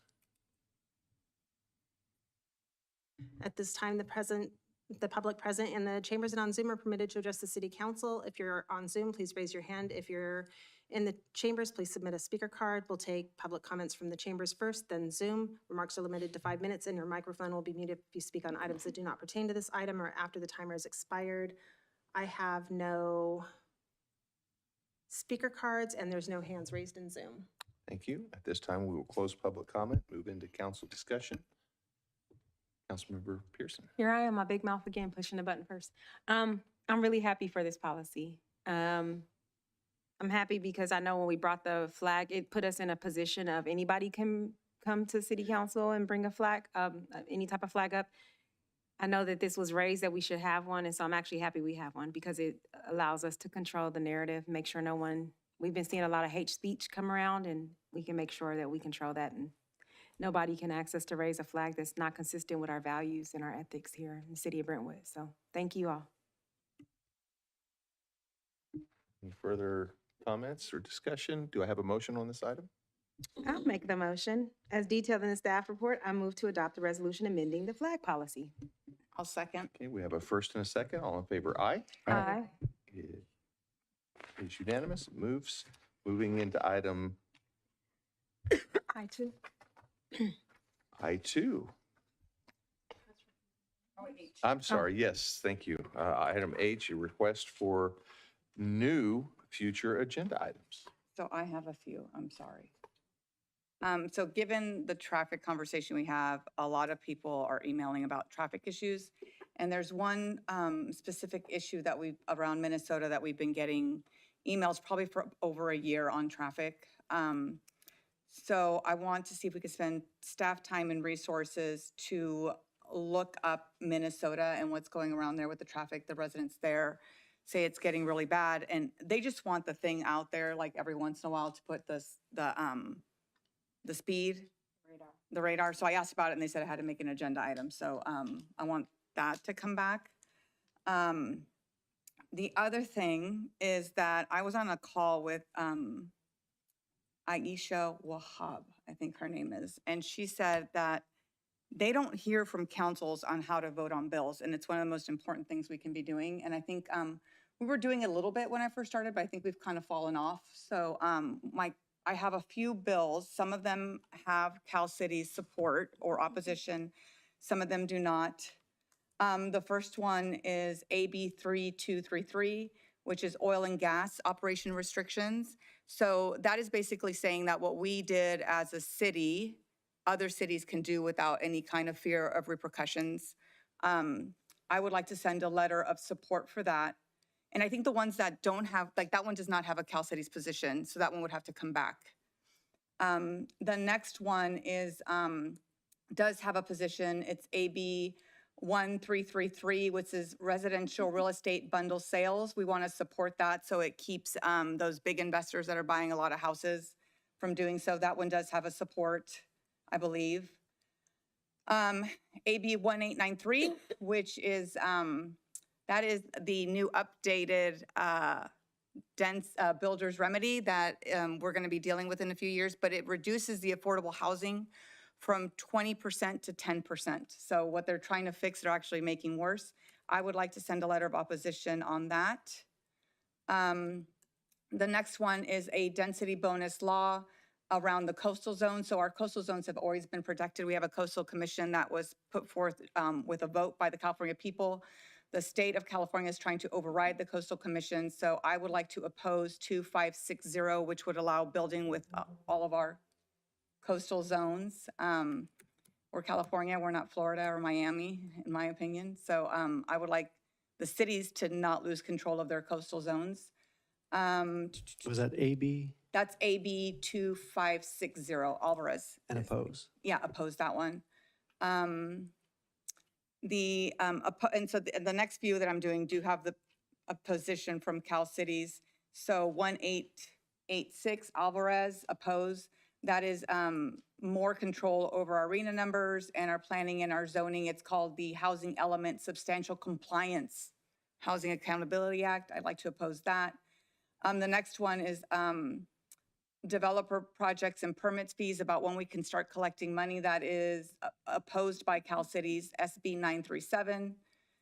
The next one is Wiener. He's doing his own coastal commission, one which is opposed by Cal Cities, SB 951. Those are the ones that I have now. So I think we would have to come back with the ones that Cal Cities doesn't have a position on. The other ones we can send letters. And then this is going to be a little crazy, but I would like to send press releases on all of our positions. I want, let's let people know what we stand for and how we feel about the different bills. And I did not choose any controversial bills that I thought we might feel controversial about. Most of them around housing. If you know what I am, the only one that's not about housing is the oil and gas. But I think it's something that we should start doing as a council and really. She said, you don't know what a difference it makes when cities send in their positions. So hopefully we can spur on other cities to do that. So those are my two. Can I ask a clarifying question, Councilmember Mendoza? Yes. There is a Cal Cities page that is dedicated to a review of all of the bills that are public safety. Yes. Retail theft, that kind of thing. Yes. I would love it if we could tack on once there's something. I already sent them to the chief and to Tim to do some reviewing, but it would be really nice if we could take a stand on whichever seems to make the most sense for Brentwood. Yeah, I think that'd be awesome. And send press releases.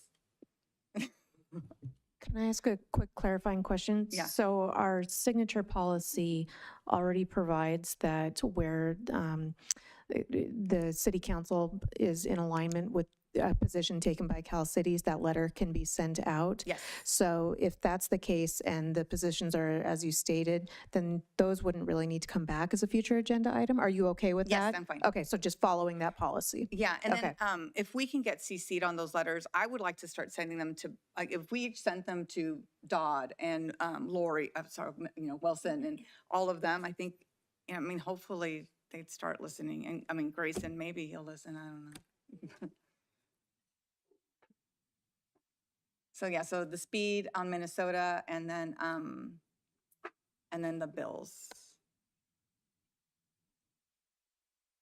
Those were my two items. If I can ask a quick question, just speed in general on Minnesota or Yeah, related to the traffic sign or the radar signs that were removed or mitigation efforts? She says there's a lot of traffic and she's been emailing for a while around the school. She said when they had the sign, it got much better. And then we removed the sign because they rotate. It went back up as soon as it was gone. And I'll forward you the email. I don't know if you've seen it or not, but I can forward you the email too. And I don't know if I brought that up because, Tim said to bring it to council's future agenda item. Are those kind of things we're like, hey, can you talk to this resident? There's traffic going on. Is that something that should be coming back as an agenda item? I don't know how we want to deal with Let's tell the full story. The full story was, we said we rotate them and we'll rotate it back. You wanted us to purchase some new ones for that location. So no, I'm not asking for a purchase right now. That's the future agenda item request then. But we have a mid-year budget, operating budget coming up in May, and that's a perfect time to insert that into the budget if you want to purchase the additional ones, so we don't rotating as often. And maybe this is discussion for next time, because maybe that's a discussion. Do you see a benefit of purchasing more of these things? Because people ask for them everywhere. It's just crazy to me. They do. It gets into discussion of whether or not we start to desensitize drivers to the signs. If they see them every day, they become blind to them. So that would be the question. And moving them from time to time, that's why we have the mobile radar trailer, moving it from different spots in town, catches drivers off guard and makes them realize they're driving. But if they see it every day, they soon become desensitized. So the effect isn't as good as it is initially. So more research can be done on that. Okay, and I'll forward the email to you too. Okay. Thanks. So my request is not as much an agenda item as it is in response to public comment and a request for a staff report and overview of our economic development status, general citywide and also PA1. I don't know if it needs to be an agenda item, but really just kind of Darren and Ricardo and whomever else just talking about what's going on specifically with economic development. Councilmember Meyer, we can always put together a memo for City Council that we've already been working on. So I don't know if it needs to be a future agenda item. I just wanted it to be public. Okay. Because there was questions about it. So then it'd be a future agenda item. Okay, then it is. Thank you. Any further new agenda items, requests? Okay, seeing none, we'll move into item I2. And this is to consider a request from Councilmember Pearson to amend City Council Administrative Policy 110-1, City Council Meeting Rules and Procedures. Councilmember Pearson.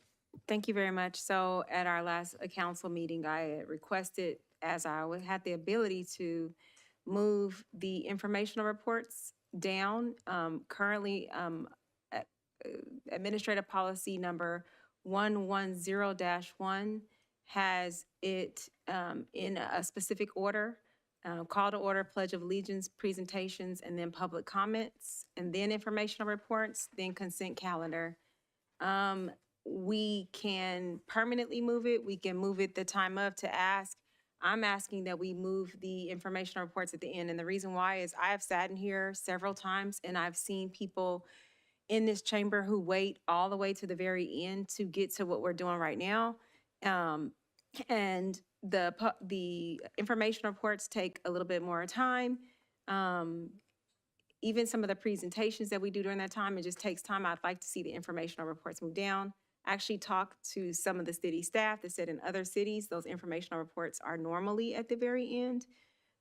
So that would be my only request, is to move them down, just because we have so many people who have stayed here late. And I just feel like I actually like to see us transform our informational reports to actually give information out. Because I feel like we just talk about where we went, and I'd like to see if we can spend more time to talk about what we got when we went there. There's a lot of stuff, even when I went to the policy committee meeting down in Burbank, that I would have liked to prefer to share with the public. And if it was at the very end, I wouldn't mind sitting back here and sharing more information about that time. Or when we go to the mayor and council conferences, or some of the things that PAL's happening, or, you know, what's going on at the Juneteenth planning meeting, or some of the stuff that happened at LUD that we, you know, I know people can watch a recording, but I'd like to share some of that stuff. And I feel like because it's at the beginning and we're rushing because we want to get to the next agenda item, we're not being informational. We're just talking about what we've done in the last 2 weeks.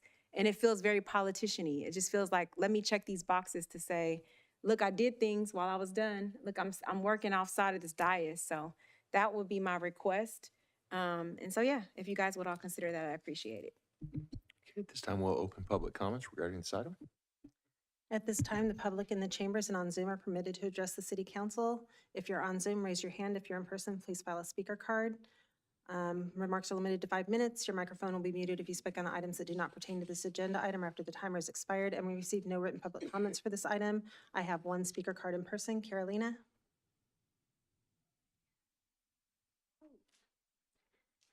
I get to move around at home. As requested, tonight I was going to make a delicious salad with little pork cubes that I've been marinating in delicious barbecue sauce. And I was going to add a little avocado and cucumber and some carrots, and it was going to be delicious, but I am here instead. And I'm here specifically for this item, which I've waited till the very end to talk about. And the reason is Bridalgate. Some of you weren't here for Bridalgate, but Bridalgate started at 7 p.m. and ended at 1:45 in the morning. And it was insane. There was one agenda item at the end that I really wanted to talk about, which was Zoom comment after the pandemic. And that's why I stayed on the phone online until 1:45 in the morning. I will tell you that moving your reports out to the end of the meeting, there will then be this vacuum, because look around the chamber. There's nobody here but me and them, and that's it. I don't even know how many people are online right now, but I've been the only one online till the very bitter end. You guys work really hard. This is a very hard job that you do. It takes a lot of time, and people do not understand how much time it takes to prepare for a city council meeting. it's hours of reading all those very thick agenda packets with a ruler, making notes, doing research, asking questions, and that's just for this meeting. People don't understand that you also go to committee meetings and that you do other things that are outside this chamber, out in the community. And so if you don't report out in the beginning, when people are here and paying attention, then people are just going to assume that this is the only thing you do as city council members, because they will not hear what you do at the very end of the meeting. People are not going to hang around for that, guaranteed. So if you want to do more informational, like Councilmember Pearson said, then pick one thing, give yourself a few minutes and speak about that one thing. But don't push the whole thing to the end, or else people already have a misunderstanding of what school board and city councils do. And this is the time when you get to clarify that information.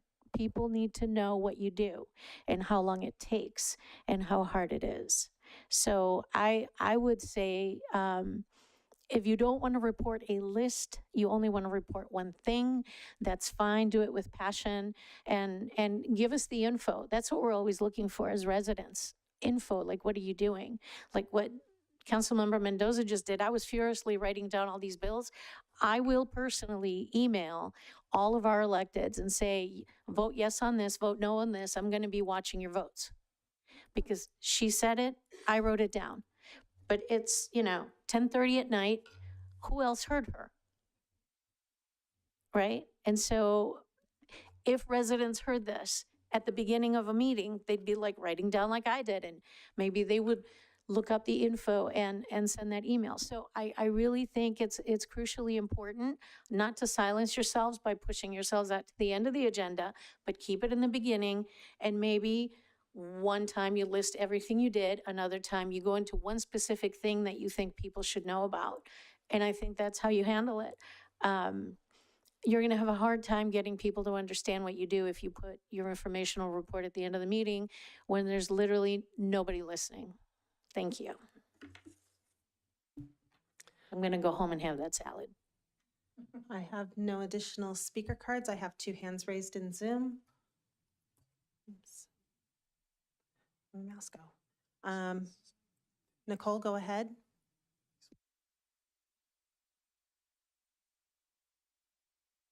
Good evening, Council.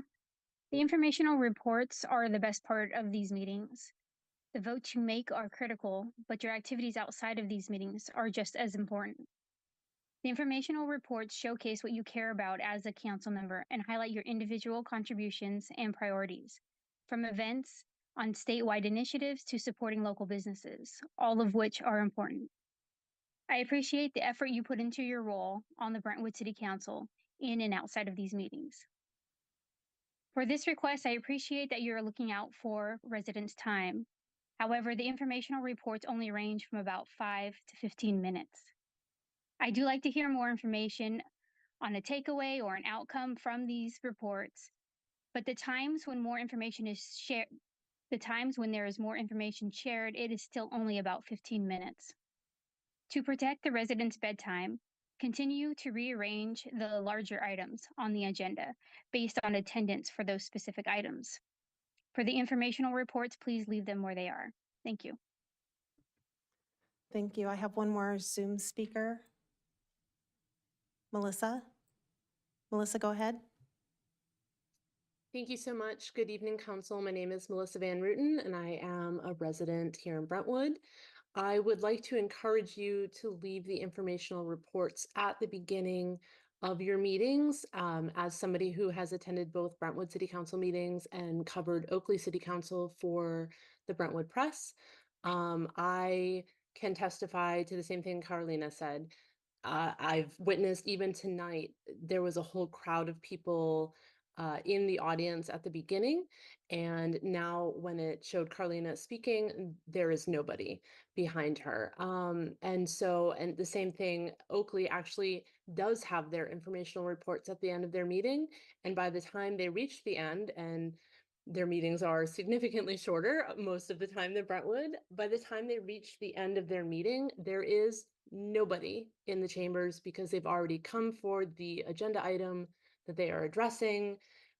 They have spoken on it or listened, done what they've needed to do, and then they get up and leave before it reaches the end and the informational reports. So in the vein of council accountability and transparency, I really loved what Carlina said about, if you have one or two, maybe three items that you really want to dig a little deeper into, cover some bullet points and encourage people. These are all also, for the most part, open forum meetings or events. So encourage people to either attend, rewatch the recordings, or contact you personally to talk about what it is if they have clarifying questions or need more information. So again, I would definitely encourage keeping the informational reports where they are at the top of the meetings. Thank you very much. I believe we have one additional speaker in person. Denise?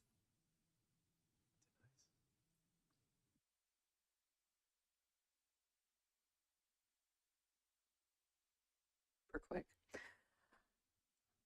What everybody has said here is absolutely true. And you're the leaders in our community. And so when you are sharing what you're doing and also when you're attending events that various service organizations or schools or whatnot are putting on, it means something. And so I encourage you to keep this forward in the meeting so that more people have the opportunity to not only see your light, but to see the light you're shining on this community. Thank you. I have no additional hands raised and no speaker cards. Thank you. At this time, we'll close public comment and move into council discussion. Vice Mayor? Thank you. I would actually prefer to leave them where they are for exactly the reasons that we're hearing. It kind of feels to me like it's an accountability thing, that people can see and hear the things that we're putting effort and time into, to show that this is a commitment for us. It's something that's important to us. Here's how we're demonstrating what we're trying to do to make the community a better place. So I do see that being a beneficial thing. I understand what you're saying about the additional information for some, and I think there's been some good suggestions about like choosing one or two to do a little bit more information on it. It's a fine line. I try to do that myself too. When I've got a lot of things on there and some of them are things that people already know, going to a grand opening of a business simply puts out there that the business has a grand opening and now people might look it up and maybe go patronize that business. So I'd like to leave it where it is. I see both sides. What if, here's an idea, what if, because I find that a lot of people come in for presentations, like proclamations. What if we put it after consent proclamations before public hearings? Wait, say that again. Like, what if we put it right before public hearings, after consent and proclamations? So that way someone's here to receive a certificate and they don't want to, I mean, I'd love for them to listen to it. That would be like, I would love for them to, but maybe that would kind of help out a little bit because a lot of people do just come in to receive certificates and listen to proclamations. How do you feel about that? Yeah, I don't mind that. My whole intention was that we literally see people who sit here, and to me, that's just as important as the people hearing me talk about what I've done. To be honest, I've watched this over the last year. We read a list, and it's very rare that we talk about what we do. So I don't even know that someone understands what I'm doing by me saying, I watched this video, I watched that, I watched this, because it's so fast. We're just like reading off a list. So my preference would be, if we're keeping at the top, can we give a more informational report versus a list of items of things we attended? That's my only issue. The moving is fine, but like I always hear you say, I attended Our Neighborhood Voices. I want to hear what you learned from Our Neighborhood Voices. Like, I want to hear, I'm sure people want to hear about it. So if we're going to take the time to do it at the beginning, let's really give an informational point. That's my whole thing, because as is right now, it adds on, and thank you to Nicole Xavier, even if it's 5 to 15 more minutes added on, it's 15 more minutes at the very end of something else that we have that people are sitting here at the very end of the night waiting for, before you can enjoy your salad. So, I don't care. It's just, I have seen the people in here when some of the people who made comments are not in here late at night with people who are here rubbing their eyes. There have been people here with babies, with children who are falling asleep in the seat. And so I always feel like it's a little greedy of me to take that space when they could have had this. The whole purpose is I'm here for them. And I get the perspective of everybody. Yes, what we do, we're the leaders, we're important, but to me, they're more important. So it sounds like the consensus is to leave it where it's at. I like the suggestion of moving it, you know, possibly there, because yes, we do have a bunch of people who leave after they've seen the proclamations. So I'm fine with that, but I would just ask the fellow colleagues, if when we do informational reports, let's give some information. That's all. That's really what I'm asking. Can we give out actual information? I made a conscious decision, like I was gonna be like list, because I feel so guilty that they're here so long. So, that's why. Yeah, I'm just like, so how, like, do we want to say everyone gets 3 minutes to like go into depth, like pick one item or pick what was most important, like, because we don't want to go on forever, right? Like Joel's like, he's like, I don't know, like, I don't know how you feel about it, but like, I don't want to go on for 10 minutes. Because I think some of it is policy, right? Like, I mean, I think O&V, yeah, for sure. I could talk about that all day long. But if it's like bills and policy, or, you know, the Cesar Chavez thing, like, how much do we want to go? I'll go in as much as you want, but I almost switched to being like, and I did it on purpose. And that's why I was saying move it, because we have been rushing through. So there's been several times that I wanted to share what happened at different things that I went to, and I don't, because I feel rushed. Because I feel like we have to hurry up and get to the agenda item, because there are requests to move people up, to move things around, to hurry up and get to the agenda item, and I feel rushed, and I'd like to give some information. How do the public ever find out what we did when we went to these meetings? We're going, but how do they ever find out the information that we want to give unless we're on our own social medias, and then everybody doesn't follow us? But there may be some good information that we can share. So that's why I'd like for it. I mean, I don't want to limit anybody to say you just need 3 minutes. Maybe someone needs the extra 1 minute for the 4th minute. But I would like to see us all do a better job at actually giving informational reports, because we don't. I just feel like it's a list, and it bothers me.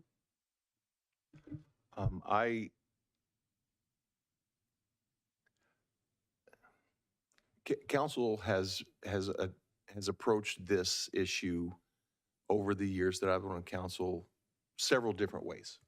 And it has gone in waves. There have been some times where there was a lot of information given, very specific information. Sometimes a council person would take 10 or 15 minutes each to go into some of the things based upon some very hot topics at that moment. And so I don't think it's my concern. I'm not saying this council, okay? Just want to make clear. But I have seen other councils, and they've used this opportunity simply for political posturing. I have no interest in that whatsoever, because that's not what this is for. But if we have an opportunity, I agree. There are informational points that would help our residents with information that's important to them, their families, things that are happening. There's no reason for us not to spend some time and give information on that.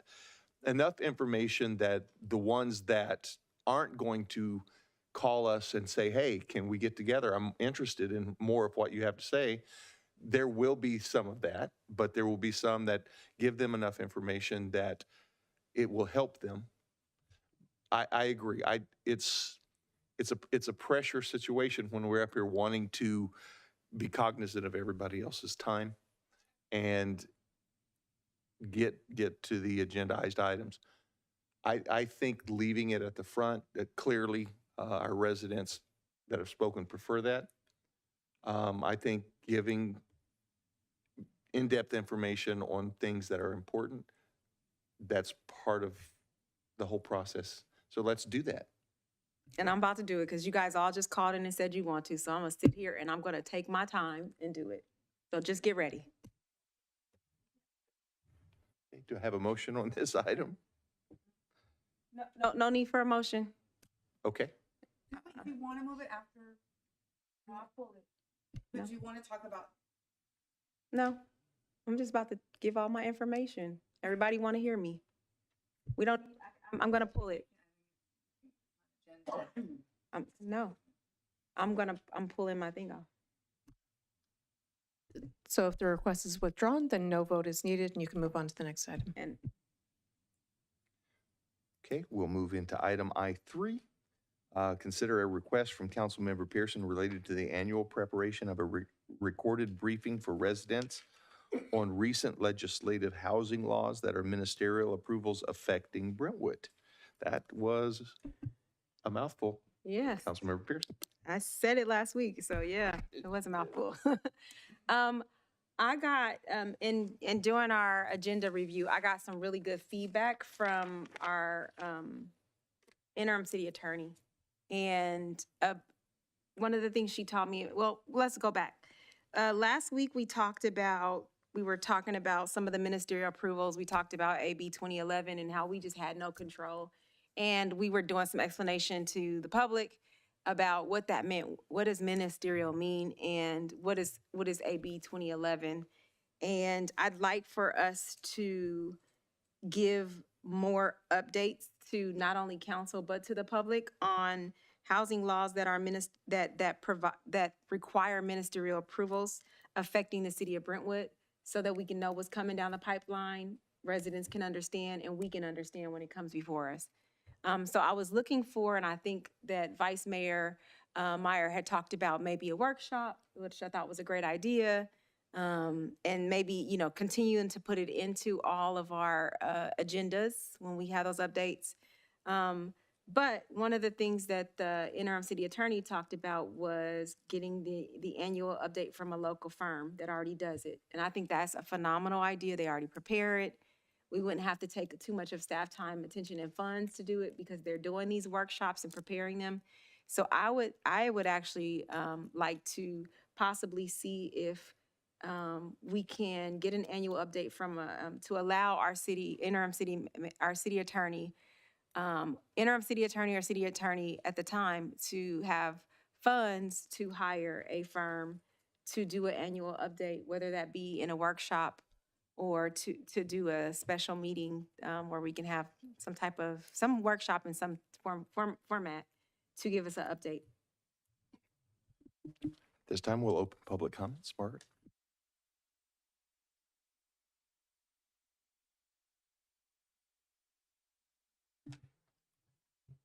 At this time, the public present in the chambers and on Zoom are permitted to address the city council on this agenda item. If you're in Zoom, please raise your hand. If you're in the chambers, please file a speaker card. We'll take public comment in the chambers, followed by Zoom. Remarks are limited to 5 minutes. Your microphone will be muted if you speak on items that do not pertain to this agenda item or after the timer has expired. And we received no written public comments on this item. Oops, I have one speaker in the chambers. Carolina, go ahead.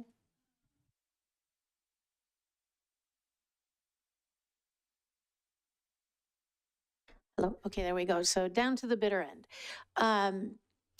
Housing is such a complicated issue, and in some areas, it's been reduced to NIMBY versus YIMBY.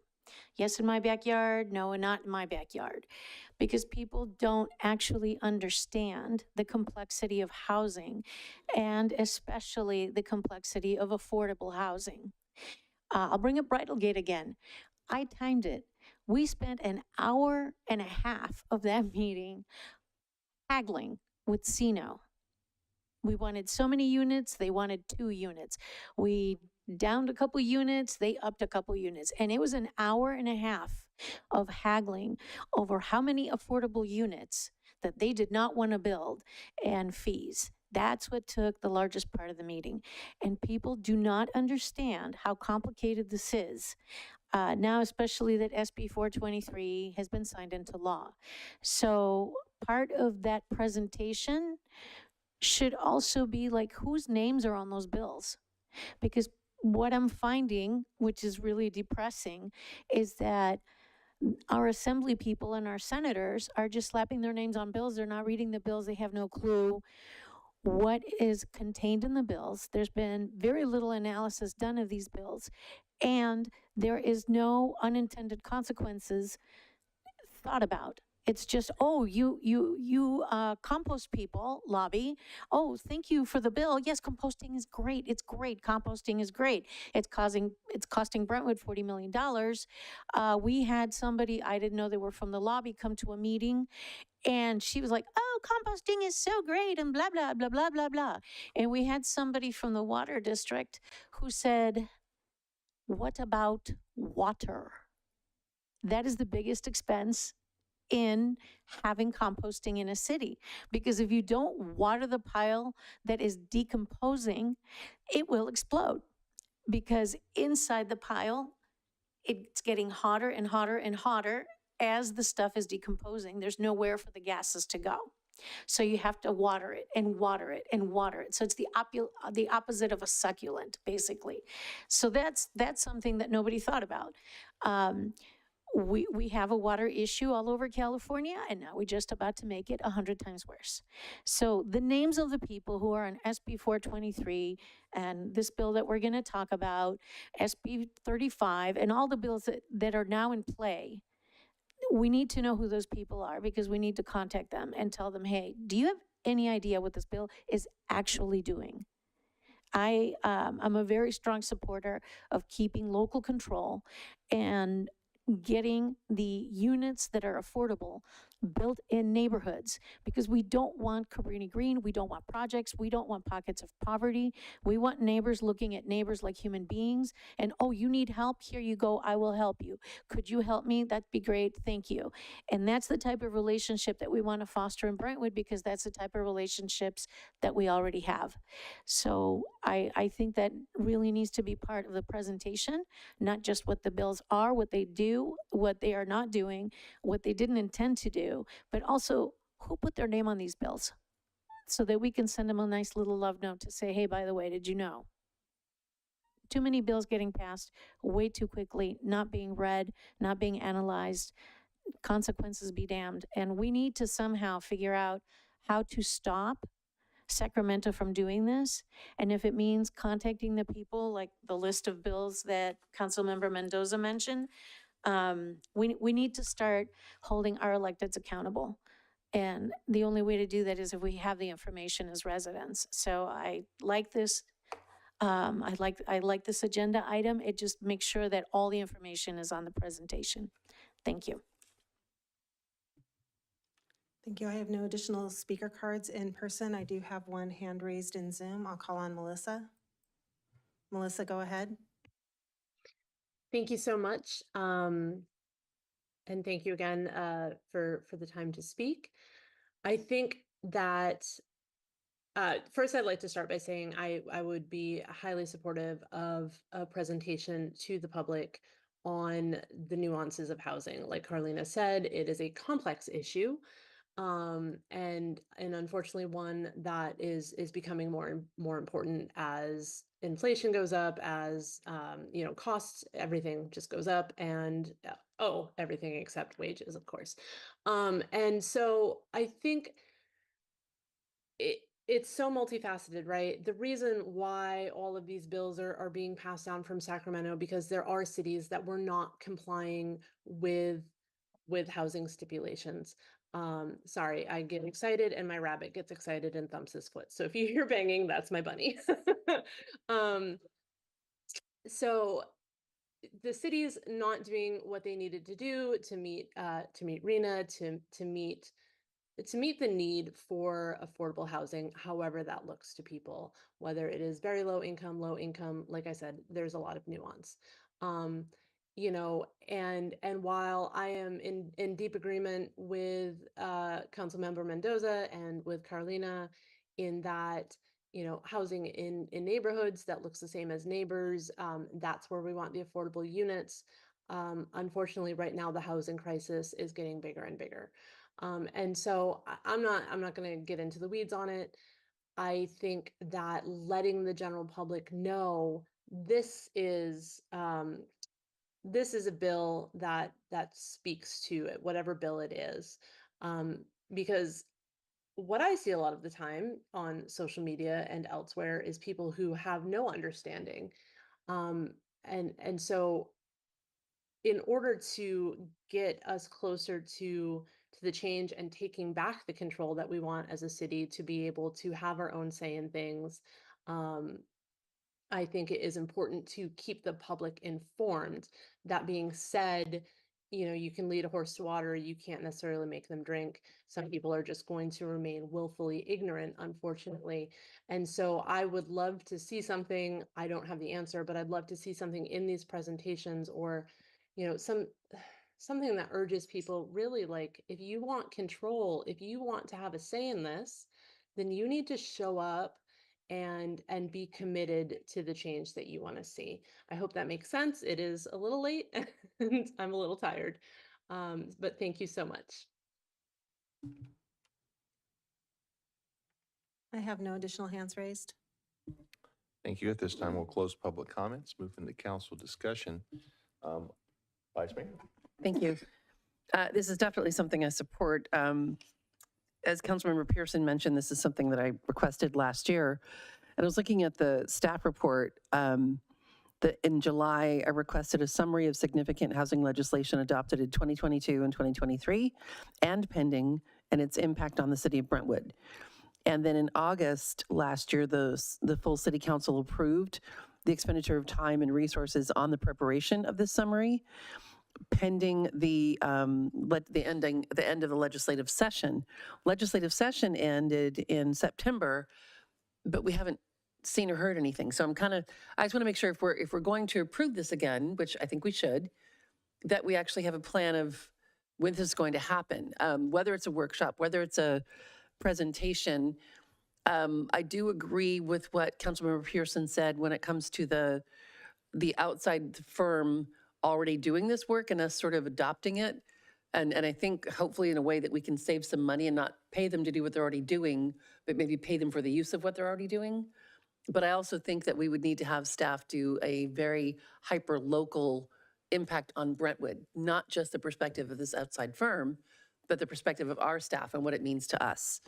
So yes, in a nutshell, I totally support this item. I just want to be a little more structured on when it's going to come back and when we're going to see a result of this request. Do you think we should do a set by date? Like this happens every year at this time? Yeah, legislative session ends in September. Does that mean we have this in October, November, whatever it is? Whatever it is, January. I mean, I'm Can I ask a question about that? Do you want it before? Is the purpose for them just to be educated, or is the purpose kind of like Carolina says, for them to take action? So is the purpose for it when it's starting and then like, okay, so you guys know about this, go send emails to your state reps, right? Like, I guess what is the outcome, or is it twice a year? Is it when they have the bills and then when they pass the bills? I'd like the twice a year. makes sense. Oh, I'm sorry. I said I'd like to see it twice a year for that very reason. And then what I was thinking, Cal Cities does this. Is there, I mean, we pay them like, almost $40,000 a year. Can they come and present? Like, can someone reach out to their staff and see if this is something they can do? I mean, they do it on a Zoom for electeds. So is it something that I know they produce a webinar and they record it. We might be able to share that recording. That might be part of that. But I don't know if they provide direct service to cities to come out and do presentations. I'm not sure. maybe something worth asking if we Sure. could save some money? I mean, well- if not, then, So Sam Cagle, who is the League of Cities representative to Contra Costa County, has often offered to come to cities and make these presentations. So I think the timing, like Carolina has said, and everyone up here, it's great to have the information.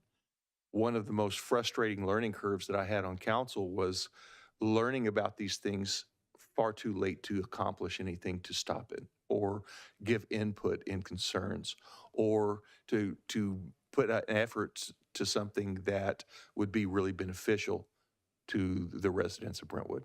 So I think as a component to this, we really do want this to be, if we're going to spend funds, we need it to have as big a positive effect as possible. The timing is really important. These are the things that are coming. These are the individuals responsible that you can contact. It's really going to be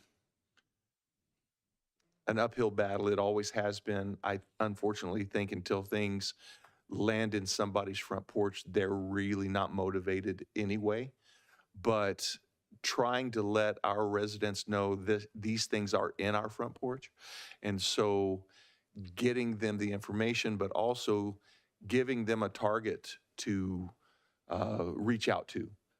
These are the individuals, like has been said, who signed on these. Who should I call? How can I get in touch with them? What are the steps?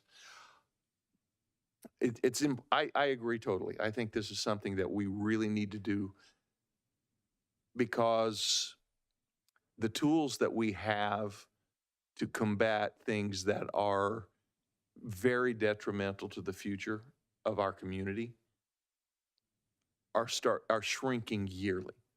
And so we need to make sure that we can try to slow that process down as much as possible. Like we said in our, well, let me rephrase that. Like I said in our last council meeting, and I want to make it really clear. I wasn't talking about just going to one individual. Almost every mayor and representative and local elected I've talked to has gone to Sacramento, and many of those conversations across the board have been very clear that a mandate has been sent forward that they are to support. And, you know, I'll have conversations with someone and they'll say, we hear you, we understand, but this agreement has already been made. This is the direction that we're going to go. You know, we will keep you in mind. All of that feels very disingenuous. It's late as a resident. When you go and you spend time and say, hey, these are the concerns. This doesn't work for us. One of the examples I believe Council Member Pearson made in last council meeting's conversation was simply this. If we are mandated to put high density housing in, and yet you're also, with the other hand, taking away our funding for local transportation, you are putting the people that you're saying you're wanting to give housing so that they can get to their jobs, you're taking the methodology away from them, and you're going to have a lot of people in locations that they have no easy transportation to use. And so now you have housing that's ineffective, and now it's a drain on the local economy, because if a person is now living there for when they can, you're setting them up to fail, because if I now have a house, but I can't go work and take care of this house, then that's a real problem. There's a lot of things that I believe the intention is well-intentioned at the state level, I'm hoping. But we've got to let our residents understand this is what is coming. This is what you can do to help combat that. And I think just having an end-of-year report as to what has happened, I don't think that's the right approach, personally. Can I make a suggestion that we do it in May and October, and I'll tell you why. I think if we did it in the 5th month of May, then we give people 4 months of time to advocate, right? To be an advocate, to try to talk to their elected officials, to make changes, to lobby, do whatever. And then October, I'd say that, because if those people don't do, then there's an election that comes up in November, and they can make really sharp decisions and changes to who they want to vote for. So I'd like to see, because we get the feedback on what happened in September. So I'd recommend that we do some type of presentation in May and October. And I'm happy to make a motion if you all agree. When it comes to the advocating, can we add sample letters available that people can download? Because a lot of people don't know what to write. If we want them to start advocating, maybe a sample template for them. And these are on bills, of course, that we all agree on, like, you know, we vote on and we either oppose or support. Yes, I do have a comment, though, and I'm Yeah. not sure how to attach it other than this is just discussion. At a state level, it's really clear that if someone just clicks yes on a form letter, that's not nearly as impactful as someone writing 2 sentences even. Hey, so yes, I think this is, using it as a form letter is not nearly as effective as saying, okay, here's some talking points to address in your own language. Yeah.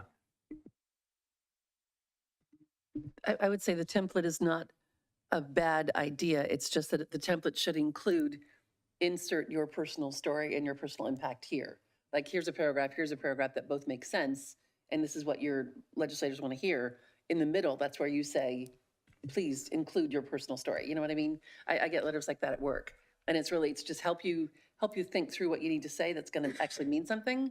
But if you don't, just like you said, if you don't add that personal story, what the impact is to you in your city, then you're losing them. You're losing the opportunity. But I think it can be part of the template, so it's still easy for them. Can I chime in for just 1 minute? So we're straying a little bit away from the agenda title, so I don't want to take us too far off topic there. But I would just say that if this is something the council is interested in pursuing twice a year, we're definitely going to have to come back to you for funding and what the impact might be on your agendas in May and October. So maybe at that future point, you dig further into the details of what you would want residents to be provided. But I think in terms of keeping to what's on the agenda tonight, what I've heard so far is a suggestion that an outside counsel be retained or the League of California Cities, if they're willing and able, to come visit the city and provide an update on housing legislation, and that further information be provided as to the impacts on Brentwood. Is that what I'm hearing? But I think we want to specifically say, because we want a deadline time, right? So that in addition to everything that you said, that we also do it twice a year, preferably May and October. So staff time to empower staff to spend time and resources to come back to council, to provide us with information as to cost so we can approve funding for it, to prepare presentations for May and October of each year on the topic, the recent legislative housing laws that are ministerial and approval affecting the city of Brentwood. I think we want to keep the dates in there. I have serious concerns about this date. So where did May come from, just so I understand the context? Giving time so May In the middle of the legislative session? Right. Mm-hmm. So I would say timing once all the bills are submitted in case there's additional bills that come after that timeframe. And I'm not familiar with the timeframe offhand, but that's so that all the bills are submitted. Isn't that March? When is the submission time? Go ahead, Carolina, you're here. You've been here. You missed the salad. Tell us.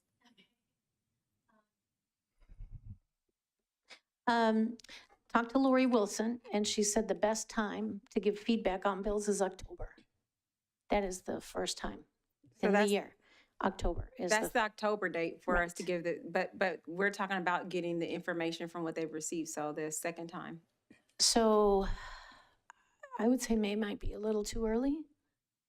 I don't know that you need it twice a year. You need it once a year in time for October so that you can contact your various assembly people and our 2 senators that cover our district. October is what she told me. That's when they start writing all the legislation. But right now they're going through legislation. So that's already been written. No, but like right now, for example, they're going to vote on SB, like the oil and gas one, for example, right? It's going through committee. So we want to send letters so every committee sees our letter and then our representatives see the letter. Right. So the thing is that each assembly person sits on different committees. Are you talking about when she's writing them, or are you talking about the final vote? No. So no, I'm talking, it's been written. So Lori's doesn't write all of our bills, right? Wiener writes most of our bills. She covers Discovery Bay. So she writes some bills based on the committees that she sits on and Discovery Bay. And then Tim Grayson, because for now, covers most of this area, including Antioch. And then, so between those two, East Contra Costa is covered. But why would you wait until October? Because that's when they start writing But bills. no, I'm not talking about writing. You're talking about writing. Right. They're gonna vote on this coastal So commission that's bill. two different actions then. Yes. So the first action is voting. The second action is writing bills. I think So- we're talking about voting. So it depends on what it is that you want to do. Do you want to impact the vote or do you impact the writing? Oh. So anyways, that's just my feedback based on the electeds that I've talked to, just so you know. So I'm still with 2 times a year, so, Okay. yeah. Can I ask for clarification? The suggestion was made to reach out to Sam Cahill, who of course would have a very good handle on the legislative calendar and when city contact would be impactful. Would the council like staff to reach out to Sam to get some input on impactful dates? Because I understand the city manager's concern. But then we'd be operating from a more informed perspective as to when the most useful date might be. So I'll amend it. I still would say 2 times a year, and we can reach out to Sam about those 2 times. I still think that October is an opportune time for one of them, only because it's prior to elections. Other than that, for the other time, then to Sam, or I don't want to say just Samantha, just in case it's supposed to be Councilmember Mendoza said Brady, what's his last name? Someone from, I'd say prefer to say, since we want to be specific, reach out to someone from the League of California Cities. And then also for us to get information as to costs associated with and potential bids for firms, or if however you want to employ, I don't know the process, Katie, but for a law firm that provides these type of services.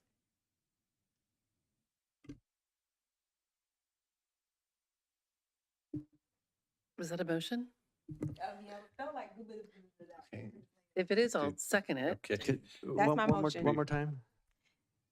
Katie, do you know what my motion is? You said it so much better than I Oh, did. no. So I believe that you're directing staff to reach out to the League of California Cities to determine when the optimal time to present this information to the council and public would be to allow for public input to legislators on prospective bills. Number 2 is to reach out to law firms or the League of California Cities that could provide the council and public with an overview of housing legislation 2 times per year.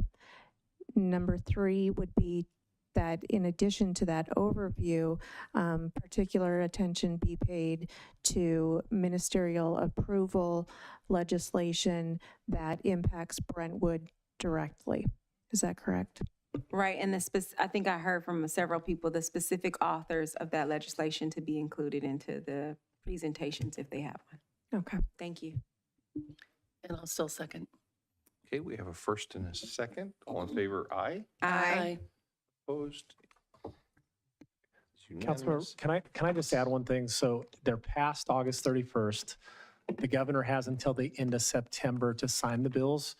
I just want to set expectations so that the council understands staff is going to do our best job in however you direct us, but understand with a short period of time, we might not know the impacts of the laws that were passed, because many times they are gut and amended within the last days, hours, minutes before they're passed. And so although maybe a bill's missed, it's because of a very small window if there's going to be something in October. Also, the deadline's in February for submittal of bills, but bills can always be gutted and amended. I think over 5,000 bills were submitted last year, 1,500 were passed. There was a lot related to land use. So I just want to make sure that there's an expectation that staff is going to do our darndest to get everything the council wants. But if there is limited amount of time, we might not be able to have the robust information in a staff report. It might just be, here's a bill, here's the language with a link to it, passed, authored by a certain member of the legislature. Thank you. Yeah, I thought it was February or early March, February. February because 16th, actually, I believe. I work with committees to write bills. But anyway, okay, thank you. And I think that takes it out of staff's hands because we're trying to get the league to do it and outside counsel, but I appreciate that input. Thank you. And I'm making a motion to adjourn? Is that what you're about to call? Well, before I ask for a motion to adjourn, I just want our staff to understand that you will not have to worry about the behavior being lashes will continue until morale improves if you don't, right? So now, just thank you for doing your best, and it is late, and I'm going to ask for a motion to adjourn. So moved. Second. First,